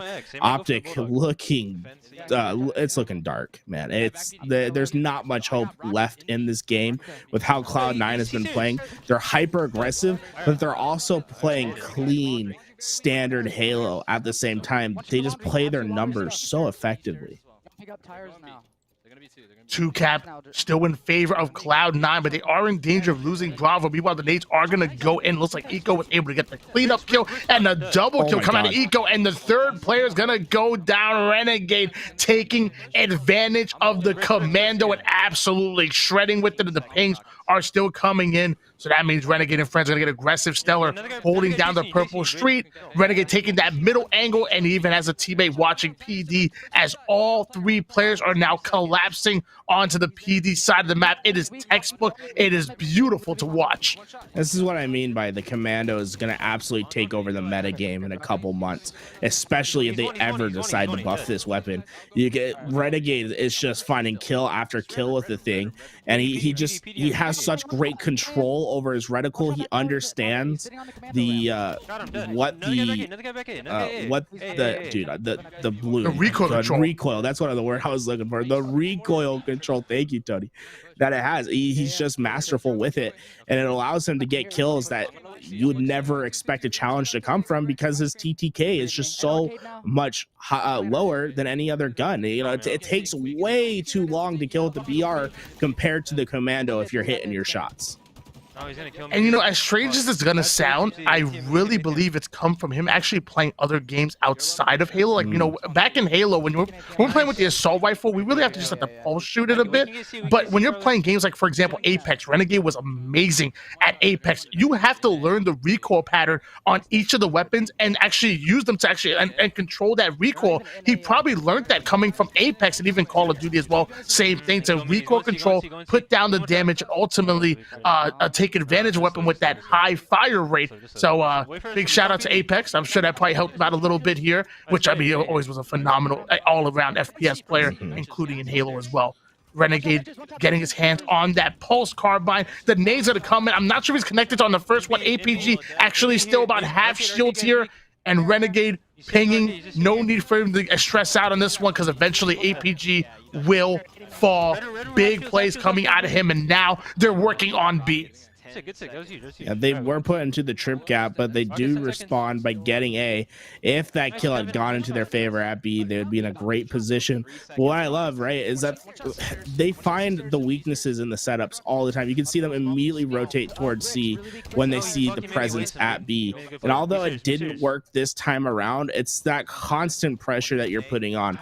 You're making Optic check your flank so often that it just becomes tiring. And if you don't watch a lane for long enough, you're going to be punished.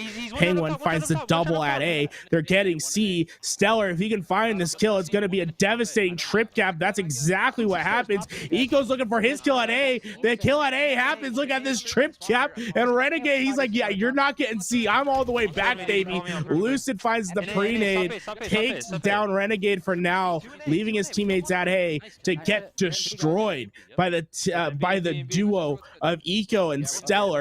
And this is why Cloud9 is the best strongholds team on the planet.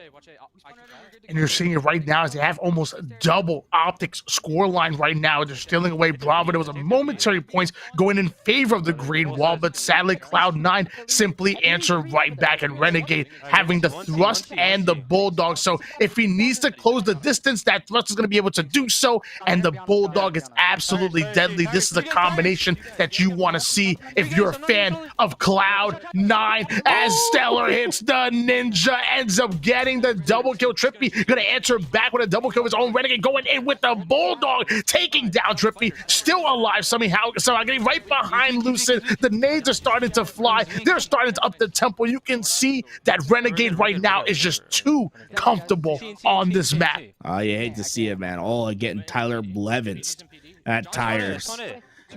Oh, this is just such a final form for Cloud9. And this is honestly what I expected. This team they look just better than everyone else right now. It feels as if they understand the game at a higher level. They don't make the same mistakes. They execute on their kills. There's not many weaknesses to be found.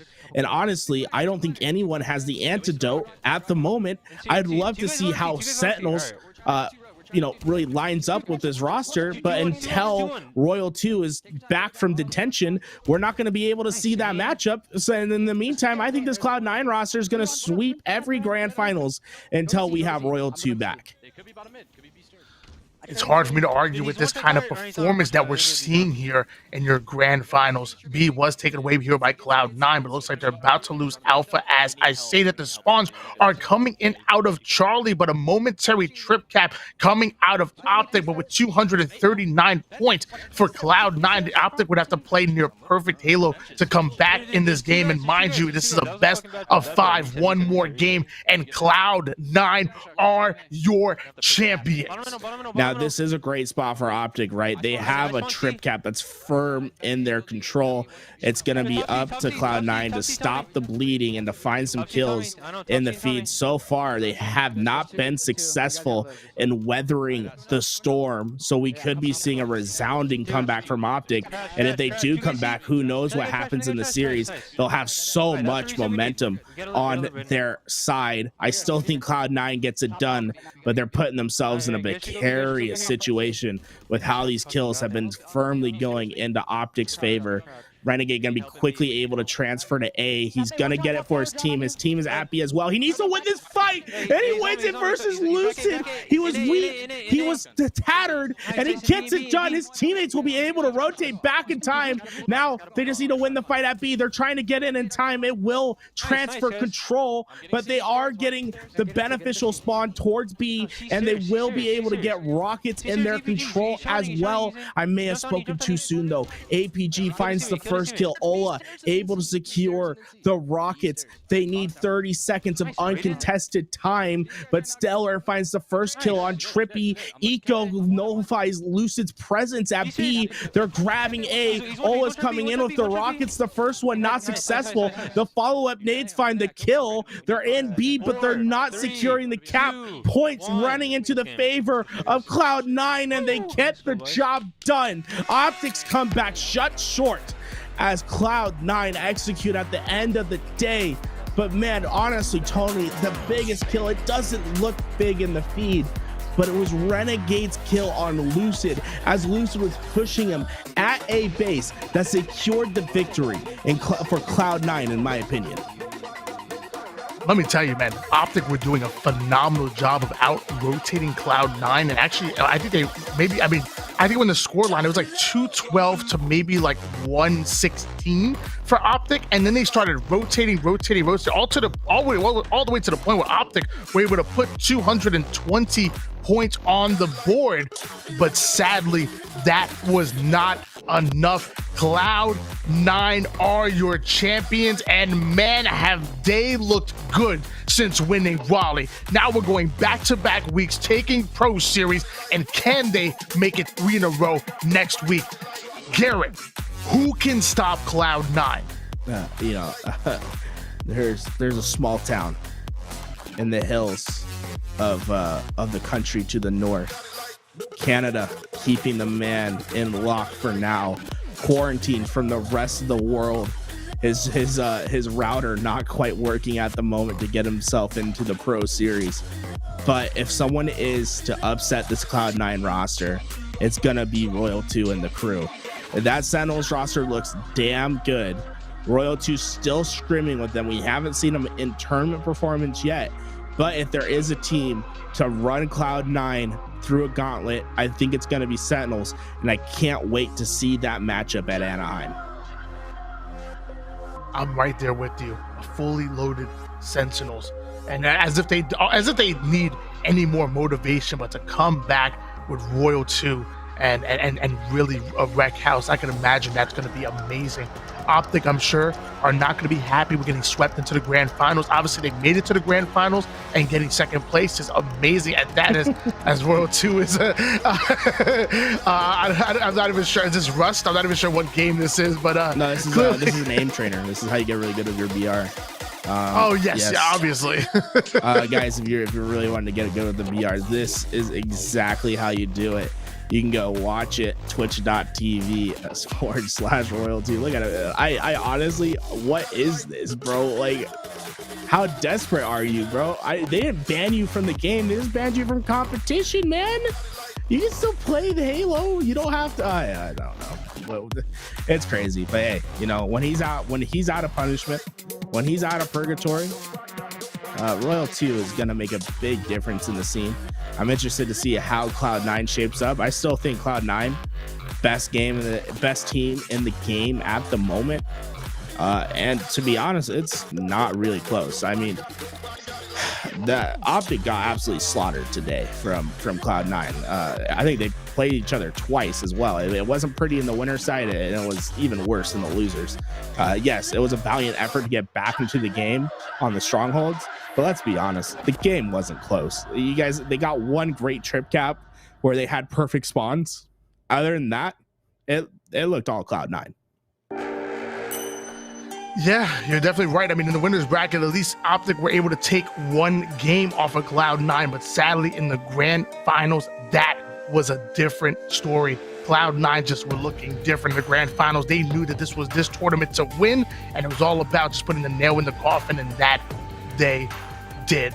Fantastic job to Cloud9, and now the real question is, will they go back to back to back, or will teams like Optic might be stepping up? I know FaZe are to come back hungrier than ever. United have proven that they can make it to a grand finals even on LAN, and now obviously you have some hungry teams such as Fnatic that want an exit, that want to come in and steal the show away. Let me tell you, these teams are going to continue to practice. They're going to continue to grind, continue to scrim, and just get better and better and more polished. So week after week, teams will get better, and maybe we'll see somebody contend Cloud9 for that championship. Guys, you know, the biggest thing, Cloud9, they're not really playing for anything right now. You know, this is some pro points, a couple $100 for each of them. You guys don't even want to see what Cloud9's like when there's actual money on the line. Cloud9 isn't even close to their final form. This is them child's play, playing with their food, getting a little bit of practice in. When there's actual money on the line, that's when this Cloud9 roster really comes to their own. We've seen them multiple times in tournaments that aren't really for a lot of money. They'll let a game or two slip by. They might lose an unexpected series to an unexpected team. But what we saw in Raleigh, you know, when there's 250K on the line, when we're talking bans, that's when Cloud9 knows how to play, and that's when they're going to finish out games. Right now, Anaheim's clear favorite. Cloud9 and Renegade getting the job done today, Tony, and I think they're going to be getting the job done for weeks to come until someone's let out of jail. It's kind of bittersweet. I know it's gonna be coming to an end. It was fantastic getting to cast this with you. Also working with everybody in the background. You know, there's Nighty Night, Louis V. I know Rach was on socials. Big ups to Taylor as well, the stat man. And then as you see it on screen, Proper Cast, Infinity, Active TV, and Seymour were some of the other casters that graced the stage. And it's been absolutely fantastic. It was a great pro series. Can't wait for next week. But we had to make sure we shout out some of the guys in the background, and most important, shout out to the competitors and also you guys in the chat that were chilling with us the whole time. It was one hell of a ride, and I can't wait to see you guys next week.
victory.